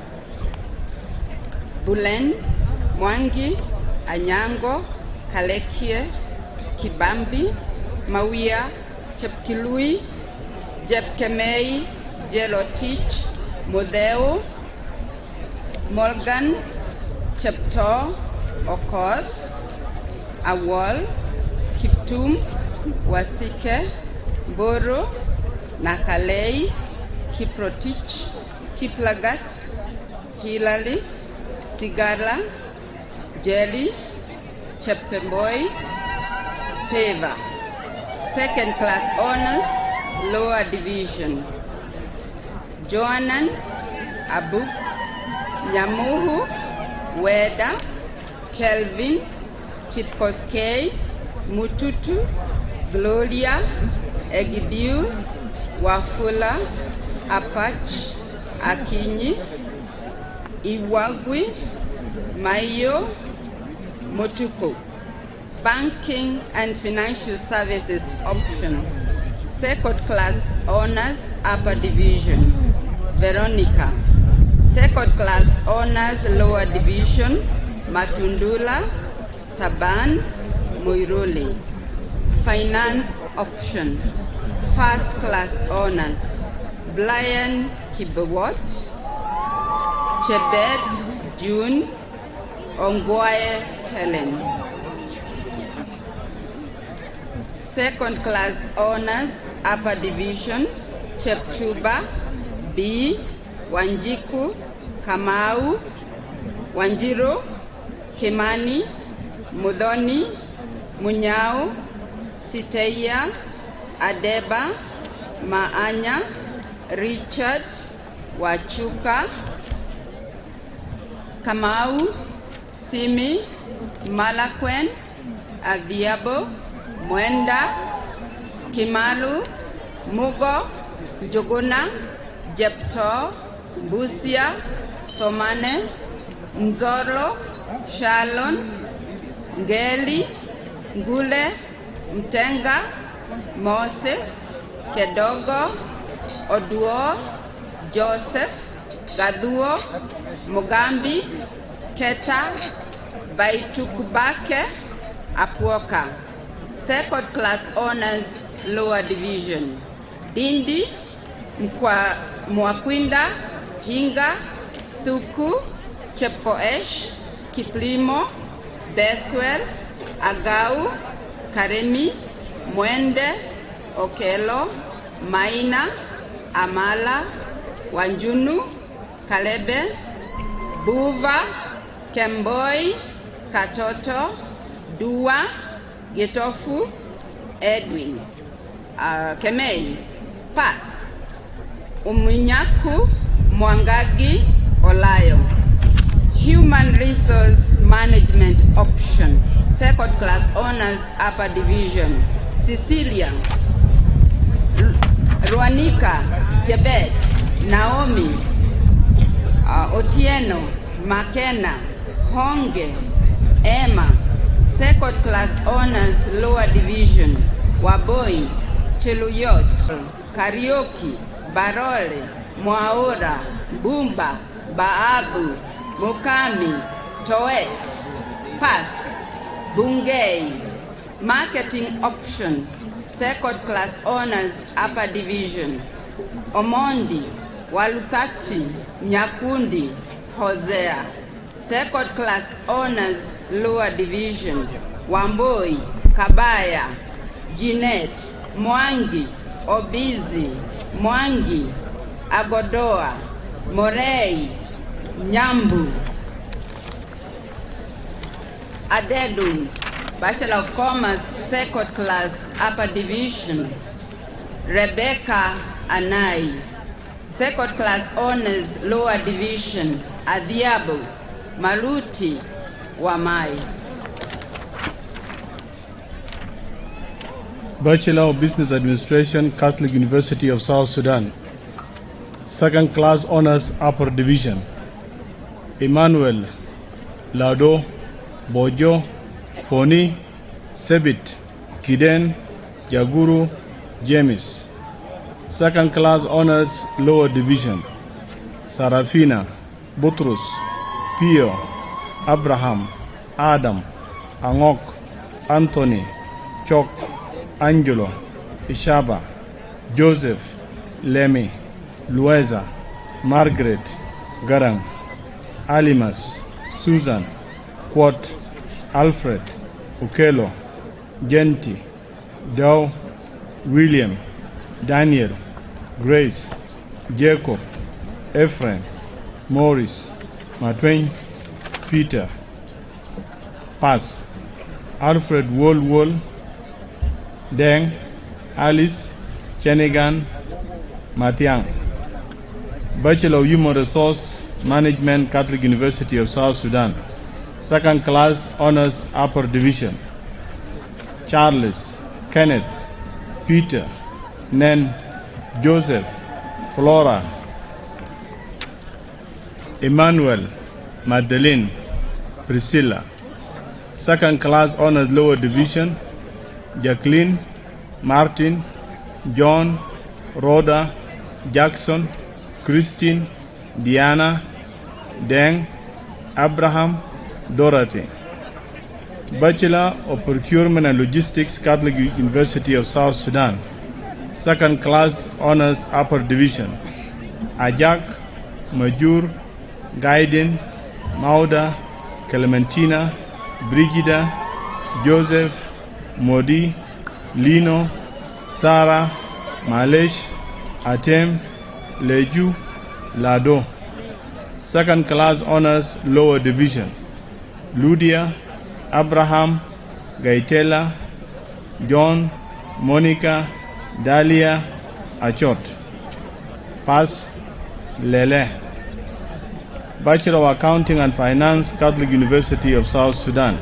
Second class honors, upper division. Justin, Nora, Reth, David, Patricia, Luca, Garang, Andruga, Henry, Chol. Second class honors, lower division. Lado, Stella, Emmanuel, Thomas, Deng, Wasuk, Lona, Paulino, Sarah, Penina, Callisto, Johanna, Joshua. Bachelor of Business Management, Marist International University College. First class honors, Lengiropoulos Pamela Nangida. Second class honors, upper division, Ajerika, Bona Bolbol, Nditika, Wanjiru, Kamau, Kimani, Faith, Hannah, Hussein, Lina, Athman, Winfrida. Second class honors, lower division, Kariuki, Wanjiru, Jason, Vosco, Redempta, Mercy, Otia, Wycliffe, Solomon, Wairegi, Hope, Nyaboke, George Lyson.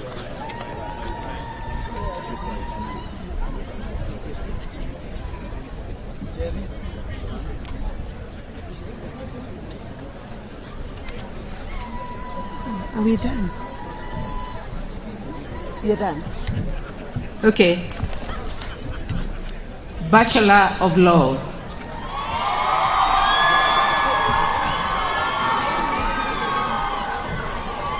First class honors, Stephanie Fenya Nzomo, Lusave Lenoxi Nafuma, Koske Jonathan Kipkurui.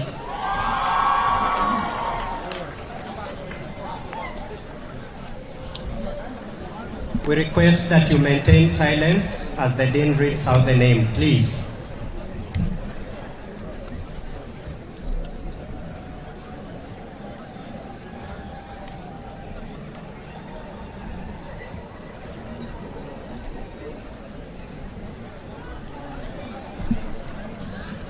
Second class honors, upper division, Ray, Ominga, Dixon, Sarah, Joseph, Juliet, Mercy, Yatich, Mogeni, Keith, Stella, Stacy, Lorna, Victor, Otara, Nina, Cynthia, Tabitha, Felix, Stacy, Chelsea, Lorraine, Dorothy, Nzao, Kurgat, Hannah, Faith, Ruaida, Milgo, Amasaka, Irene, Gideon, Cynthia, Iziani, Mercy, Rebecca, Michael, Onwonga, Melinda, Nicole, Celestine, Stephen, Mercy, Hope, Kamazi, Louis, Bernadette, Mutefia, Moses. Second class honors, lower division, Kirui, Chepkurui, Victoria, Capistran, Randall, Ian, Pauline, Turner, Rodney, George, Muinde, Nicole, Wanambisi, Koech, Wairimo, Jacinta, Waidera, Haman, Ivy, Nyambura, Tara, Cecilia, Penina, Kiran, Samuel, Kamami, Mche, Stephanie, Wako, Gachomba, Juliet, Lavine, Ezekiel, Austin, Githenji, Maureen, Olive, Mito, Muthoni, Davis, Naomi, Sharon, Brian, Edith, Gani, Bravin, Najengo, Leon, Japheth, Adiel, Lynn, Steffi. Pass. Viola, Naomi, Joanna, James, Ivy, Naibaraki, Stacey, Chova, Ojuando, Kevin, Muiruri, and Julius.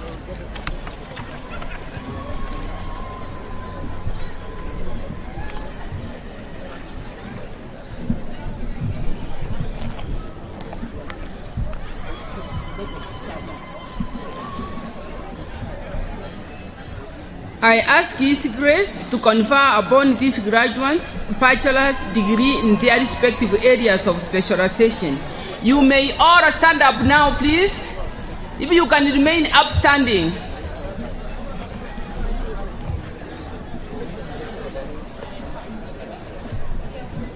On the recommendation of the Senate, and by virtue of the authority vested in me by the University Council, I confer upon you the bachelor's degree in your area of specialization.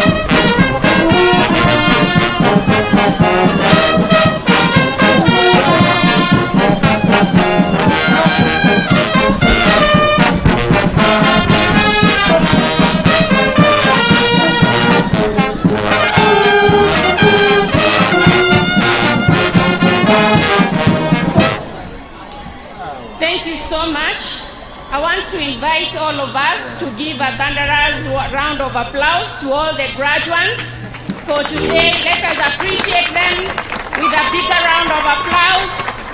Some ululations are also in order. I know you can't wait to throw your parties, but we are almost coming to the tail end of the program. If you can just give us 5 minutes, kindly settle down so that we can finalize the program in an orderly manner. Kindly allow me to invite the Rector and the Vice Chancellor of the Catholic University of Eastern Africa, Very Reverend Professor Stephen Mbugwangare, to give a few remarks as he concludes and appreciates our guests for today. Thank you very much. I wish just to say a big thank you. God bless you.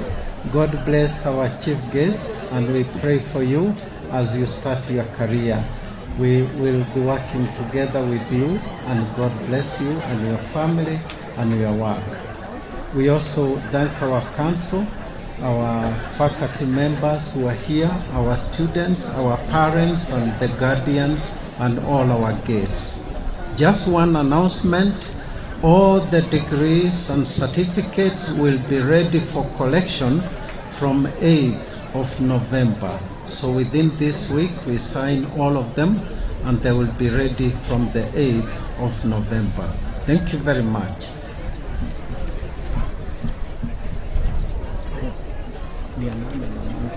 So with that, I ask the DVC academics to give this gift to the chief guest.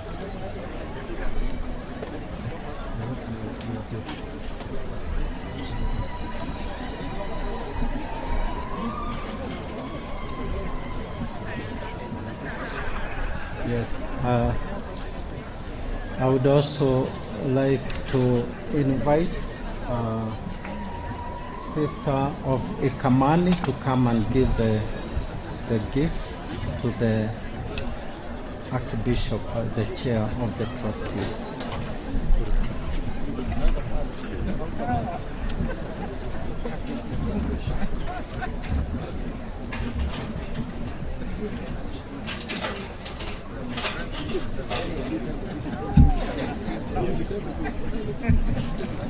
I'll invite back the Vice Chancellor to invite the Pro-chancellor to dissolve and bless the congregation.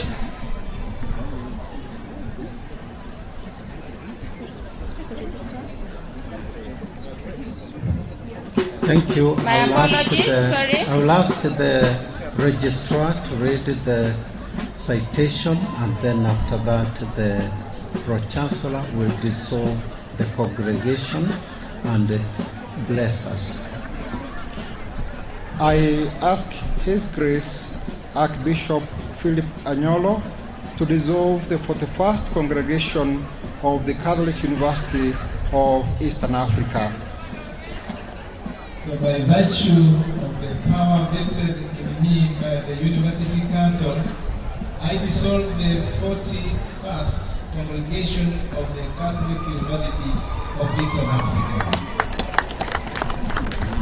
Thank you. The choir, kindly lead us with 2 verses of the choir anthem. Let us be upstanding, please. And the Lord be with you. With your spirit. May the Almighty God protect you, accompany you, and lead you to your lives, Father, Son, and the Holy Spirit. Amen. The choir, 2 verses of the choir anthem. We shall thereafter have a Kenyan national anthem, and then we'll take a recession for the academic staff.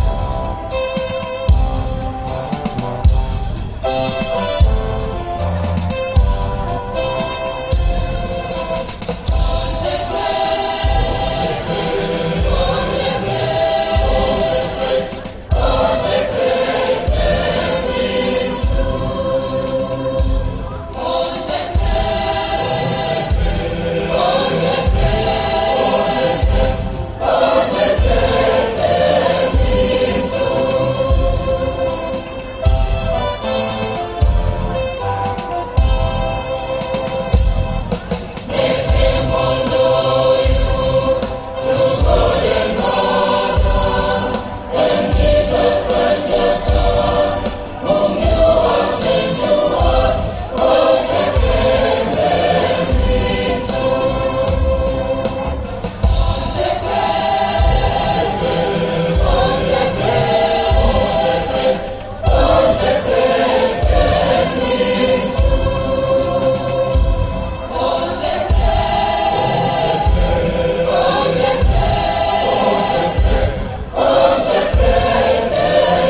The band will now lead with the recession.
The lecturers can now join. Complimenta The tutti staff noi. can now join the recession.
My core experience can be summarized in a nutshell as one of transformation. I think once I joined this campus, I didn't have a vision of where I wanted to be. I didn't know who I was and what I wanted to do with my life.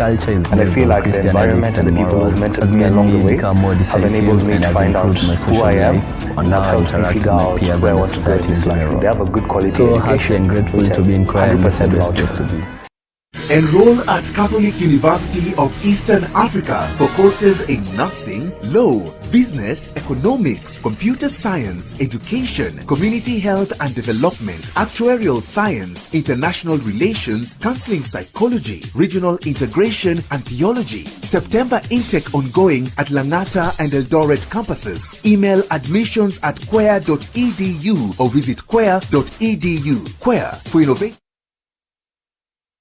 My core experience can be summarized in a nutshell as one of transformation.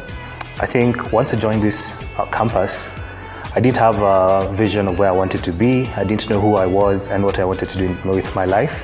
And I feel like the environment and the people who've mentored me along the way have enabled me to find out who I am and have helped me figure out where I want to go in this life. They have a good quality education, which I 100% vouch for.